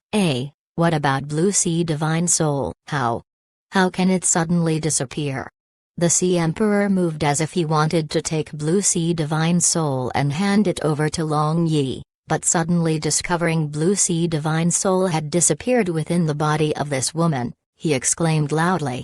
A hint of sneer flashed for a moment on the face of Long Yi, but he still appeared anxious on the surface. He then hastily used his spirit power to examine the body of this woman. That Blue Sea Divine Soul had truly disappeared without a trace. Long Yi, this Emperor truly let you down. Something might have happened after Blue Sea Divine Soul had entered the body of Xianger, thus leading to Xianger's death. Moreover, Blue Sea Divine Soul also dissipated. Now, this Emperor cannot fulfill this Emperor's promise to you. This Emperor is truly ashamed to face you. But, this Emperor will not shrink from my responsibility. Anything of my imperial palace, as long as you like it, regardless of anything, you can take it. Even if you want my Sea Emperor Thorn, this Sea Emperor is also determined to make concessions.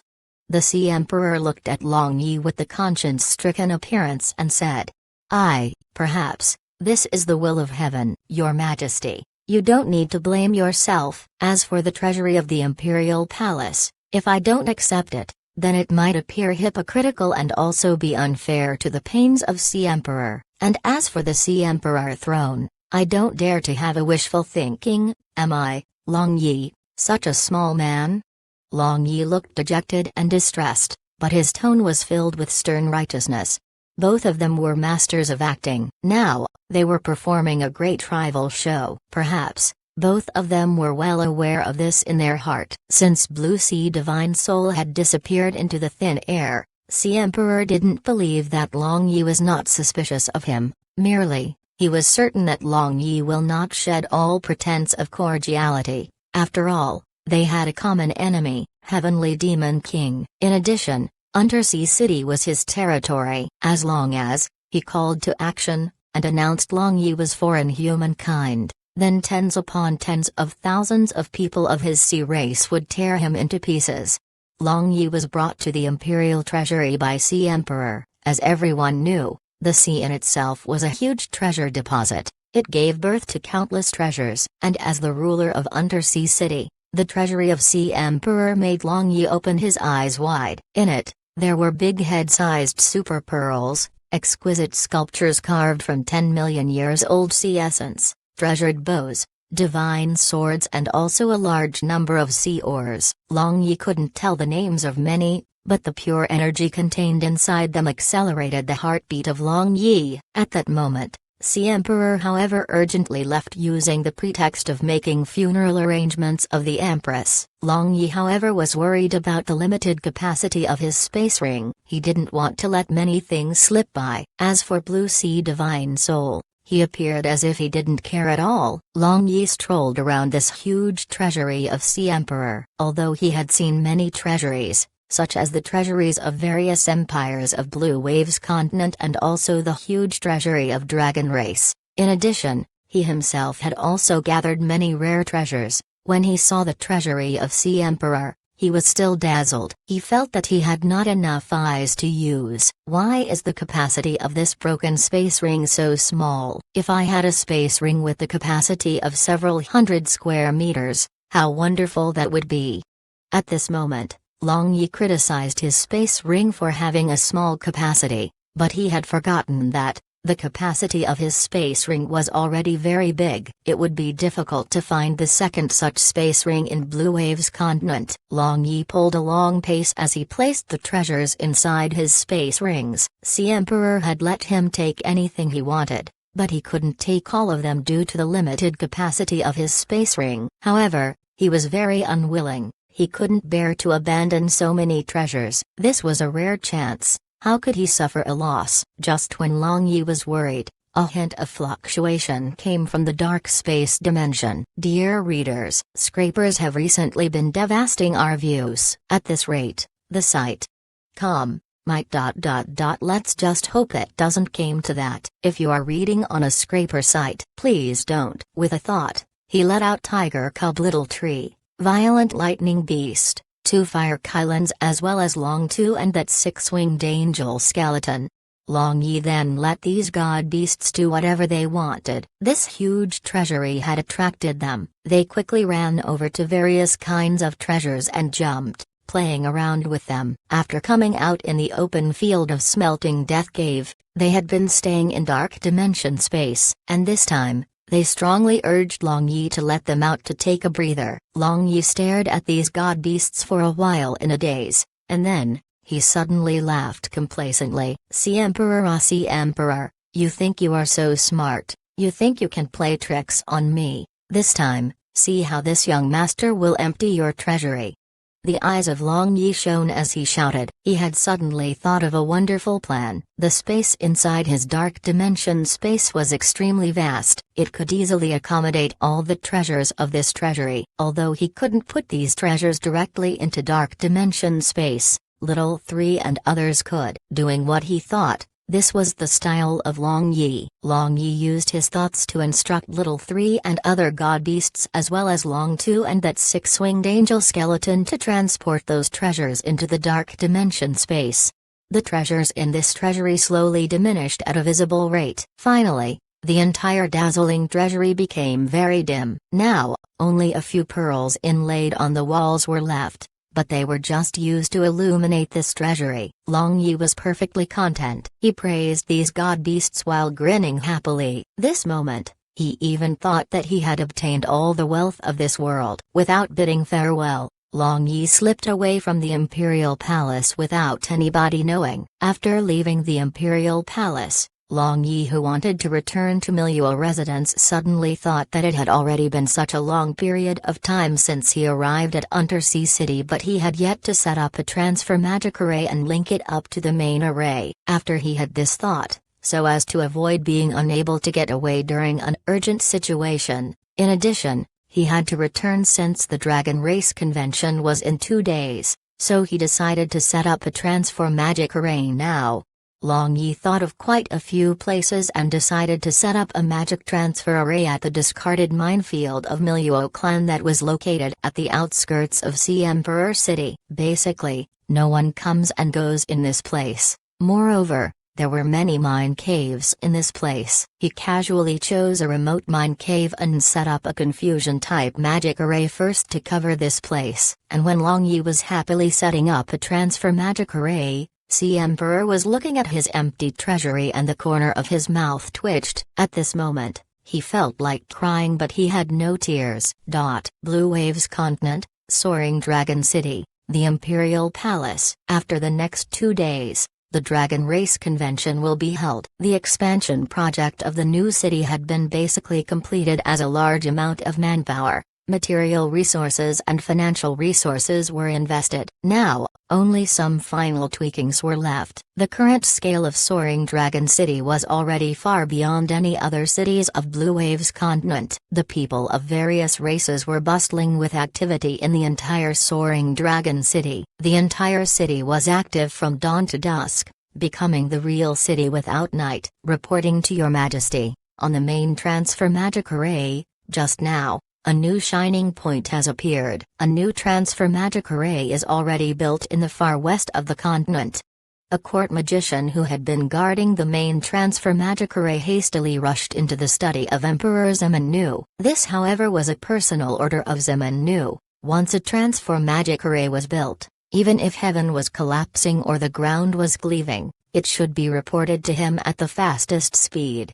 Zeman Nu, who was examining and approving memorials, immediately stood up. At this moment, the large stone that on his mind finally disappeared, and he felt very light. It had already been a long time since Long Yi had gone to the depths of the sea to look for Undersea City, and there was no news from him. Now that a transfer magic array had appeared in the far west of the continent, this clearly explained that Long Yi wasn't in immediate danger. Immediately, Zeman Nu sent an imperial maid to the imperial harem to convey this good news. Soon, Dongfang Wan and the women of Long Yi heard the news, and they were finally able to put rest to the worries in their heart. Empress, I beseech you, let us go look for His Highness the Crown Prince via the magic array.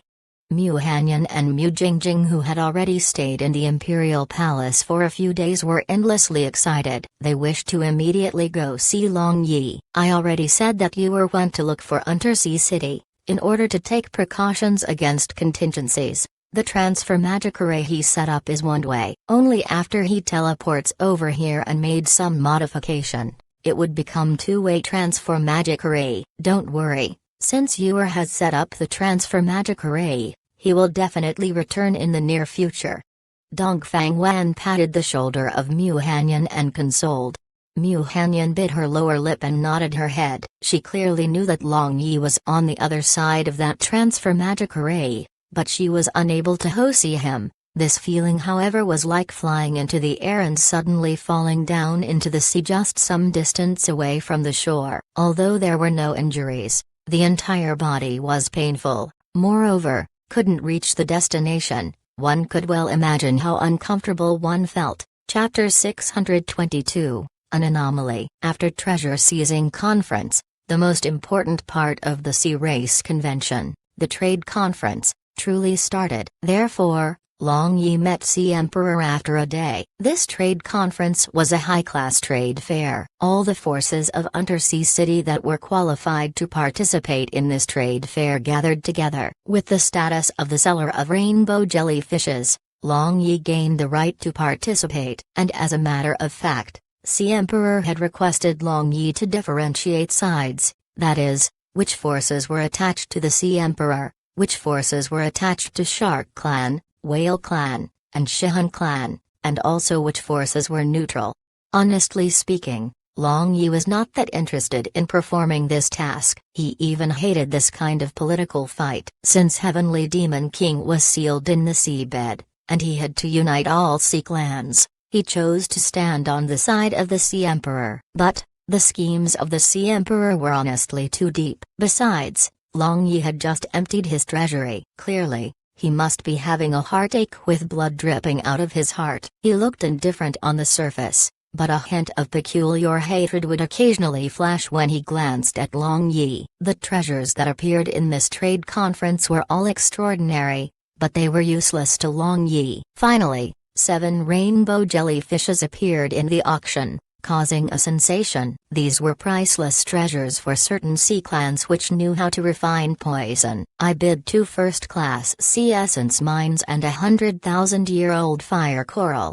The patriarch of Shark Clan, Demon Shark, took the initiative to stand and bid. Rainbow jellyfishes were rarely seen in recent 100 or so years. Now, 7 appeared in this auction, so he was determined to win. I say, Demon Shark, those lousy things are good enough for just 1 rainbow jellyfish. If you want to obtain all 7 with those lousy things, then you might as well rob them.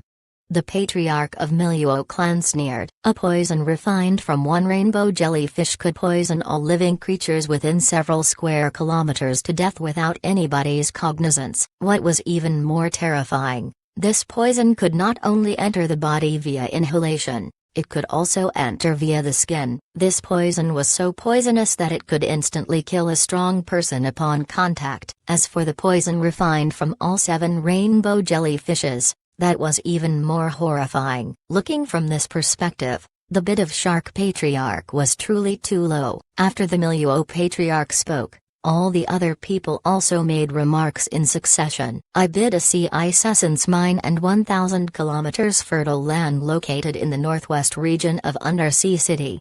It was the patriarch of Shihun Clan who increased the bid next. Although Shihun Clan was allied with Shark Clan, they still competed against each other. If they were able to get these 7 rainbow jellyfishes and refine poison, then that in itself would become a kind of deterrence. Demon Shark ferociously glared at Shihun Patriarch and snorted, "Shihun, you only have 2 sea ice essence mines, and as far as I know, 1 among them is almost empty. I wonder which one you are using to bid." I, Shihun Z, am not using the almost empty mine to bid, so Demon Shark, don't use your heart of small man to gauge the belly of a gentleman, the patriarch of Shihun Clan sharply retorted.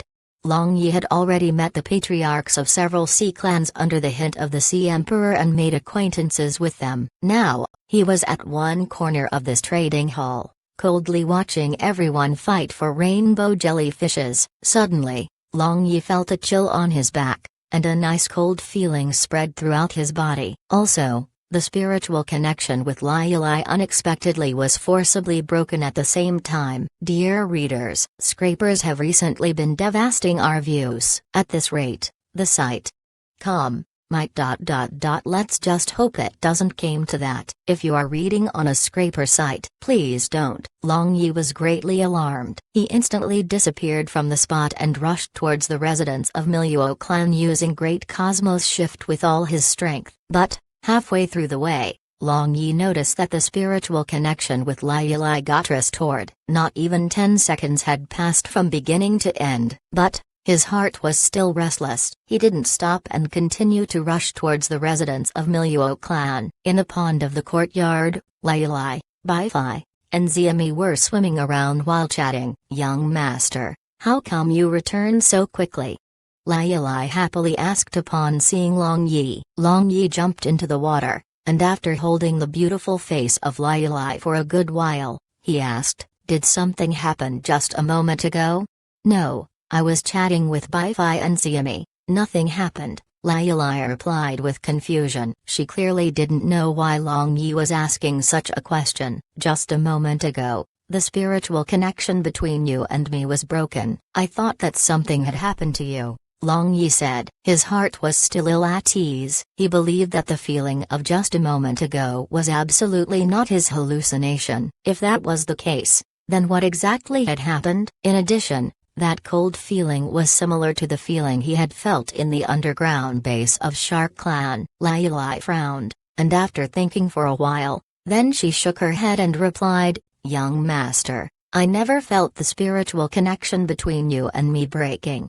Long Yi waved his hand and spread his spirit power around Lai and carefully examined her body. Suddenly, Long Yi opened his closed eyes. He then stretched out his hand and lifted Lai's beautiful golden hair above her left ear. He discovered a tiny red dot that was very hard to see with the naked eye. It appeared as if a strand of hair had priced her. Bai Fai and Xiami also walked over, and upon observing that tiny red dot, their expressions became solemn. Lai's soul-locking 7 notes had already broken through from 5 notes to 6 notes, and her spirit power had naturally formed a barrier around her body. It was impossible to wound her without anybody knowing. Besides, Long Yi felt something was wrong. Although they couldn't think of a cause, they believed that something must have happened to Lai just a moment ago. Long Yi carefully examined Lai through and through again. Other than that tiny red dot, he didn't discover anything unusual,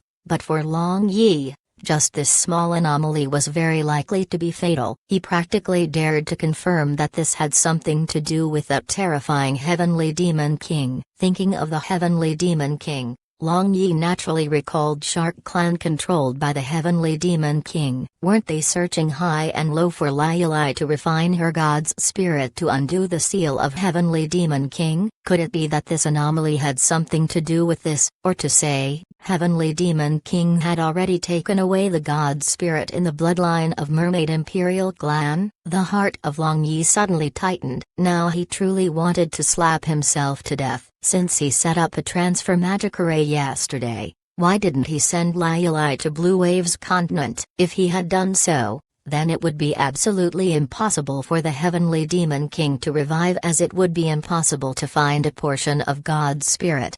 If God's spirit was truly taken away, then the Heavenly Demon King would break out of the seal. That would be big trouble. Chapter 623, Missing. The night of Soaring Dragon City was still enchanting, with stars twinkling like diamonds in the sky. With thousands of brightly lit houses neighboring each other in the city, the entire town looked beautiful and brilliant. At this moment, if one could sit on the hilltop located at the outskirts of the city and sip the wine while enjoying the gentle breeze while looking at the grand city sprawling below, then that would absolutely be a dream one wouldn't want to wake up from.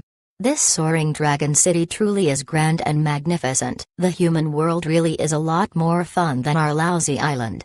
A handsome middle-aged man, wearing black scale armor and sitting on the hilltop located at the outskirts of the city, sighed with emotion while drinking a glass of good wine. Old Shah, although the innate physique of humankind is inferior to us, when it comes to wisdom, they are absolutely not inferior to our dragon race. And when it comes to craftiness, our dragon race is far inferior to them. A middle-aged golden scale armor-wearing man who was holding a wine jug said with a smile. These two people on the hilltop were the patriarchs of Demonic Dragon Clan and Divine Dragon Clan respectively. These two fellows were old friends. Ordinarily, they had to fume with anger and pretend to hate each other on the surface. But after Long Yi brought Nair with devouring dragon physique, these two no longer needed to pretend frequently, especially since the purpose of this trip to Soaring Dragon City was for the unprecedented Dragon Race Convention. The unification of Dragon Race was already set on stone. We are going to hold the Dragon Race Convention tomorrow. That smelly brat Long Yi should have found Undersea City. If he doesn't appear in the convention tomorrow, then it would truly be a lot more discolored. Shakinian, the patriarch of Demonic Dragon Clan, suddenly mentioned Long Yi. Charmin, that stupid daughter of his, was missing that smelly kid. Come to speak of it, that kid was also a very rare human whom he admired in these 10,000 years. A human was actually able to reach this level. Moreover, he couldn't estimate what level he would reach in the future. This kid truly was a freak. Also, I don't know what our dragon race owed him in last life. Your daughter Charmin and my stupid daughter Midair, both are infatuated with him. What's more, even Nair, who possesses the devouring dragon physique, recognized him as father. Even now, Fandi and Sulayanya are still brooding. The patriarch of Divine Dragon Clan shook his head and sighed. This might be the will of heaven. Shakinian looked up at the sky and sighed softly. Now that the devouring dragon physique had appeared, the great calamity was right around the corner. He didn't know whether he would have another beautiful night like this. Tomorrow is the day when the Dragon Race Convention would be held. Therefore, some dragons of Divine Dragon Clan and Demonic Dragon Clan had come over in advance. At this moment, in the Imperial Palace of Soaring Dragon, there was a resting place specially built for these dragons. On the green lawn of the Imperial Garden, rows of dragons were either lying or sitting. Among them, there were the injured Fandi and Sulayanya, their daughters Liuxu and Nair, Midire siblings, Charmin and Crystal. Furthermore, Teresa and Little Xingxing were present, too. At this moment, Nair and Little Xingxing were running and playing on the meadow without any care. Fandi and Sulayanya were chatting with Teresa. The young dragons were talking with each other at one side. Dear readers, scrapers have recently been devastating our views. At this rate, the site might let's just hope it doesn't came to that. If you are reading on a scraper site, please don't. Big sister, when can Nair see father? Nair misses him very much. Nair, who was exhausted from playing, rushed into the bosom of Liuxu and inquired, Good Nair, he will be back very soon. At that time, Nair can see him. Liuxu caressed the head of Nair and consoled, Big sister, you always say this every time. Nair pouted and said with a grievance. At one side, the expression of Fandi and Sulayanya became somewhat gloomy. After such a long time, although they had gotten a lot closer to Nair, Nair never recognized them. In her heart, there was only one father, that is Long Yi. Cousin-in-law, don't be sad. One day, Nair will grow up, and she will understand. Teresa comforted softly. Mother, I also miss big brother Long and big sister Lai. At this moment, Xingxing had already rushed into the bosom of Teresa and said with tears in her eyes. Teresa hugged Xingxing tightly. As the figure of Long Yi appeared in her mind, her eyes also became blurred. Fandi and Sulayanya looked at each other and saw complex emotions in each other's eyes. They weren't very familiar with Long Yi, but just getting along for an extremely short period of time made this husband and wife very intimate and greatly admire him. In addition, the influence of this human on the entire dragon race was incalculable, especially regarding the favor towards their family. Merely, this human had entranced the two princesses of dragon race, and looking at it now, it appeared as if their cousin Teresa also had a lot of goodwill towards him. In addition, Nair recognized him as a father. With all these feelings mixed together, it became quite complicated. At this side, some noble beauties of dragon race were missing Long Yi, and at the other side, in the imperial palace, numerous women were also worried about Long Yi. Ziman Wuan, wearing a white robe, stood under a moonlight. Her black hair fluttered along with the gentle night breeze, making her look like a celestial of heavenly palace. Among numerous women, no one had more complicated feelings towards Long Yi than her. After experiencing hatred, she experienced the pain of being trapped in moral principles. Although the shackles of moral principles had gone now, that layer of paper had never been broken through. She truly wanted to openly miss Long Yi like other women and talk about him again and again from dawn to dusk. She truly wanted to loudly say to Long Yi, I don't want to be your younger sister. I want to be your woman. That night when she knew the truth, Ziman Wuan was on the verge of saying so to Long Yi, but the battle between Midire and Charmin interrupted her. Since then, Long Yi had traveled all around. Even when she saw him, he was in a hurry and she didn't have the courage to tell him so. Wuan. A crisp voice came from behind Ziman Wuan. Ziman Wuan turned around and saw Long Linger standing behind her with a hint of a warm smile. This made her feel warm in the heart. Why aren't you sleeping? Are you thinking of my second brother? Ziman Wuan smiled dryly and asked with a teasing tone. Isn't Wuan the same? Long Linger winked and mischievously responded. Ziman Wuan wanted to refute, but no words came out of her mouth. She couldn't deny this fact. Wuan, love bravely. Long Linger suddenly said. This stunned Zemin Wuan on the spot. Linger, listen to me. As a matter of fact, I already noticed that you really didn't have ordinary feelings for your second brother long ago. I just never dared to believe and also was unwilling to believe it. But, after experiencing everything in these last few years, I know that it is not my misconception. Wuan, you are severe in speech and countenance towards all men. Only when you face your second brother, you unintentionally show a hint of affection. Although you cover it up very well, you cannot conceal it from me. Wuan, you are already 27 years old. I don't know whether this is right or wrong, but I just know that, since you love, then love bravely. Long Linger said with some agitation. She and Long Yi had finally got together after stumbling and jostling along. Although she knew that the affection between brother and sister was not permitted morally in this world, she was even more reluctant to see Zemin Wuan living the rest of her life in pain. Zemin Wuan trembled and tears slid down from the corner of her eyes. As a matter of fact, the fact of her not being the daughter of Zemin Nu was only known by several people on that scene, and Long Linger didn't know this fact. Still, even under such circumstances, she actually encouraged her to courageously love Long Yi. This incomparably moved her heart. Linger. Zemin Wuan hugged Long Linger. She was very moved, and under the twinkling starlights, Zemin Wuan began to tell about everything. She didn't conceal anything at all. Long Linger's mouth was wide open. The more she listened, the more surprised she became. She had never expected there unexpectedly was such a tale between her and Long Yi. Wuan, then why are you still depressed? Since you and Long Yi aren't blood-related sister and brother, you can naturally be together with him. Long Linger said with a smile after hearing Zemin Wuan. But second brother, he said that he will always be my second brother. Moreover, everyone knows that I am the princess of the empire and second brother is the crown prince. It is impossible to announce this matter to the world, Zemin Wuan faintly said. I don't believe that that pervert doesn't have any thoughts on you after learning you are not his biological sister.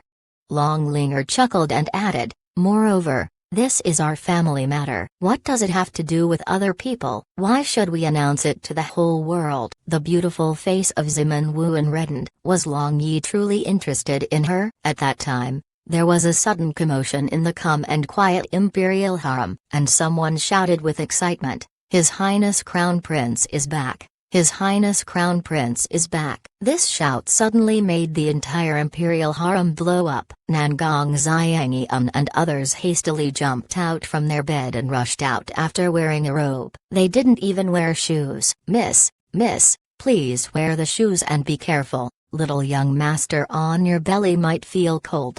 The maid of Nangong Xiangyun, whom she had brought from Nangong residence, still had yet to change the form of address.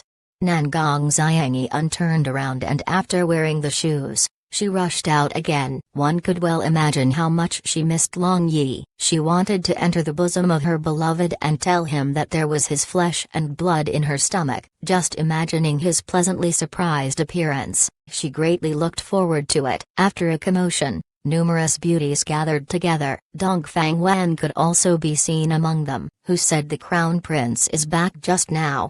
Dongfang Wan couldn't see the figure of her son, and she couldn't help asking in fear. Replying to Empress, it's this servant. His Majesty made this servant come and notify. This servant was too excited and ended up shouting, please forgive me for the mistake, Empress.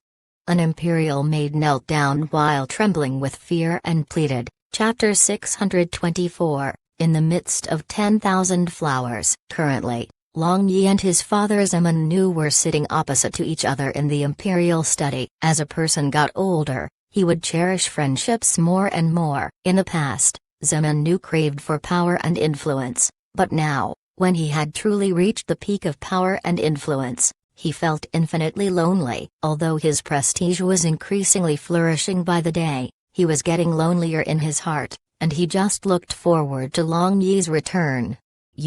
Tell me about your trip to search for Untersea City. Zemin Nu straightened his back, but a glint of warmth was present in his gaze toward Long Yi.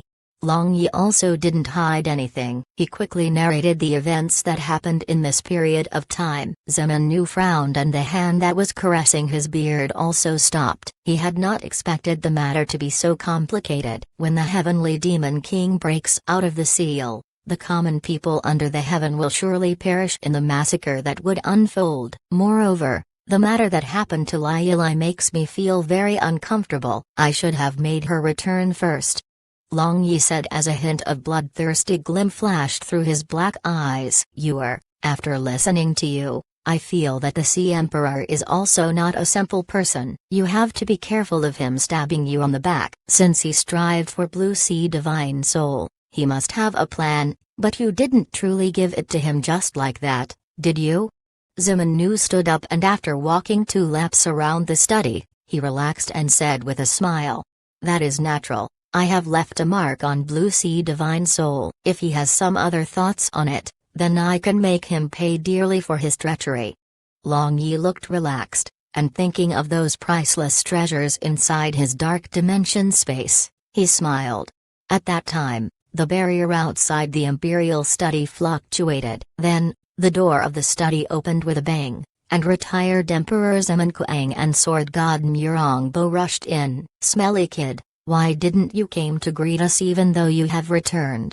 Zeman Kuang was very fond of this grandson. He especially liked his luck with women. It was the good gene inherited from him. But, unlike this grandson, his son Zeman Nu clung on to only one woman. Truly a good-for-nothing son. I don't know where you two were hiding, so where could I go to greet you? Besides, I just returned. Long Yi smirked and said, since he learned that these 2 old fellows weren't uptight and somewhat perverted, he and they were truly like brothers with the same tastes and not grandparent and grandchild.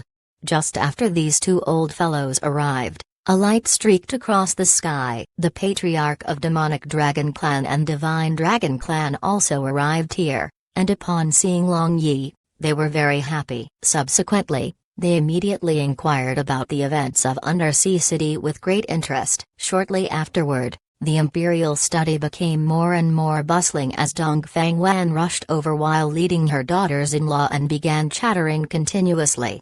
Father. Just when Long Yi was feeling lightheaded, a scream of joy came, followed by a cute small girl rushing into his bosom. Dear readers, scrapers have recently been devastating our views. At this rate, the site might ... Let's just hope it doesn't came to that. If you are reading on a scraper site, please don't. Big Brother Long.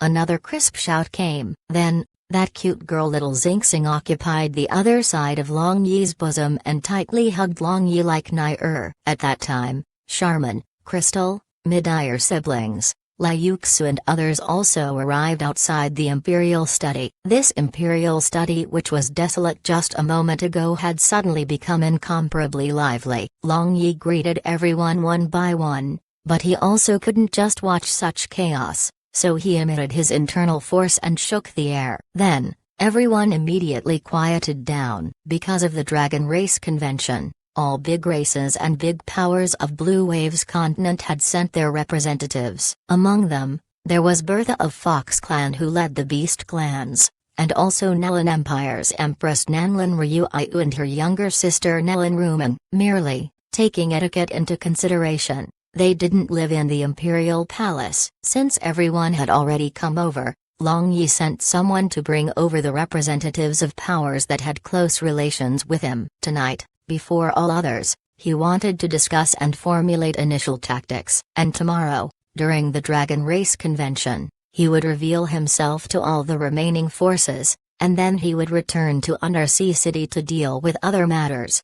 As a result, the venue moved to the Imperial Hall from the Imperial study. All women passionately watched Long Yi, but they all knew that something major was about to happen. So they stood quietly at one side so as to not disturb him. Just his few glances made all of them spiritually communicate how much they missed and loved each other. Not long after, everyone gathered. Among them, there were representatives of Dragon Race, Zeman Imperial Clan, Light Church's 2 great holy priests Karen and Judith, and Light Saintess Sibi, Dark Church's Hell Saintess Ling Yui and current Great Dark Priest Dry Bones. leader of the Beast Clan's Bertha, the shaman of Winged Clan Uyala, patriarch of Barbarian Bull Clan Barbarian Bull, Nelin Empire's Empress Nelin Ryuiu and her younger sister Nelin Ruman, the patriarch of Moxie Clan Lee King, fire magic god Puxi Usi and his granddaughter Lina, water master Archmage Shui Ruoyan,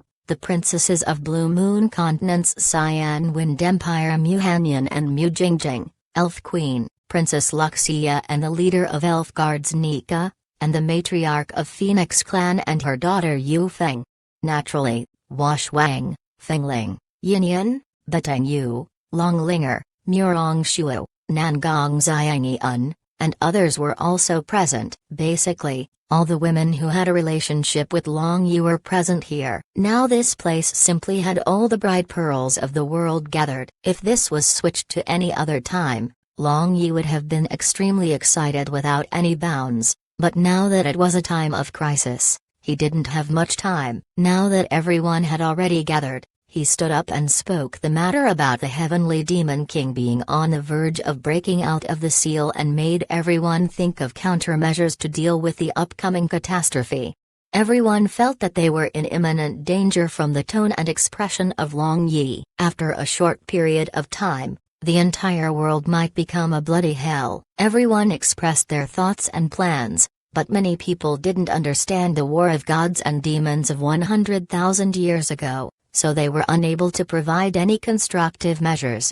You understand the entire matter better than all of us, so you should express your opinion first, Ziman Nu asked. Long Yi mumbled for a little while and said, in the battle of gods and demons 100,000 years ago, the Heavenly Demon King used all his powers to put a curse on the 7 main gods. Although both sides suffered losses at the end, we can see that the strength of the Heavenly Demon King exceeded all 7 main gods in a one-on-one battle. Only after the 7 main gods united, they were able to restrict the Heavenly Demon King. But now, the 7 main gods are still cursed. They are powerless. We can only rely on ourselves. If we wait until the Heavenly Demon King completely breaks out of the seal and restores his strength, then with just our strength, we basically wouldn't be able to contend. My suggestion is to take advantage of this time when Heavenly Demon King has yet to completely break out of the seal and take the initiative to attack. Like that,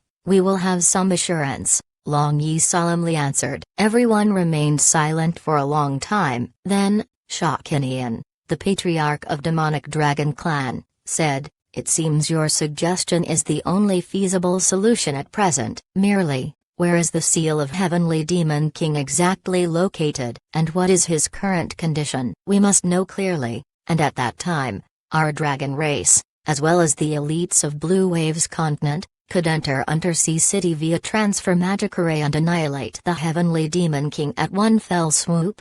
All the other people also agreed in succession and then began to deliberate the details. In the blink of an eye, the sky outside was already bright. Everyone dispersed in succession for the preparatory work of the Dragon Race Convention, leaving behind only Long Yi and women who had close relation with him.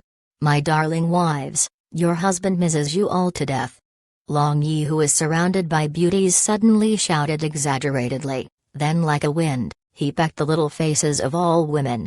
"Father, father, Nair also want," Nair said. "Big brother Long, Xingxing also want." Little Xingxing was unwilling to be left behind. Long Yi smiled and kissed these 2 little girls, then said, "How can I forget my 2 little darlings?" Zeman Wuan caressed her beautiful face where Long Yi had just pecked. She then stepped forward and pulling the sleeve of Long Yi, she said with a smile, "Second brother, we have a piece of phenomenally good news to tell you. Prepare yourself and be sure to not laugh." "Yes, yes, smelly husband, you should take a deep breath and prepare yourself," Leng Yuiu chimed in. The rest of the women also watched Long Yi with a smile, baffling him, but he vaguely looked forward to this good news in his heart. "Okay, don't leave me hanging, quickly tell me whatever the good news is."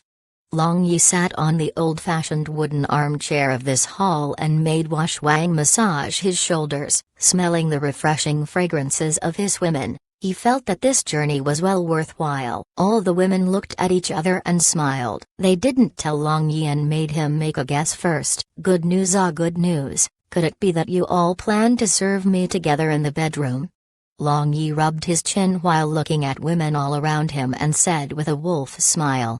So hateful, bad husband, do you only think of beauties? But, if you are able to guess correctly, then I can try to persuade sisters to serve you together in the bedroom. Yu Feng, who always was fiery, said with a smile. Really?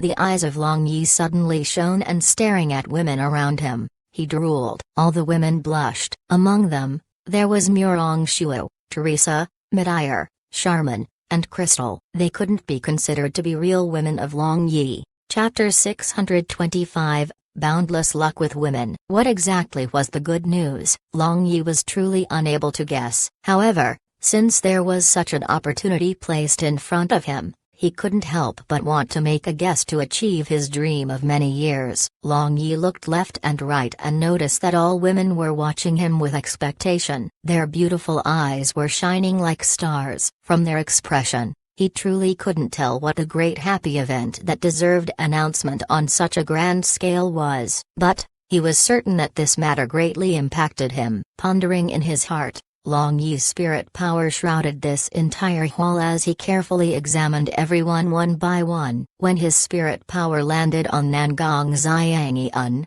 the heartbeat of Long Yi suddenly stopped for a moment and his pupils instantly dilated. Within her body, he could clearly sense a small and weak but tenacious spirit fluctuation, which resonated with his spirit power. Big Sister Fenger, it seems our husband has finally guessed correctly. But as for the suggestion you raised, I am definitely not wild like you have to resolve it yourself. Just seeing the dumbfounded expression of Long Yi as he stared at Nangong Xiangyan, Long Linger knew that he had already learned of this pleasant surprise. Then, thinking about how she had to serve Long Yi together with her sisters, her heart jumped violently. Yu Feng just smiled and whispered in the ear of Long Linger, "Younger sister Linger, you should know that after the curtain of Dragon Race Convention rises, our husband will immediately return to Undersea City.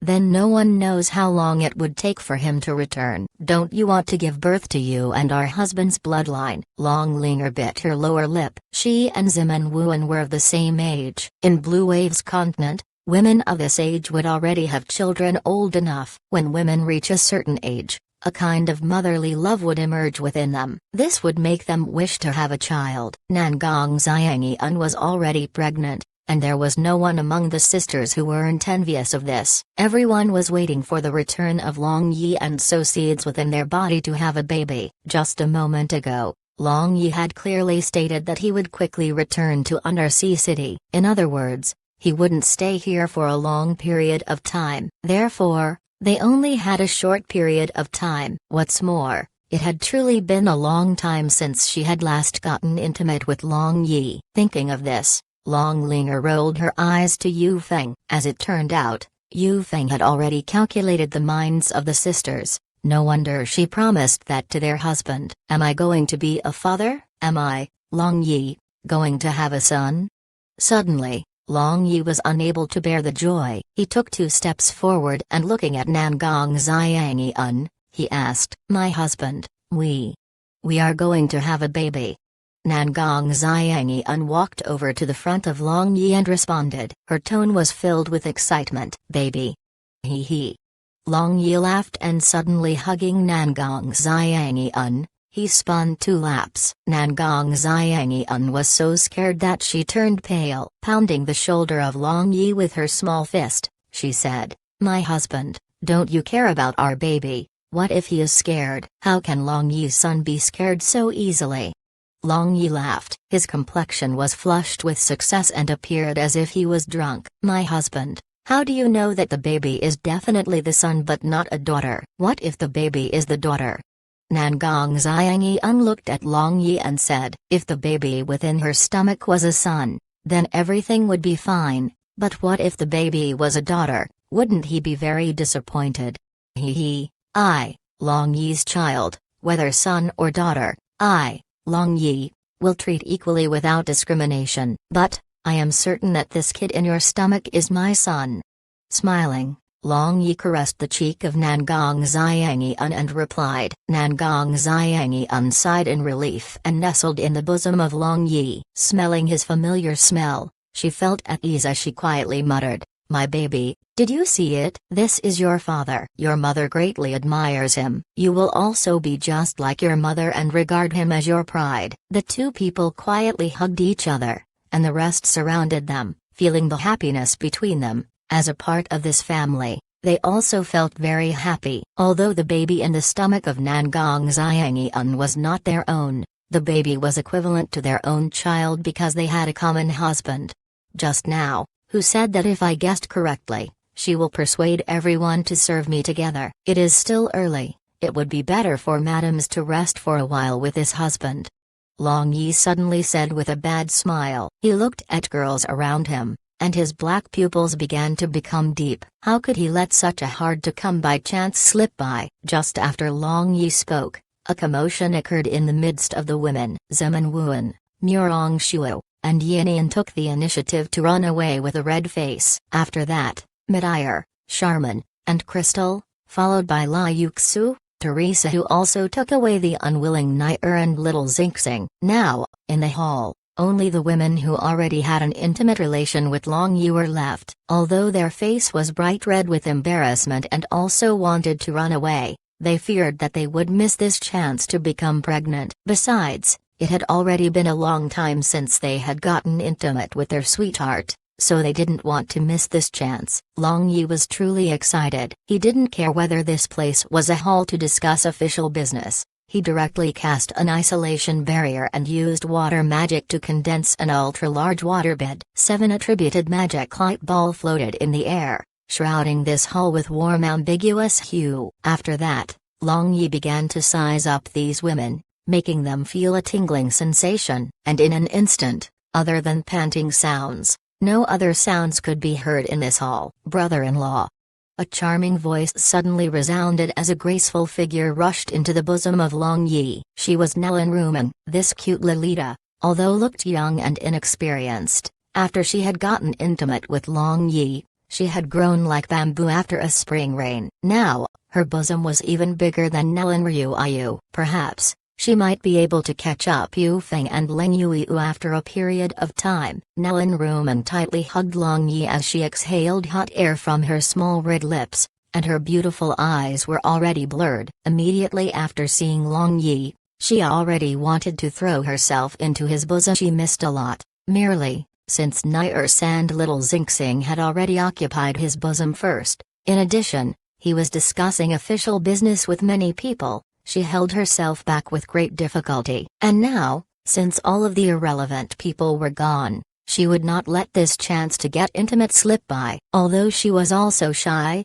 compared to the longing of her heart, this shyness appeared insignificant. "Menger, did you miss this brother-in-law?"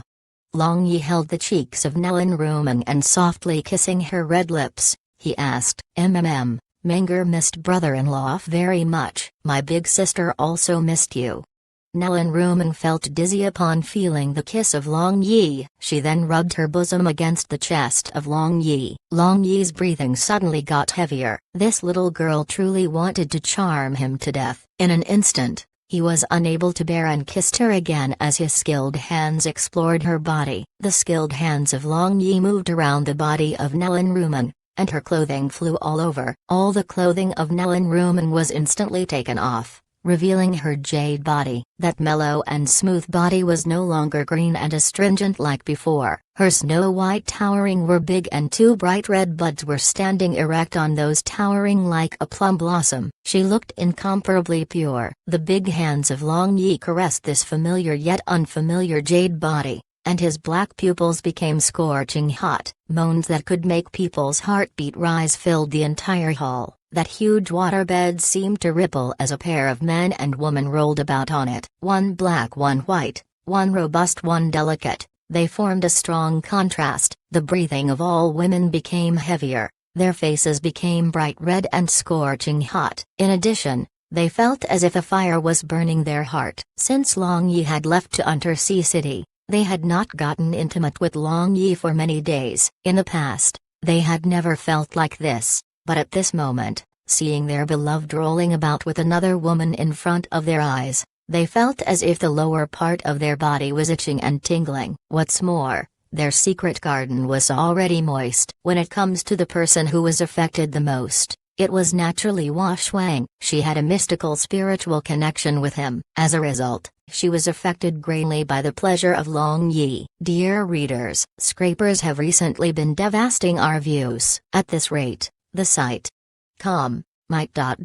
Let's just hope it doesn't came to that. If you are reading on a scraper site, please don't. At that moment, Nellen Ryuayu stepped forward, and pulling open her belt, she took off her clothes and hugged Long Yi from behind, and then kissed Long Yi's back.